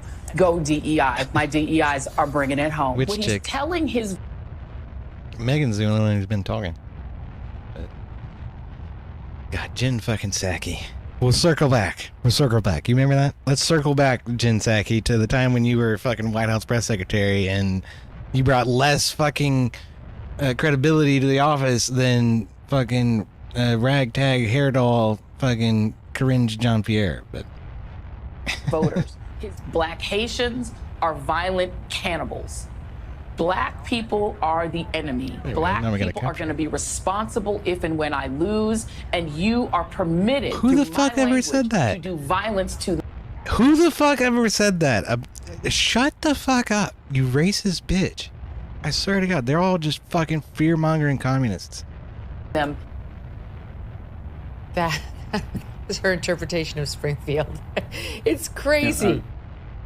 We continue to face uncertainty when it comes to the economy, with a perfect storm brewing as Social Security and Medicare hit a... I think all that's just an ad. But, yeah, dude, fucking Joy Racist is finally fucking gone. Thank fucking goodness for that. What was I gonna say? There was something else. Yeah. Talking about the, dogmatically driven, push to ostracize people who don't fall in line with this whole race baiter fucking narrative that sort of defines democratic ideology these days. I think Freedom Tunes had a great little fucking cartoon about it. Fucking love that channel. Seamus is hilarious. But yeah, it's specifically about immigration, right? Which is the new race baiters fucking fear-mongering topic of discussion. All right, our first international policy issue of the day. We're anticipating a massive labor shortage in Japan. What should we do? Why not fill it with Chinese immigrants? They're basically the same. What? Racist! You're a monster!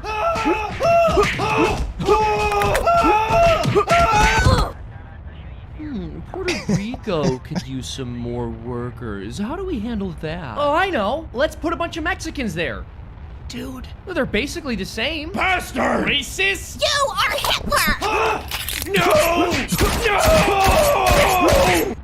No! Pakistan could use a fucking, GDP.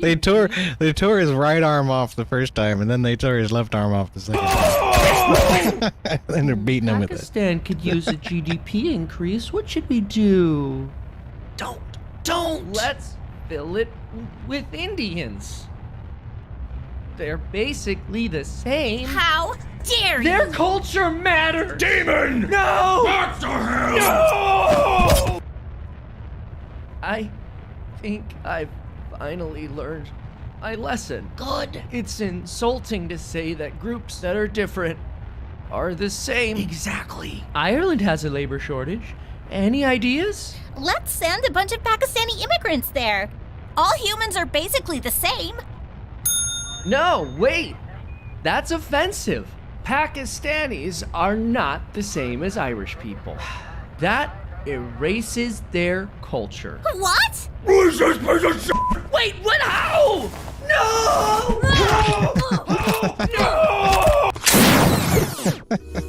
Become a member at freedomtunes.com for exclusive cartoons. Oh, man. Doesn't that just ultimately summarize the crux of it, though? Right? It's fine as long as it only happens to white people. That is literally the fucking argument. That's the argument for the open borders in the United States. It's the same argument for open borders in Europe. No matter where you're talking about, whether you're talking about Ireland or any place else. It's like, oh, well, we have this demographic deficit anyway, right? There's not enough people being born. So we have to fill jobs in the labor market. So why not use immigrants to do it? But if you literally apply that to any other country, that's any non-white country, I should say, it suddenly becomes a racist fucking notion. And, you know, it just goes back to what I was saying before, is that all of this race baiting, you know, identity politics focus is attempting to accomplish is to disrupt normalcy in Western society. That's literally it. And they've nearly succeeded in far too many cases. Thankfully, I don't think it's going to happen here anymore. We'll see what happens. We'll see what Trump and, you know, the Republican Senate are able to accomplish. But I don't know. Or the Republican House, I should say.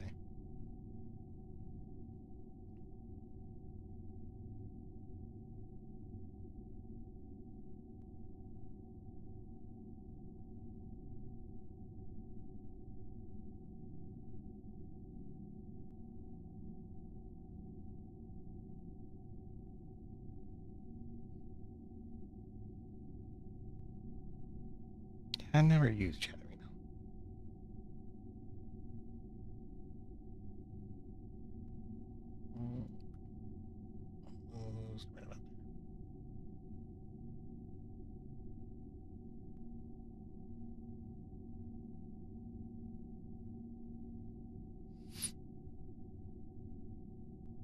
How much is that going to cost? It's another $250. We're getting low. But thankfully, once we've corrected our inclination to match OVOX, it shouldn't cost a whole lot. Good stuff on that. Good stuff on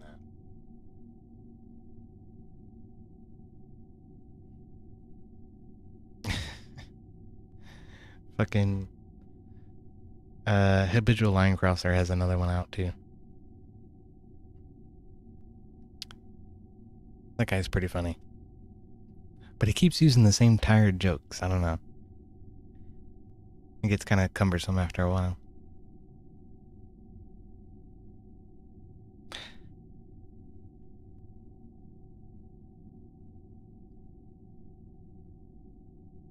Grumble says it's Chatterino is really great if you need to monitor the chat up a bunch of channels, like if you're a mod at a few places or want to log chat or whatever. Yeah, I could see it. I could see it being helpful for that, for sure. Anytime you lie to what is supposed to be a free public, anytime you lie to them, you are putting them at risk. Yeah, and how often has, you know, left-wing media lied in the interest of fear-mongering to further the communist fucking narrative? The only downside is that it's only for Twitch. Oh, then I can give two shits. Because I can't even be on Twitch. And fuck Twitch, dude. Fuck fucking Twitch. Fuck them right in their ear. So sick of it. You know, I suddenly realized that 90% of the whole trans discussion and the way that it's been dominated and portrayed in the media, I think, is, at least in part, Twitch's fucking fault. Twitch had a lot to do with that. And perpetuating it and trying to normalize it. And I think that's egregious. That was an egregious fucking error. To further that shit. I mean, trans people are basically sanctified on fucking Twitch. You know what I mean? With the way that they run their algorithm. Trans and queer people are somehow elevated above anyone else. And I think a lot of people started figuring that out. And it contributed to the whole queer trend thing. Where people were claiming to be somehow ambiguously queer simply to try to fit in for FOMO. You know what I mean? It's one of the worst things that's ever happened to society, in my opinion. The most counterproductive directions in ideals that has ever occurred is to sterilize an entire generation of youth. This is literally what those people have been pushing for and applauding. It's disgusting. That's the truth. The Biden administration lied And right now, John Oliver is lying to you. Moving on to what we're talking about, fascism. I would argue that there are plenty of fascists in UK Parliament. And I would argue that there are plenty of fascists actually in the comedy scene, both in Europe and stateside. What do I mean by that? I mean people who would eliminate voices of dissent at a moment's notice if they had that ability. You don't judge a party or an ideological group by merely what they do now. You judge them by what they would do if they had completely unfettered power. And I think people like John Oliver, and you can use the umbrella here of big government liberals in Europe, I think they certainly qualify. I would argue that they are far more fascist than any member of the AfD, member of this administration, or certainly anyone in this studio. I want to be very clear here. As we move on in this segment, at no point am I advocating for the removal or censorship of John Oliver. I don't want to happen to John Oliver exactly what his managing company has done to us, Avalon, right? Every time we criticize him, every time we do a rebuttal, which falls squarely under fair use, we get removed. That segment gets removed because John Oliver can't handle criticism. Respect where it's due to Jon Stewart, to even, I would say, Jimmy Kimmel. They at least leave it up. Yeah. John Oliver has every single one removed, and it's manually done. So right now, if you are watching on YouTube, please go to Rumble and download the Rumble app. That's the best way you can stay in touch. You'll only get notifications when we are live on Rumble. It's the best way to not be beholden to an algorithm. Rumble, we own live, and none of these critiques, none of these rebuttals get to take place if not for Rumble Premium members. It's $99 annually. You can try it for $9.99 a month. Rumble Premium is Mug Club. Mug Club is Rumble Premium. That's why we don't have to worry. These fucking douchebags. Sir Abram says, enough subs, I'd throw on a wig and panties. Don't judge. No, I'm not fucking doing it. I'm not a fucking clown or a dancing court jester or whatever. I wouldn't do any of that bullshit. I don't care. I don't care if it would get me more subs. I don't care if it would get me more fucking viewership. That's not the point. It's counterproductive to the point, actually. I think, yeah. That's why we all ended up in the same damn chats. It's because we were searching through the sea of fucking queerness looking for normal people, and we found each other that way. Deputy over there at the FBI. So, John Oliver is back. And they continue to remove conservatives. Just the other day. Just the other fucking day. Fucking Commie Points comes after Rob Noor and starts saying the F slur all over his fucking channel, left, right, and center, in order to get him banned from Twitch. And it succeeded. I swear the motherfucker did it on purpose. Rob tries to give him the benefit of the doubt, but I'm like, nah. He's enough of a fucking two-faced prick to do that. To try to fuck with you, you know? And it's fucked up. I think it's true of all of them. I really do. I haven't met a good faith leftist yet. I really haven't. They always want to argue in bad faith. They immediately dismiss you simply because you disagree with them. Like, oh, well, you must be a fucking idiot. So then I'm going to treat you like one. That's really how they feel. Or they think if you have some sort of platform, you're an immediate threat to society. And that it's actually a noble thing for them to try to get you canceled. It's disgusting. And like I say, that's rampant throughout the left wing. In my experiences on Twitch and elsewhere. Fuck Twitch. I don't care. It's a goddamn cesspool of degeneracy and communism. And it's just not worth trying to save or trying to participate in anymore. Especially with shit like Rumble. Especially with YouTube kind of finding its way back to the center with its fucking toss and the way that it handles things. And Kick. Having Kick out here being a neutral, they don't give a fuck. They're not going to promote any kind of political content, but they're not going to silence it either. I can respect that. Again, I mean, he does a show once a week. Not even fucking worth it. And so much money that he makes. This time, as an entertainer, a comedian advocating on behalf of big tech censorship. Tonight, let's take a look at the challenges of content moderation, how Facebook's faced them in the past, and what might have led to its new approach. And let's start with the challenges, because from the very beginning of the modern internet, there were concerns about what was on it. Time for the latest installment of John Oliver is a Big Fat... I am a pussy, and that is frankly a wild thing to say. I'm telling you, I am a pussy. Oh, sorry if this is how you found out, but I'm telling you that I am a pussy. Oh.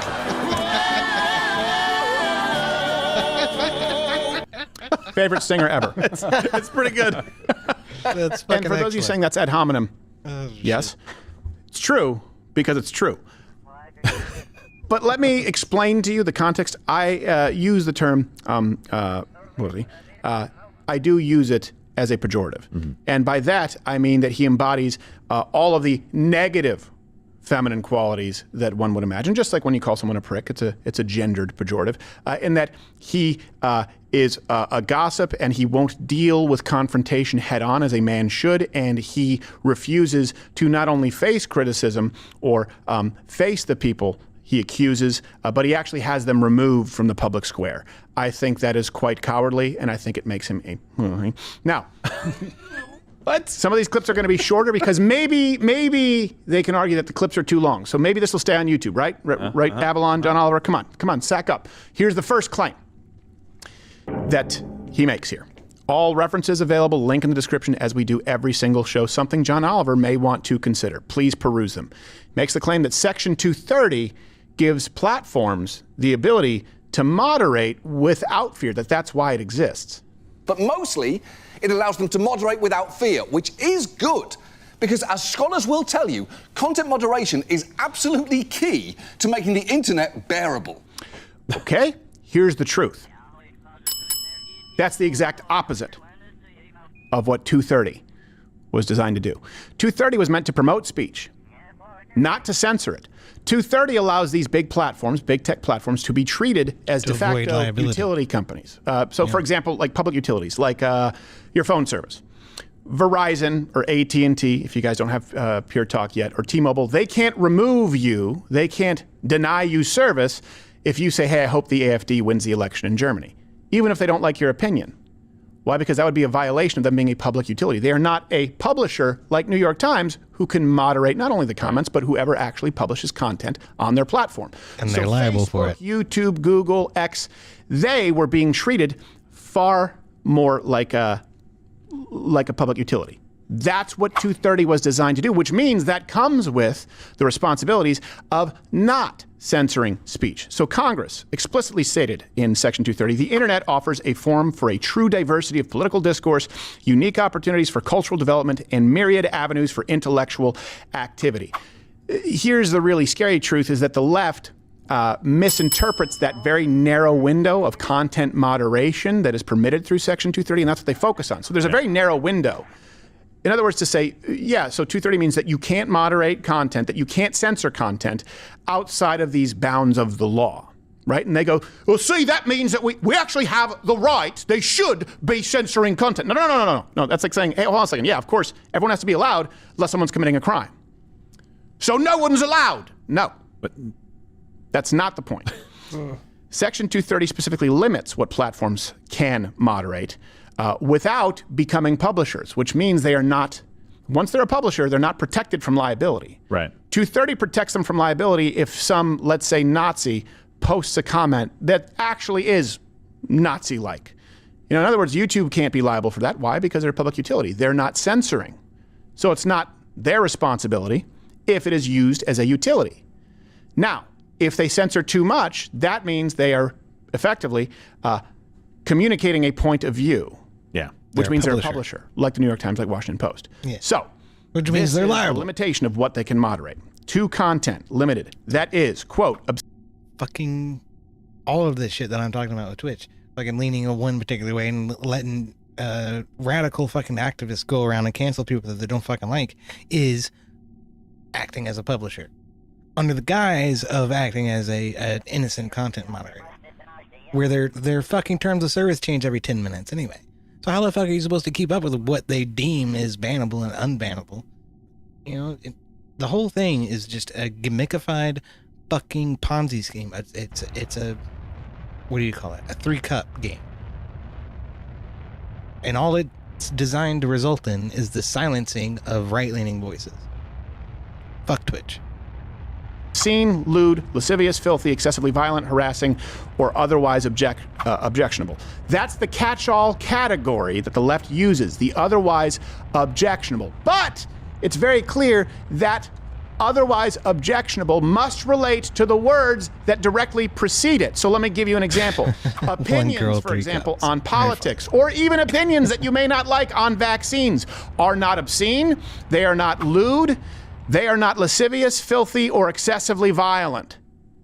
So otherwise objectionable cannot just apply to anything you don't like. That three-titted woman. To apply to the definitions that are very clearly outlined before it. Yeah. Does that make sense? And you have no recourse. That is the problem with 230, because literally you basically go 230, 230, 230, 230, all the way up to the Supreme Court, and then hope you get a first you hope it gets taken by the Supreme Court, then you hope you get a victory. Right. They are hiding Shell behind game is what they 230. call it. Exactly. Shell game is what it is. 230 doesn't protect Instagram, Facebook, or YouTube. No! No! Fuck. Okay, look at this. We're trying to get to this white planet, and this is us. Can you see what the problem is? Do you see what the problem is right here? We're traveling in the wrong direction around the fucking planet. I'm going the wrong way. I can't intercept OVOC like this. It won't fucking work. I should have come in on the other side of the damn planet. God fucking damn it.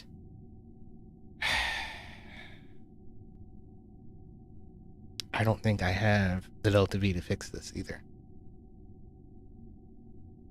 Oh, man.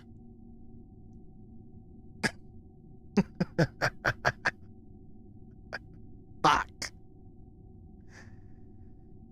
Oh, son of a bitch. This is what you get for trying to run 3 missions at once. You overlook stupid little details like this. I'm sorry. You know what? It's whatever. I'll fix that later. I'll have to cheat. That's the only thing I can do. I have to turn on infinite propulsion and force us to go the other direction. I should have came in the other way. I should have came in the other side of the planet, and it wouldn't have been a problem. I came in on the wrong side of the planet because I'm a fucking retard. God damn it.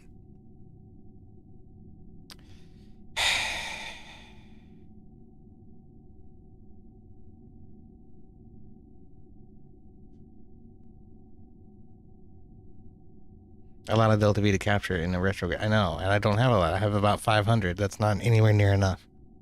So I'm gonna have to cheat. Otherwise, Jebediah Kerman is gonna be fucking. He's gonna be stuck out here for the rest of his life. Well, I have to intercept with this moon in order to refuel so we can get back. Ah, fuck me running, dude. But we're not. I'm not gonna leave Jeb out there like this. I'm not gonna do it. I'm not gonna do it. So. I'm such a dummy. I swear. God damn it. Okay. So I think the key here is just to turn retrograde and burn until our orbit is about where it is right now. So. Son of a fucking bitch. Jeb always dies. No! He is not dead in this playthrough. I'm not gonna let him die. I'm not leaving him out here to die.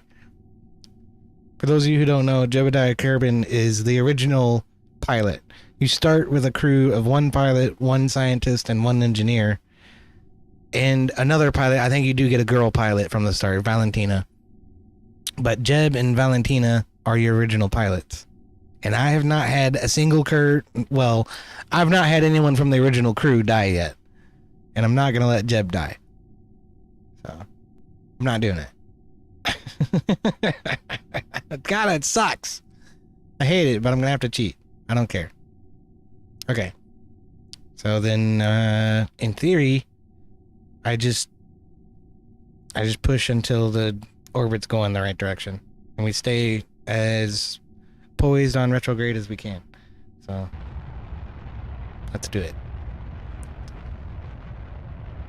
I can't believe I did that. I cannot fucking believe I did that. All right. Pay no attention to the man behind the curtain. It doesn't protect their right to say you can't post a story about an mRNA injection side effect. It doesn't protect them from saying, actually, you know what, you're not allowed to post. Yeah, but it's like this is a sandbox, so all of the progression is turned off, all the money's turned off. I don't have any reason to make stupid mistakes like this. You know, if I had just paid attention, this would not have happened. So I'm going to chalk it up to a planning mistake, and we're just going to use cheats to act like it didn't happen. I cannot fucking believe I did that. Information that suggests maybe this virus leaked from a lab. It doesn't protect them from saying, actually, you know what, we don't like the Hunter Biden laptop story, which we'll get to. So hold we're on. actually just going to ban it. As a matter of fact, that would be a direct violation, and they should be fined. No, I don't have the Delta V. I don't have the Delta V. They should be held liable OVAC immediately. barely has any Either their gravity at all. publisher I or don't their have the Delta platform. V. I have been saying it since 2012, if you want to go back far enough. Here's another claim that John Oliver makes. A comedian who doesn't believe in free speech. That conservatives were never targeted by big tech to censor. One has been conservatives repeatedly painting normal content moderation as political persecution. Big tech's out to get conservatives. That's not a suspicion. That's not a hunch. That's a fact. We've seen the big tech has been censoring us. The American people are being censored. Conservatives are being censored. The information that's flowing to the American people is being censored. It's just the bottom line. Okay, that is obviously all bullshit. Well, if it's obvious, provide your references. Yeah. If it's so obvious, provide. That's right. You never do, aside from when we see an overlay that says Salon or Slate. Here's the truth: conservatives are very clearly targeted and censored. Again, this is empirically available through the data. They're banned at rates that are about 4.5 times the rate of those on the left.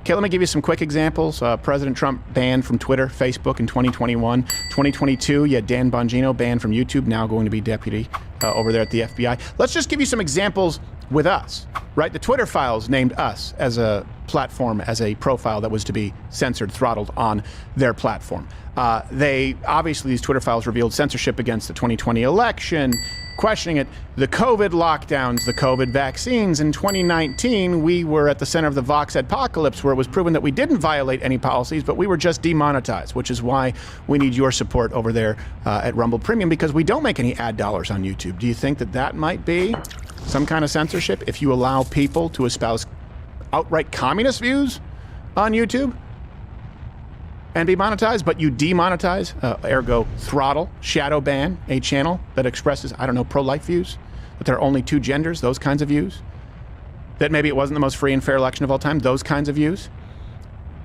Also, I believe in 2019, might have been 2018, that's how I met my half-Asian lawyer, Bill Richmond. Engadget published an article about demonetization. There was also an article about Facebook throttling. Specifically, people named the Chris Kyle Foundation, Ted Cruz for President, Breitbart, and yours truly. That's how I met my lawyer. We ended up handling that out of court. Notice we're still on Facebook. It was so bad, just us right here. I don't know if you think that we've said anything objectionable enough to warrant being deplatformed, to warrant being demonetized, to warrant being shadow banned, throttled, to the point where we've had to create our own separate platform. People said, create your own YouTube. Well, we have. Everyone migrate over to Rumble. YouTube is dead. It got so bad that the known Marxist Senator Hirono was outraged that we weren't completely banned. It wasn't enough. YouTube dragged its feet before taking any action against conservative commentators. Can I name new Kerbins? Yes. I have a mod. I forget what it's called. I think TLC something or other, staffing. It allows me to choose who the next Kerbin that I hire is. Otherwise, it's like a random draw. So you may get a scientist, you may get an engineer, you may get a pilot. That becomes troublesome if I'm just trying to make a new crew and I need someone specific. So I added the mod so I could define their specialty. But that allows me to name them if I want. So I can make them whatever, sure. I can choose whether or not they're male or female, whether or not they're stupid or courageous. I don't even know what those stats do or mean, but it's some way to differentiate the Kerbins from one another. The The main thing is being able to choose their profession and their skill set. Because only scientists can reset science experiments. Pilots are the only ones who can actually use maneuver nodes and special maneuver automations. And then engineers are the only ones who can actually repair craft in flight. Steven Crowder, despite being informed of Crowder's 2-year homophobic harassment campaign against journalist Carla Maza. When YouTube... Oh, the Carlos Maza thing was hilarious.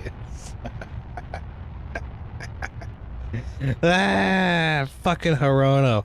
The constant source of just retardedness is the squad in fucking Hirono. did finally take action. It took the half measure of removing advertisements from Crowder's videos rather than removing him from the platform entirely. Advertisement. And also, Carlos, we called Carlos Maza a lispy queer. We can say that, right? Yeah. So that's fine. Not Carla. Yeah. Maza. You just transnamed. You just dead named the lispy queer. Yeah. He also called himself queer, joked about his lisp, and I think his handle was Gay Wonk. And he wasn't the only person at Vox who we criticized. And it wasn't a campaign. It was more of an adventure. Also, I didn't just say lispy queer. I said fairy. Yes. Sprite. I believe light in the loafers. There are a bunch of terms that were used. They were all fun. Who was your campaign manager for this campaign that you put together? And actually, though, here's the good news. We will always welcome on voices that differ from our own. So after 6 years have passed, we're going to allow bygones to be bygones, and hopefully we have her on the line. We actually have Senator Hirono on the line to comment right now.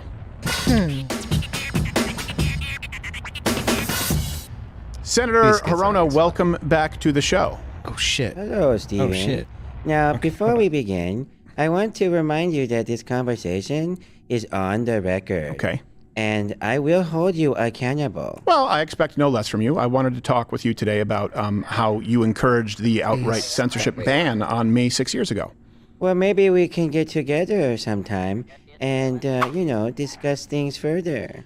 I don't know if that has any... We can have a picnic under the stars, where you can give me a hot lunch. Okay, Senator. My lunchbox is ready for you, Steven. Senator, that is unbecoming of a public servant. It's hot and steamy in there, just how you like. Oh, my God. I'll bring some salad. Well, I like a good salad. And then you can toss it for me. That's not the definition. That's not, has nothing to do with the lunch. Hey, Steven, do you like poke bowls?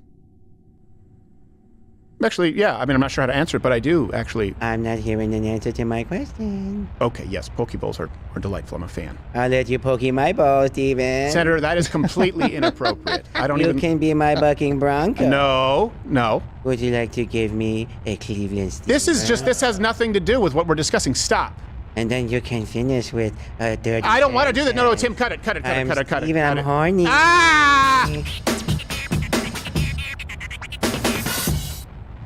That took a turn.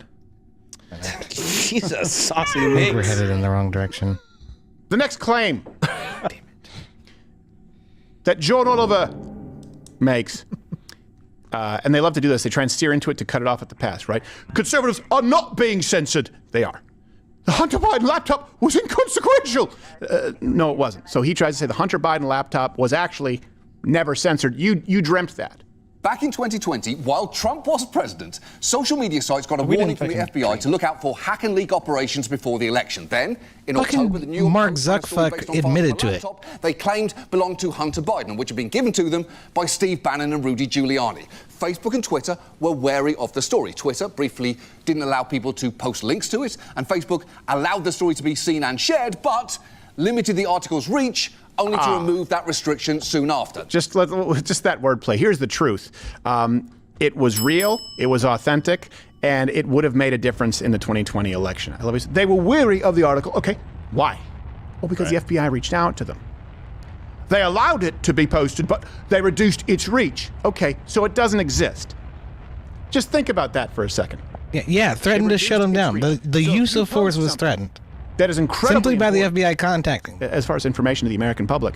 And these people, at the behest of the FBI, that's fucking decide fascism. They're just going to limit its reach. You can post it, But your own subscribers, fascism perpetuated by the Democrats and Joe fucking Biden. Does it exist? Yeah, this was a massive story. Everybody was talking about. All of a sudden, gone. Yes. And then a week later, they're like, all right, you can post it again. Wait a minute. Why don't you just unfreeze the other post with all the likes, all the mentions, all of the algorithmic favorite stuff that's going on with this thing? No, you can repost it. That's just as good. No, it's really not.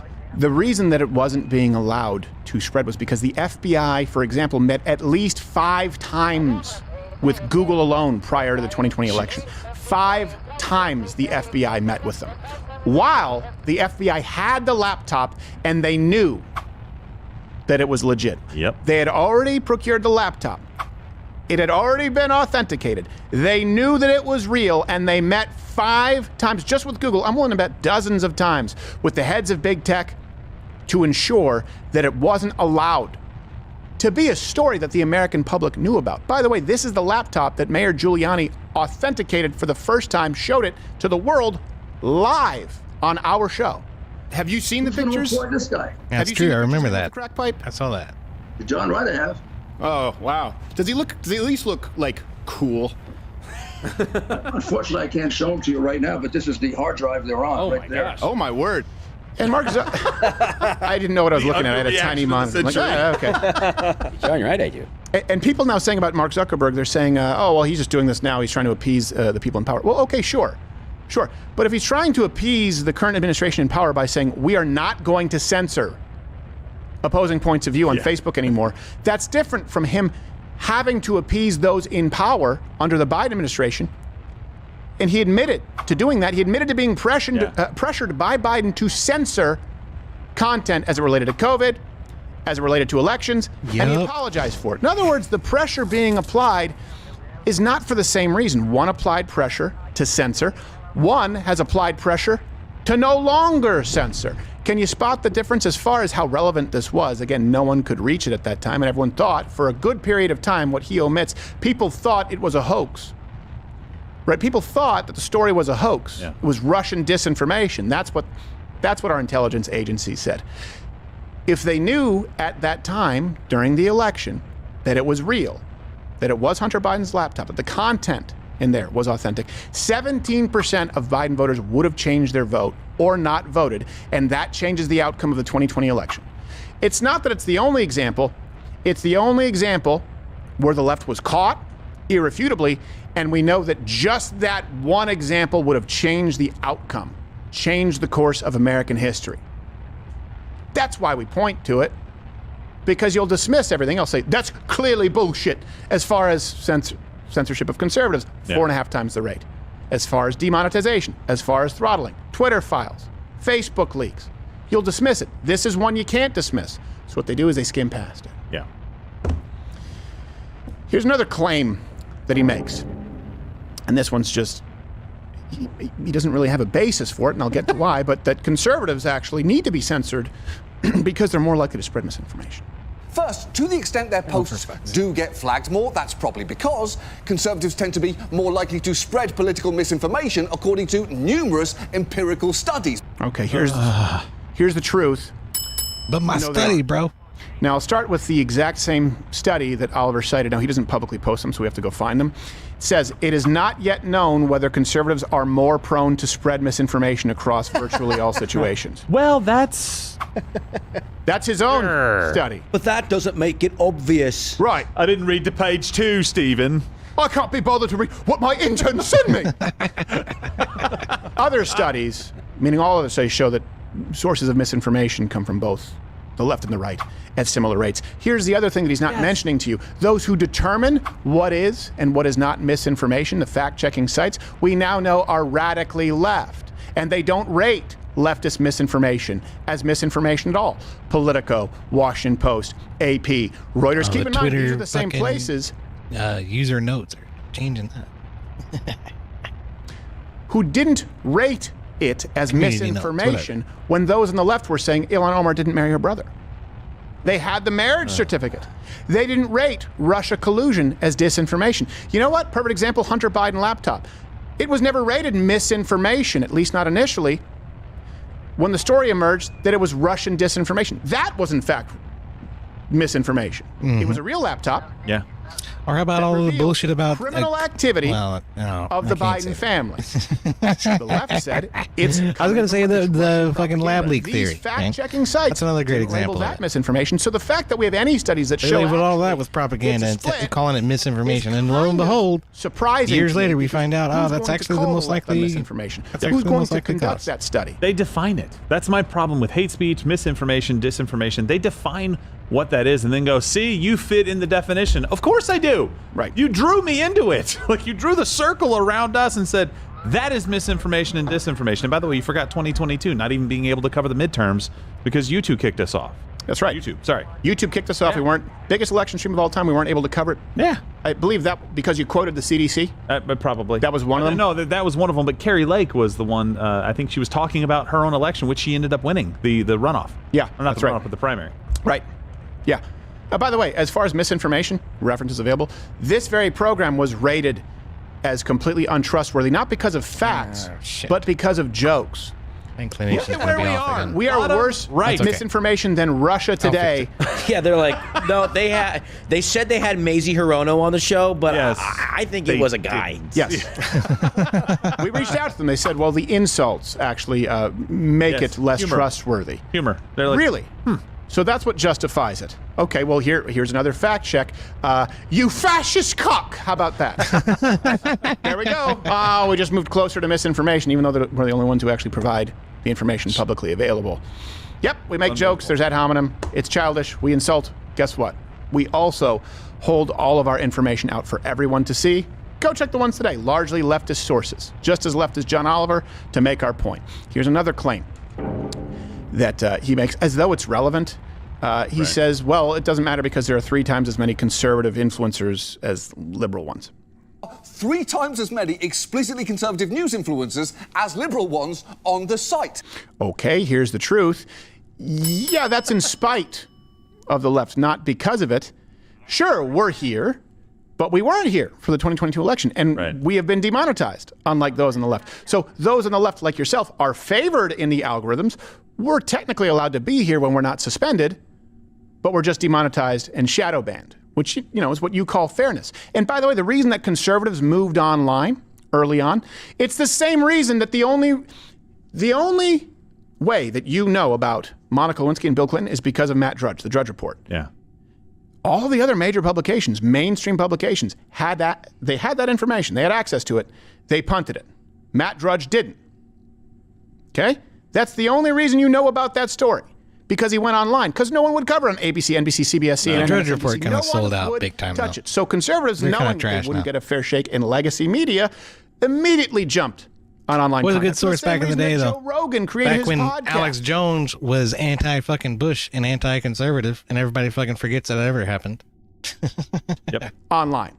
Because they didn't play well with legacy media. So I would expect alternative media, certainly when it's budding, to, be a platform or platforms that conservatives would seek out because they weren't allowed to be on any platform before that. And we've done so many segments on this, every single study ever conducted or examination audit of the finances shows that mainstream media has been left-leaning across all of Western civilization to the tune of 90-something%. And then what people on the left said is, well, hold on a second, you can go, no one's silenced it, you just can't get on these networks. Okay, we went online.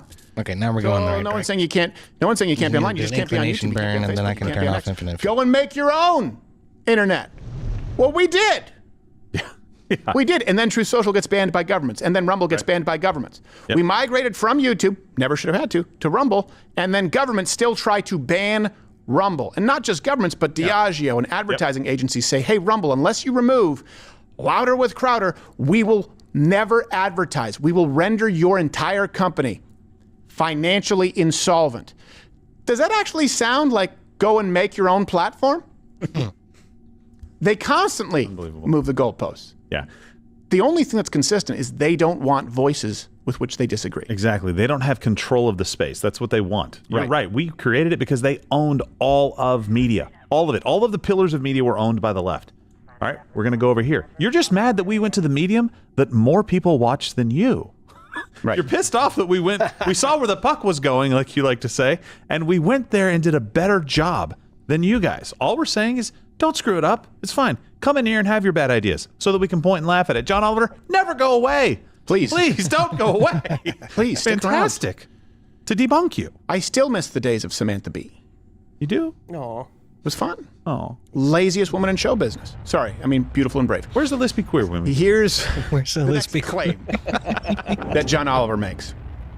That, here's another justification, I should say. That there was too much COVID misinformation out there. And so actually, the Biden administration and big tech, they had to step in and stop it for, the good of the public. Right, and around that same time, he was also being yelled at by Biden's White House because as the COVID vaccine was rolling out, a lot of misinformation was circulating on Facebook. Biden himself said at one point of Facebook that they're killing people. Okay, here's the truth. We got banned for quoting the CDC death statistics on toddlers, comparing the flu versus COVID. Mm-hmm. We gave you the table from the CDC. Yep. California's numbers for the last 10 years. I would ask you, how are we killing people?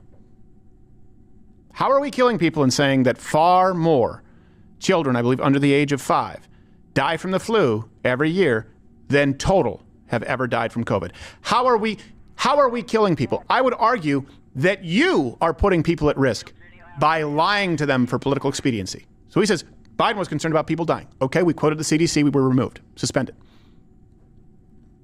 Please make the case.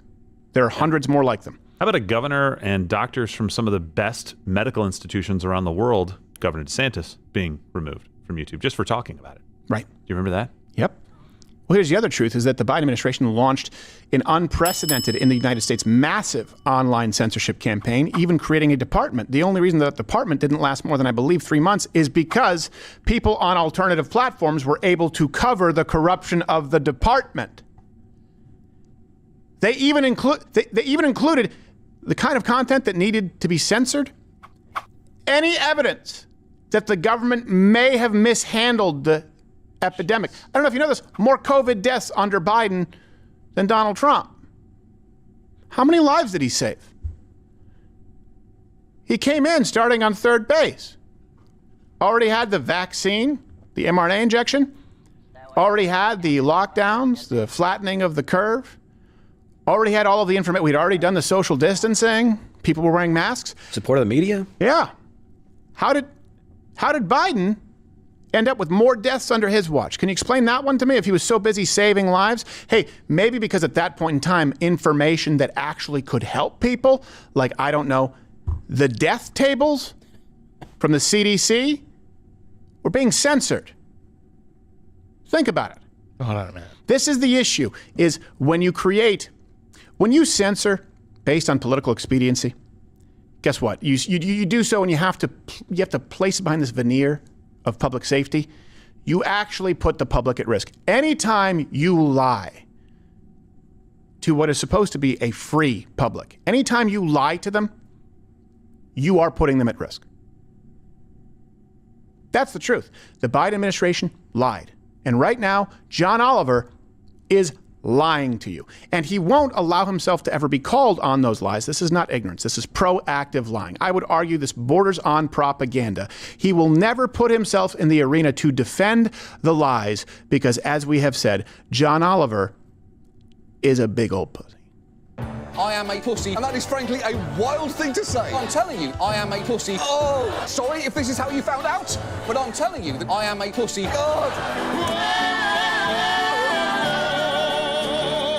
Hey, if you liked this video, you can comment or hit like. Oh, that's funny. Okay, so I have set up an intercept burn with OVOC. We've corrected the inclination and the trajectory to be in the correct direction. So I'm going to turn off the infinite propeller. There. Off. Okay, so I planned the burn, but we haven't actually burned yet, so we're going to have to spin that, and then we're going to have to capture around OVOC. So what's that going to cost? Probably a lot. Fuck. Yeah, see, the sphere of influence here is very small. Oh, God. Okay, hold on. There. Closer.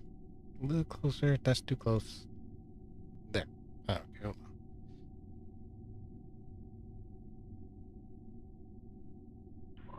on.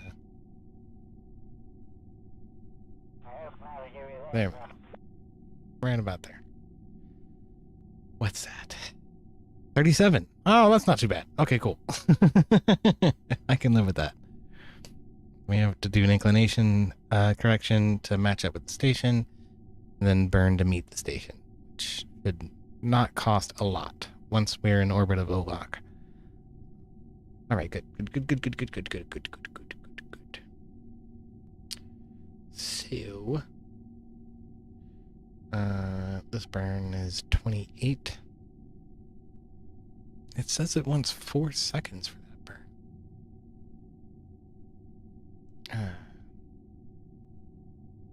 Okay, so that's active, and these are 100. So, okay. I guess that's what it's going to cost. But yeah, there we go. Problem fixed. Jeb's not going to die. And we are going to make our intercept with OVOC and refuel and get everybody back to Kerbin. So, problem solved. Yeah. I don't know, it's just kind of ironic. Stephen Crowder was talking about that, what, earlier today? Or yesterday, maybe?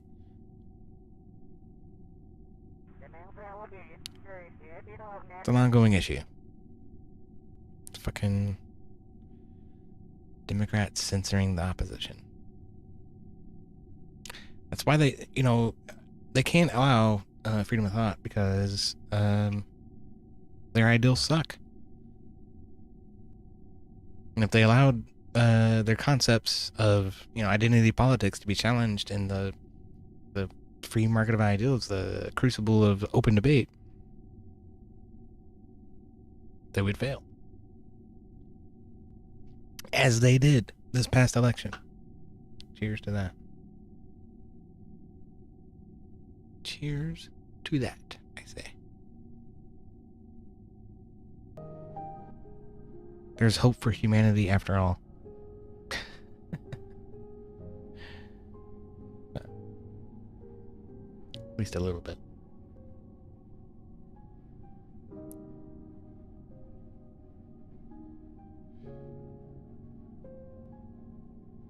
Alright, so that next maneuver to intercept OVOC is in a day. So we can head back to the Space Center and take a look at the recruitment mod that I was talking about. See, I can't remember the name of it. It's TLC or something like that.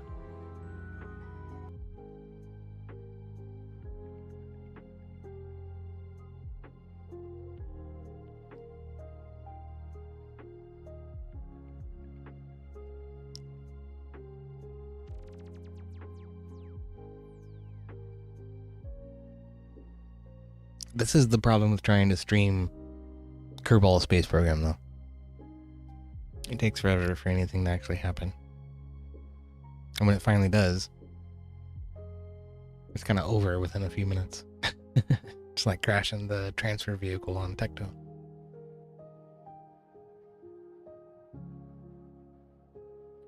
That's essentially what's going to happen with the Cloud Diver, though. It'll just be on night on instead. So there won't be a surface to land on, and the clouds should be purple.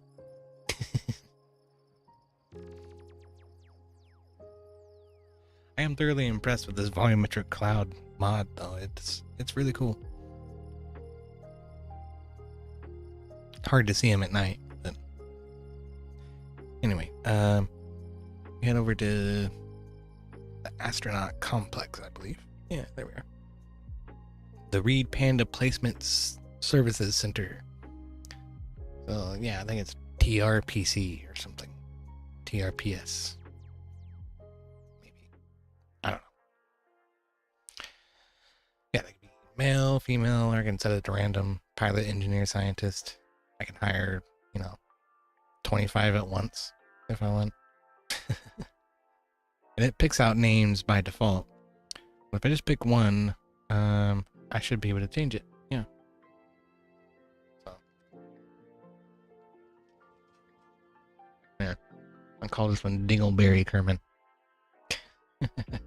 I think I did name one of them Bilbo and another one Eowyn. I think they're on station around Minmus, actually. Now that I think about it.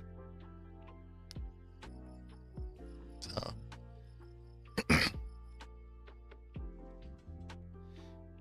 One of the mission sets that I did is I sent out relief crews to all my stations. There's a station orbiting Minmus, there's another one on the surface of the Mun, and then there's Ovakiko, which is where we're going for a station relief mission right now.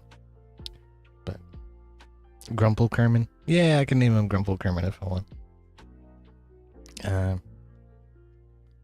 But yeah, I'm pretty sure the relief mission that I sent out to Minmus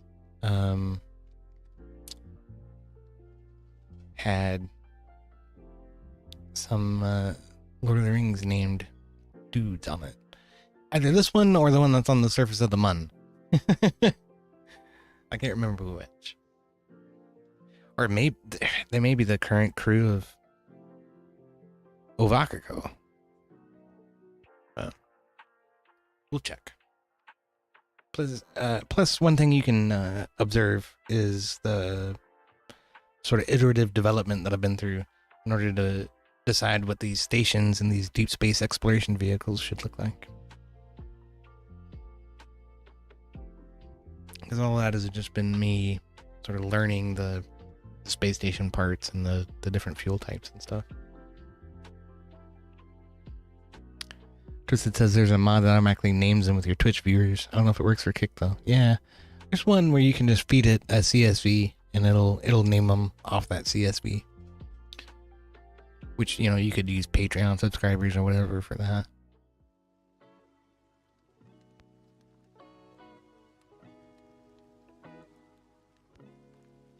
That would be cool. I've already recruited way too many. I want to get my my mod set installed for the progression system, and sort of if I was gonna do something like that, or I named them after viewers, that would be the one to do it for, where their lives actually mattered, you know. And something was lost if they died. On this one, it's too easy to save everybody. And it's too easy to replace them if they die, too. So, it's kind of meaningless. But this is my first space station. This is the Minmus station. And so you can see, like, this fuel pod module that's attached to it is the same one that's on Ovakiko, except there are two of them. And then this refinery module is very similar. There's a power section to this refinery module that wasn't sufficient for Ovakiko, so its power section is actually a lot bigger. And there are two landers attached here. There's no one aboard. I was going to say there's no return vehicles. That's because no one's aboard. That's because they've all been returned to the surface of Kerbin. I've abandoned the station already. But there are two landers here. One of them is the lightweight lander that's at Ovakiko. This was actually designed for Minmus. And it works pretty well for Minmus. And then the other one is a science lander, which was also designed specifically for Minmus. But those landers are actually Mike Aben. His designs, if you follow with the KSP, you know, YouTubers, Mike Aben is one who very meticulous in explaining how everything actually works. And I think that's very cool. I actually learned how to do the 3-part unilateral relay network from Mike Aben. So he describes all the math and everything really well.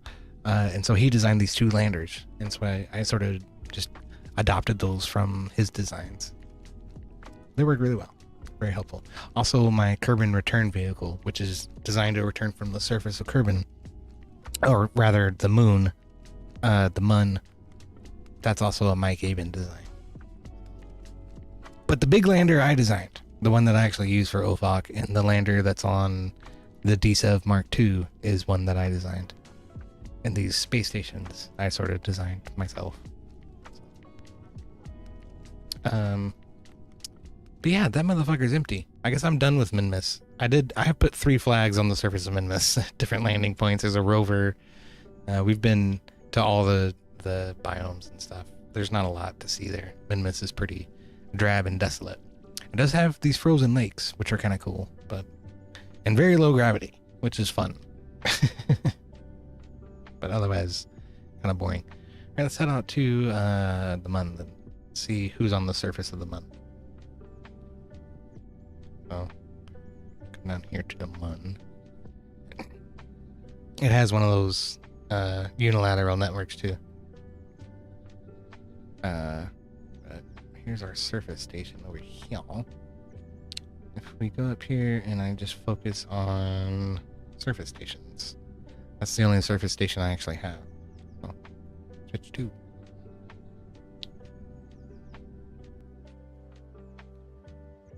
And I think I actually streamed it when I landed these modules to assemble this station. That was the last time I streamed Kerbal Space Program.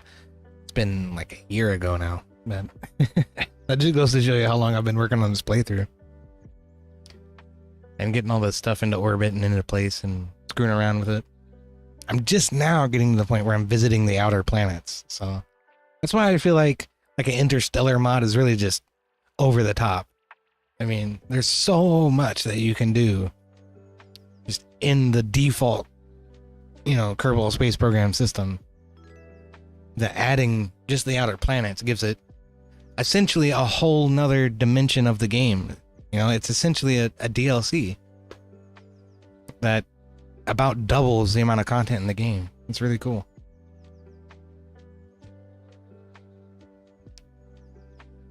But then, you're going to go and triple or quadruple that by adding the Kakalaba system that, like I say, it's like a black hole that has 3 star systems orbiting it.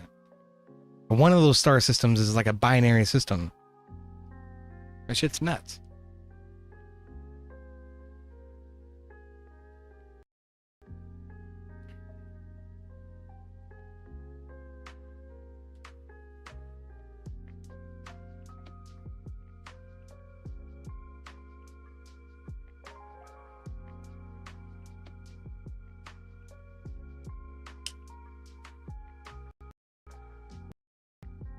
Oh, come on, game. Don't die on me. It might. Bandit says, I hate cake. What's up, Bandit? I'm on YouTube, too. I'm not paying any attention to the chat, though. You're probably over there in the chat, and I'm just not paying attention to you.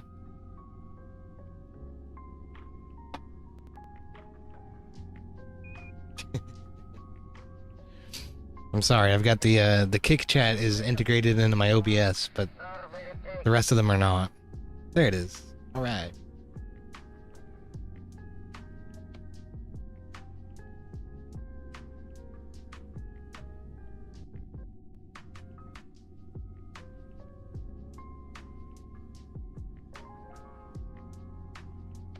Yeah, I'm not really sure what to do about that either. I mean, that's...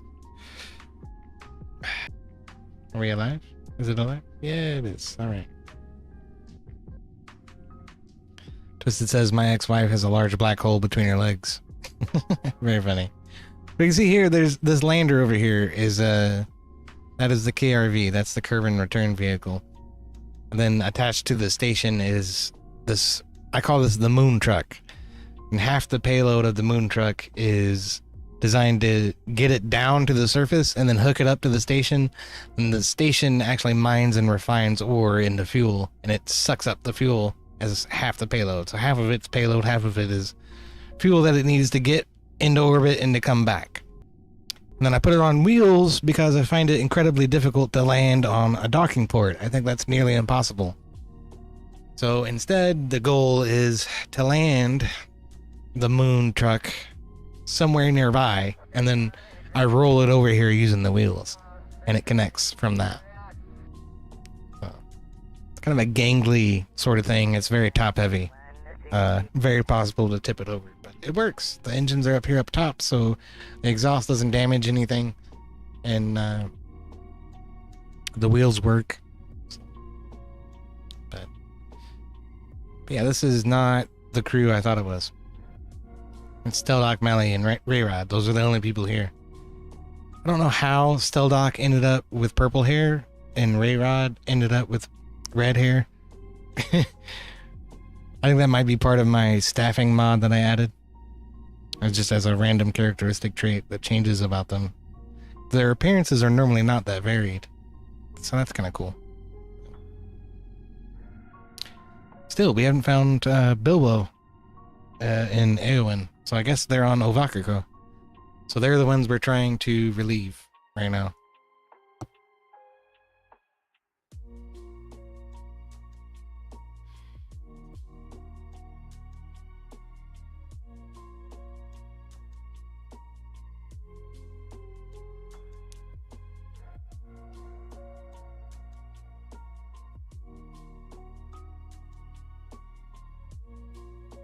Yeah, you don't have to go to YouTube.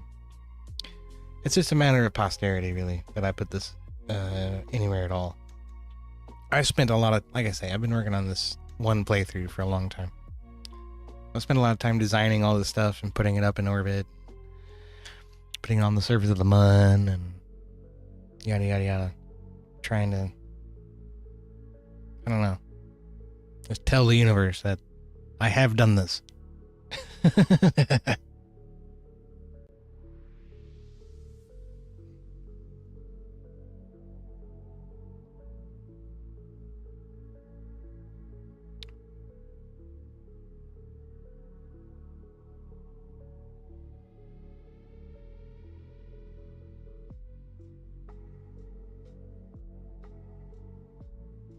Okay. So let's head out to Ovakiko.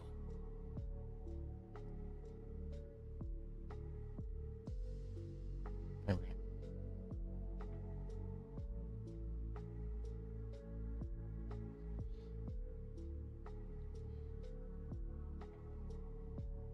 Our EoDSA's next burn is in 1 day, 1 hour. We don't need to worry about that. Okay.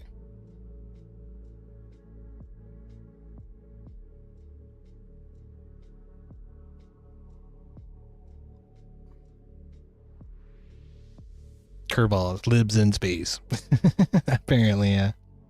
Some of them are libs, some of them are fucking jock boys. But Bandit says I've kind of yeeted politics from my life, enjoying the smaller things and feeling better for it. I hear that. I hear that.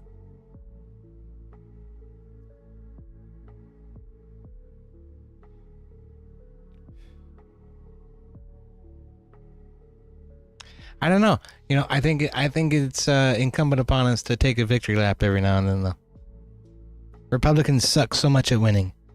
We need to appreciate it.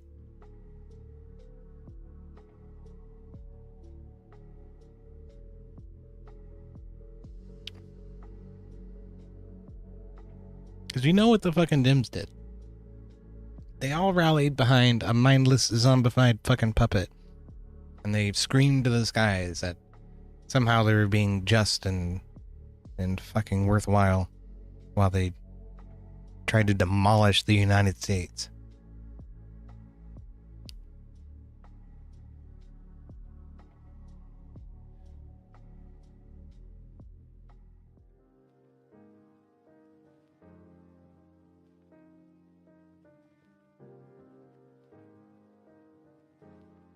So now that we have the advantage, I want to throw sand in their faces. Fuck them.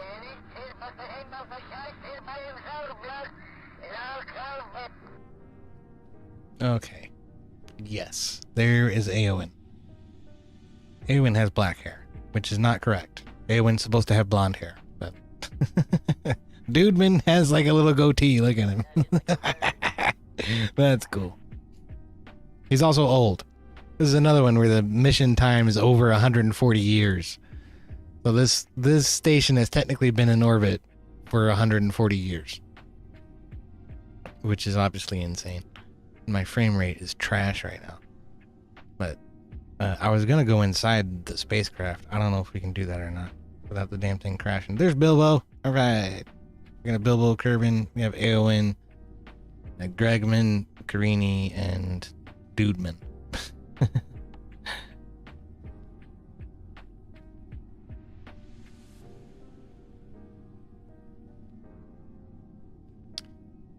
Yeah, that's true. And it says, even though I hated everything going on, my worrying about it isn't going to change anything one iota. That is fair. But, like I say, I think it's incumbent upon us to take a victory lap. We should. Tiny planet, big fun. Can I get out of the chair? I think it's fly. Yeah. Go. Oh my goodness. My frame rate. Yikes.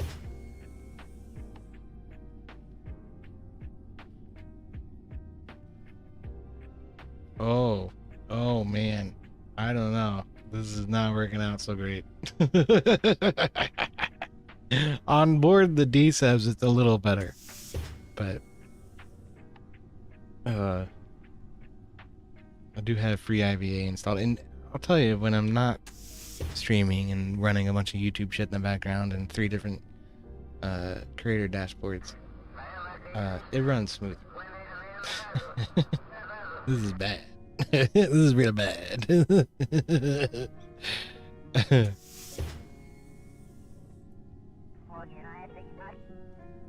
Can we get into the command module? This is not the way to the command module. What is this? This is a structural tube. Go into the center. Okay. We want to go the other direction. This way.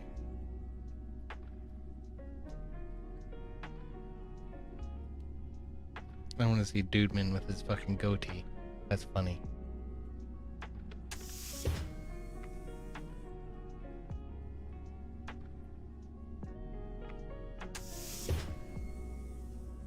Hey man, Joy Reid got... Wait a minute. You what now? Joy Reid got fucking canceled. I'm psyched about that. That was cool. This is a 4-way port, so then now this is making me think this is the wrong way. But if I come down here and I look out the damn window...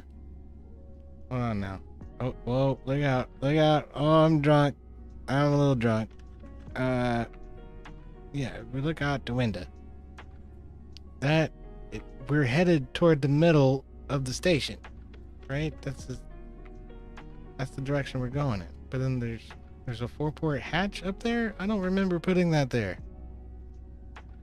Oh, the command module is that direction.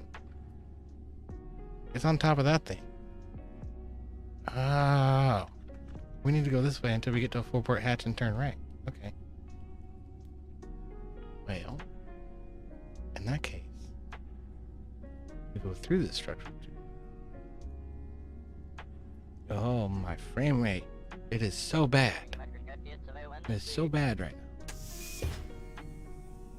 I'm working on getting my technical license for ham radios, says Bandit. Yay, just talking about that. Apparently there are some cheap fucking ham radios you can get into. That's kind of cool.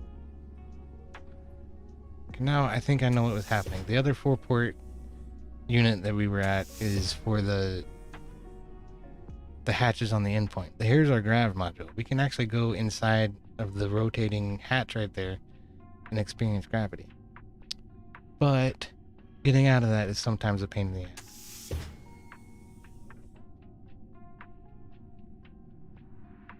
All the frames. The frames are so bad.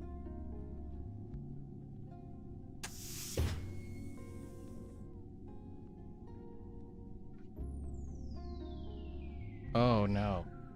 Oh no, let me through there. There we go. Okay. Now this is a science module. That's what this is. Yeah.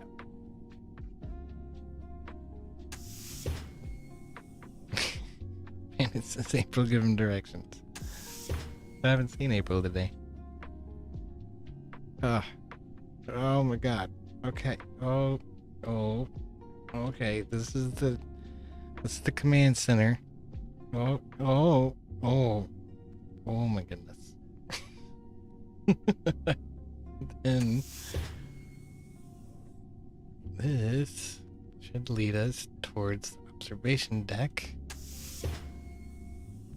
Yes. Yes. Bigger windows. Great success. Except for the frame rate, which is awful. And then up here will be Cupola, where Dudeman is flying the station. Dudeman, what's up? Let's see inside of your face. There. The grand goatee. Now I don't know if I want to retire these guys or not. Because the guy flying the fucking station has the cool little soul patch and a handlebar mustache.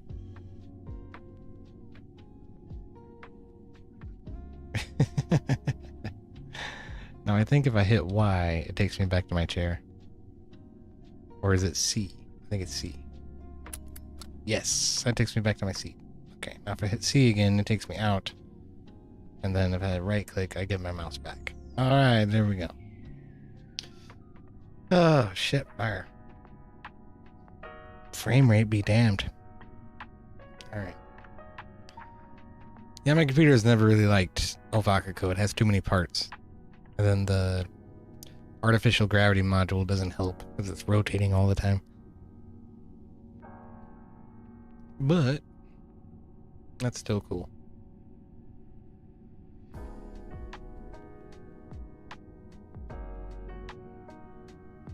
I don't think I can actually switch to the Jules Verne from here. I think we should go to the tracking station first to unload everything.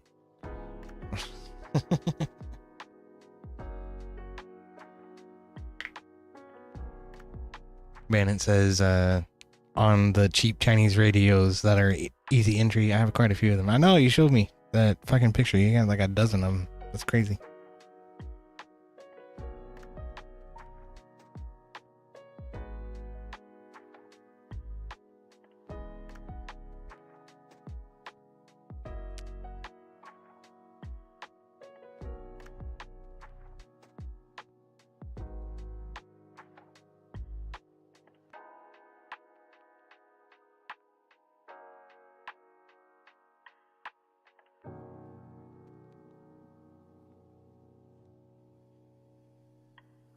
Don't die, computer, please.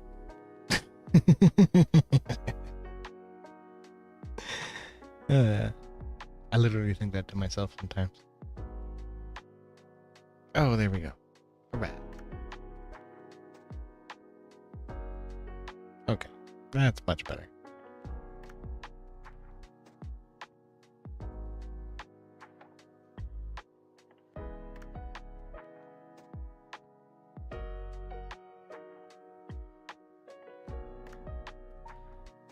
I think I might have to off camera dock the Jules Verne to Ovakaco just because of the frame rate issues. But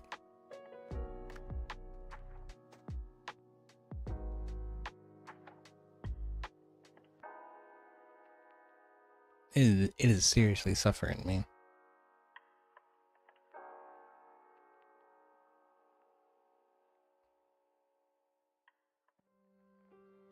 And it's getting on 2 in the morning. But before I go, I want to take a look at my D7 Mark II.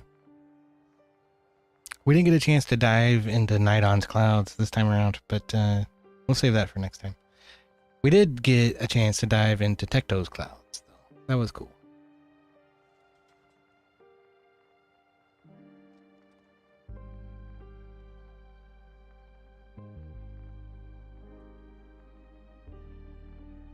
Yeah, the Nidon cloud diver intercept isn't for like 15 years or something. So Brandon says I need to get back into this game. Man, I have a ball with it. I'll tell you what. That's why I'm streaming it, because I've spent countless hours in this fucking game. And I'll admit, like a great portion of that time is, you know, just mods and figuring out mods.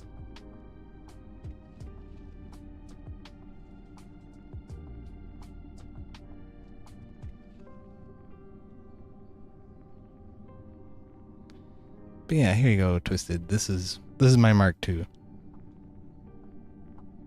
So its fuel tanks are all liquid hydrogen. And it has this power and converter module in the middle between the drive section and the cross member.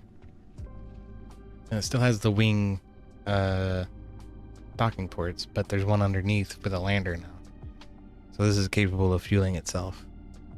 Then of course the centrifuge blows up, and then there's a hab module here that blows up to provide more beds. This one's technically capable of supporting like 8 or 10 people, whereas the other one can only support about 5 or 6.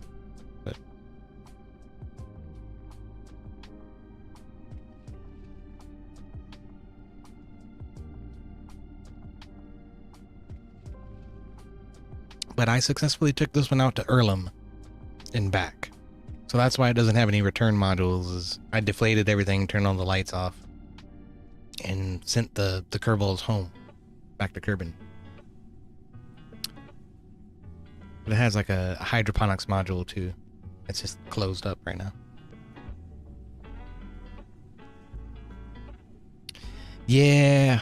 Bandit says I stepped away when KSP2 fucking crashed. Yeah. That's disappointing, but we were talking about Kitten Space Agency earlier on in the stream. I have high hopes for that one. That should be fun.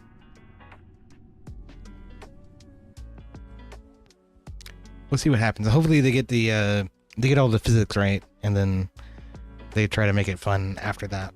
I think that seems to be the roadmap, as it were.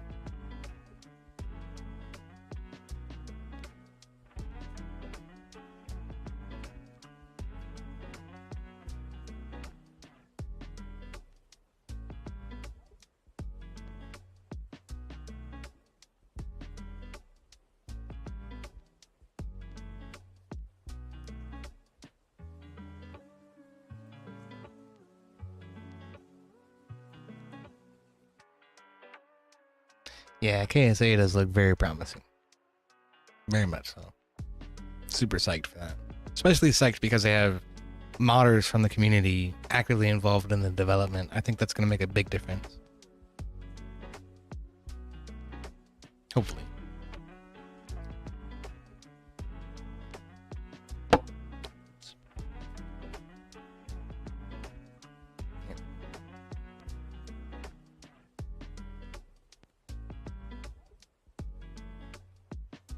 Yeah, the Cloud Diver doesn't have another maneuver set until 12 years from now, when our DSEV is going to intercept OVOC in a day.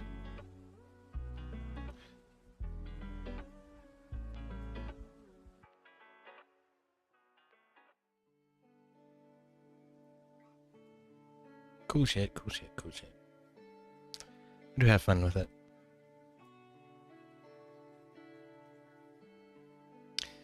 Anyway, I guess that's probably gonna do it for me for tonight. How long have I been going for? Yeah, 5.5 hours. My goodness.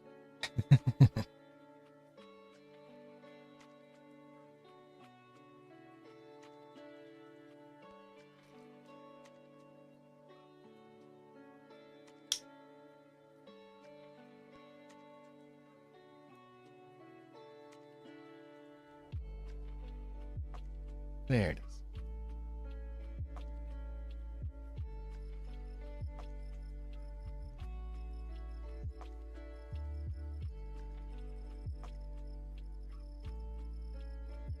Yeah, for sure.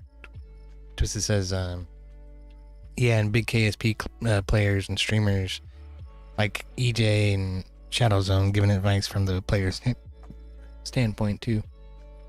Yeah, and they seem very open and transparent with their communication, which is always a good sign. So anyway, oh, there might be a storm rolling in. I think that's what that is over there. Yeah. Uh-oh. We're getting attacked by AK-47 Thunder right now.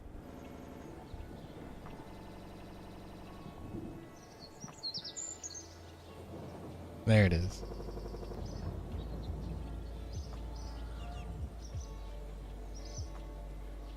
That's cool shit.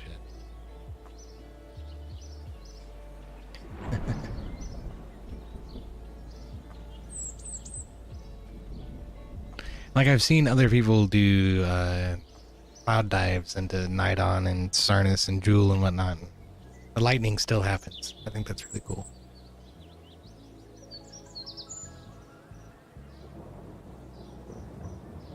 Bandit says they should have had a working program when they announced KSP2, but at some point, prior to when they did, should have abandoned it and moved what they had to work in KSP1.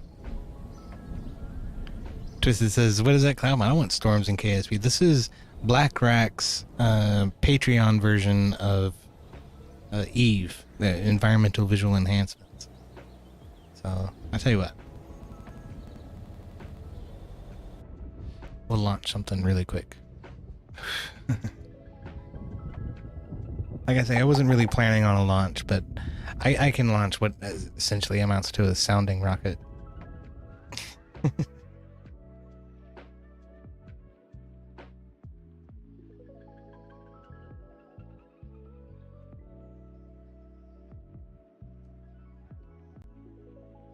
Just to get up above the clouds. It's really cool.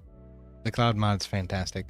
But you go to BlackRock's Patreon and you pay him $5 and you get access to these links to his hard drive, his Google Drive where the mods are.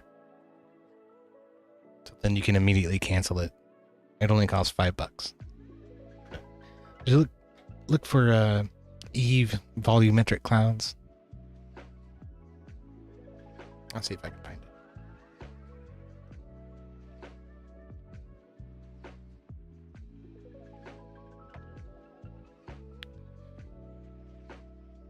Yeah.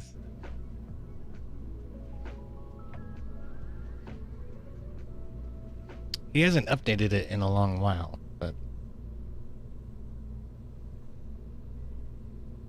that is the correct mod.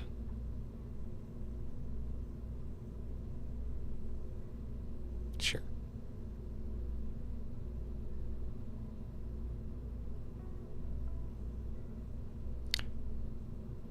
Wait a minute, that's not what I wanted.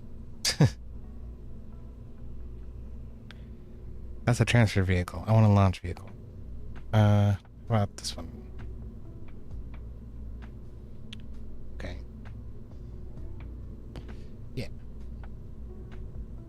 And it'll just be Valentina by herself for this launch. And I'll tell you what, we'll go to one of our alternate launch pads too. Let's go to pad 2. I never launched from pad 2. So.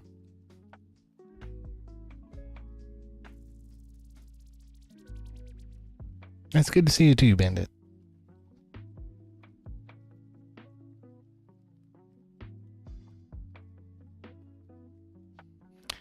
I'm gonna head out after we do this though. Pretty tired. But I do want to just launch one up. Just to show you what the clouds look like on Kerbin. This is very impressive. I don't know how he fucking did it, but it's like Eve was nothing more than like a texture that was just sort of suspended in the air of what clouds would look like, and once you pierce it, it's like punching through paper. But with this, he's essentially taken that texture and just 3D rendered it somehow. Turned it into actual volumetric clouds with thunderheads and everything else.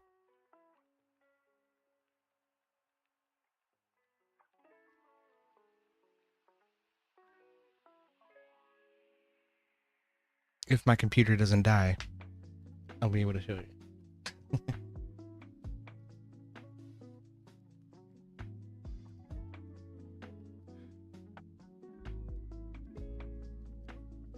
Come on, you can do it.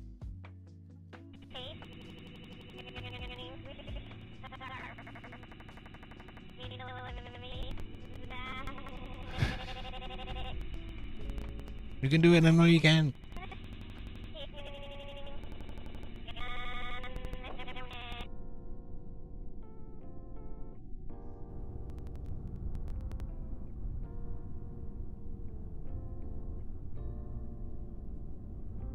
Okay, cool. We did it. Sweet. Okay, so if you look, we're actually on the second launch pad of the 3. So that's a cool thing about the KSC Extended. It actually lets you launch from these other launch pads. They're not just there for, eye candy. But, all right. Let's turn on our SAS. Start up. 1, 2, 3, go. You can see the thunder still happening in the background. I have this thing too. There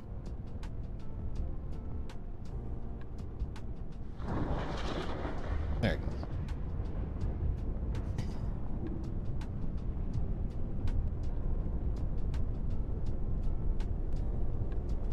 Whee! Oh, are you kidding me? We're gonna fly up through a clear part of the sky.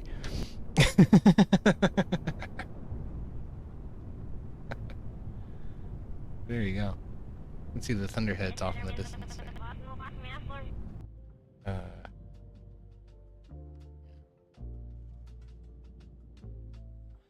Really cool shit. Goes a little overboard, but that's okay. Because of how cool it is. Just having clouds in KSP is fucking amazing.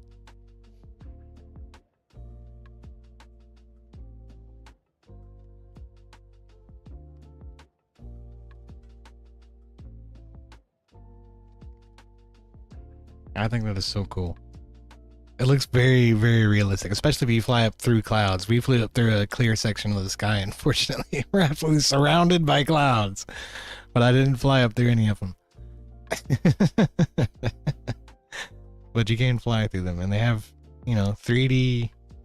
They fill up 3D volumetric space. It's very cool. Like I say, I think somehow he algorithmically based this off of the original Eve textures, which it just makes it all that much cooler.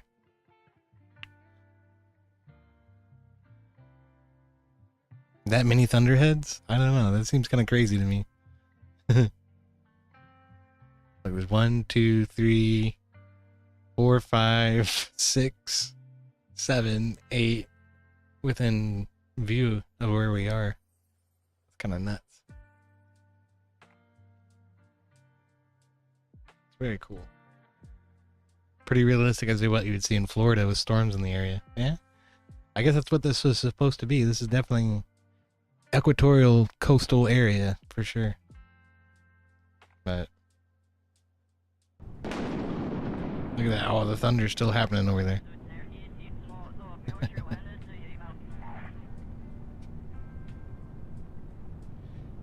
Now this flight was designed to get us all the way up to the moon, I think, or even further. This may have been part of the refit for one of the DSAs. Which the DSAs are parked out at high Kerbin orbit out past the moon. I'm gonna tank it. Try to. Oh my goodness. Oh, whoa.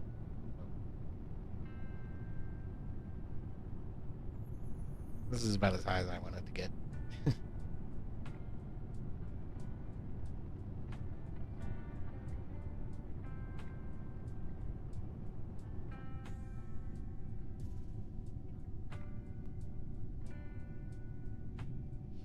Moving fucking supersonic already. That's pretty nuts.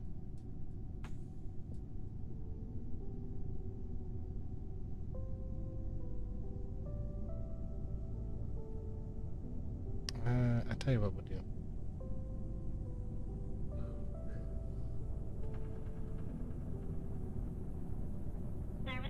I hope I don't kill Valentina. Oh no! Oh dear Lord! Foreshadowing.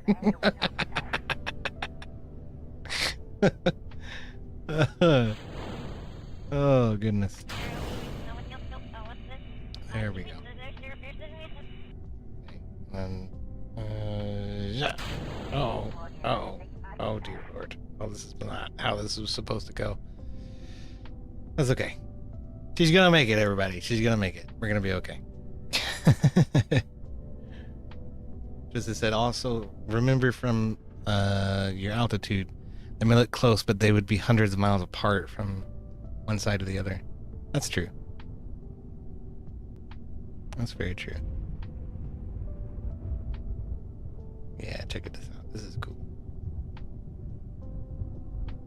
It's like a cottony blanket. I think we're falling into a storm.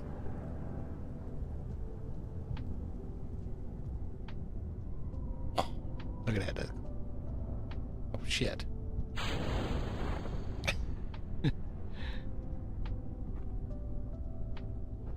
Hey, look, you can see the rainfall over there.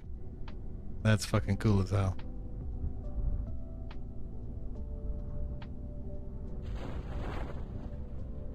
There we go. Now, we can jettison the heat shield. We didn't really need that in the first place. Okay, yeah, and you can stop trying to turn the spacecraft. That's not necessary. Alright.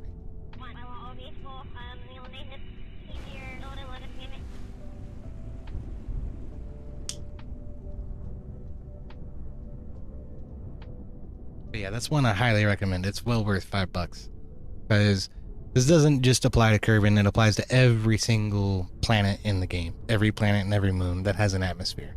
It will add clouds that are, like I say, configured by Eve. So as long as you have a good Eve configuration, it will it'll put appropriate clouds there.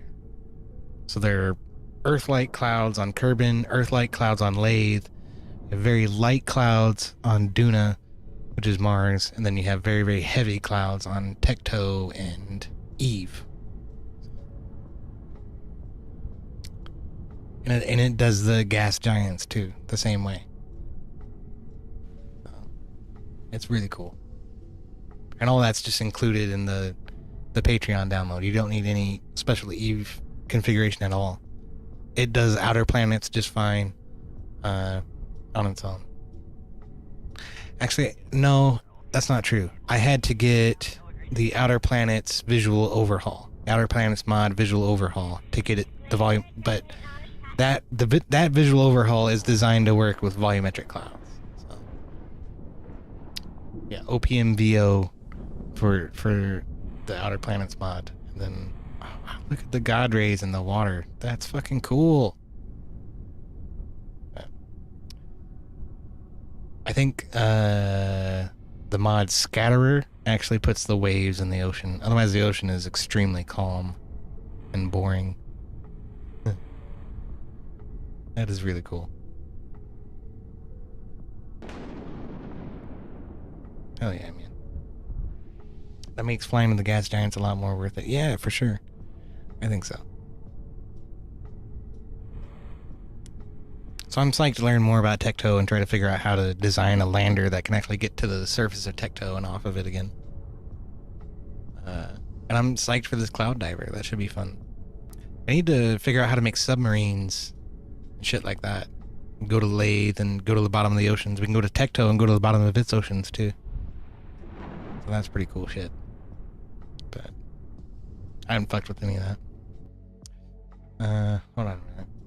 Yeah, we'll do recover. Bring Valentina back to the Space Center.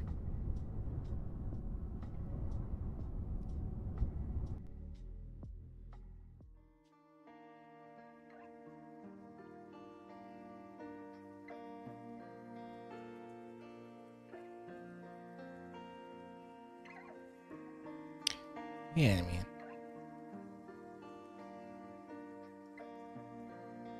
I think that's gonna do it for me for tonight. So, I do appreciate you guys coming by and hanging out, man. I know I haven't been around lately, but we got that D&D thing happening on Saturday. Tune in on Saturday at midnight if you're interested in that. I am still hanging out around some places on YouTube. Fabian Liberty still on YouTube, so I hang out with him. Rob Norris still on YouTube. I hang out with him, and I'm hanging out with Jim Bob and the Crucible sometimes. A lot of times as they talk about shit I don't give a fuck about, but sometimes it's fun to hang out and watch some indignant righties crush fucking lefties. I do appreciate that. So. Anyway, those are the things I've been doing. And I hope to see you guys around. I hope to stream some more this week. Keep an eye out for me. Keep an eye on Kick, Twitch, or not Twitch. Fuck Twitch. On Kick, Rumble, and YouTube. And I'll be around. So. Alright, we got Valentina home. Hooray. Anyway. You guys take it easy. It's good seeing you. Good hanging out. And I'll be in Discord and I'll be on stream, like I say, a couple of times this week. And definitely on Saturday for our D&D stuff. Cheers. I'll see y'all later.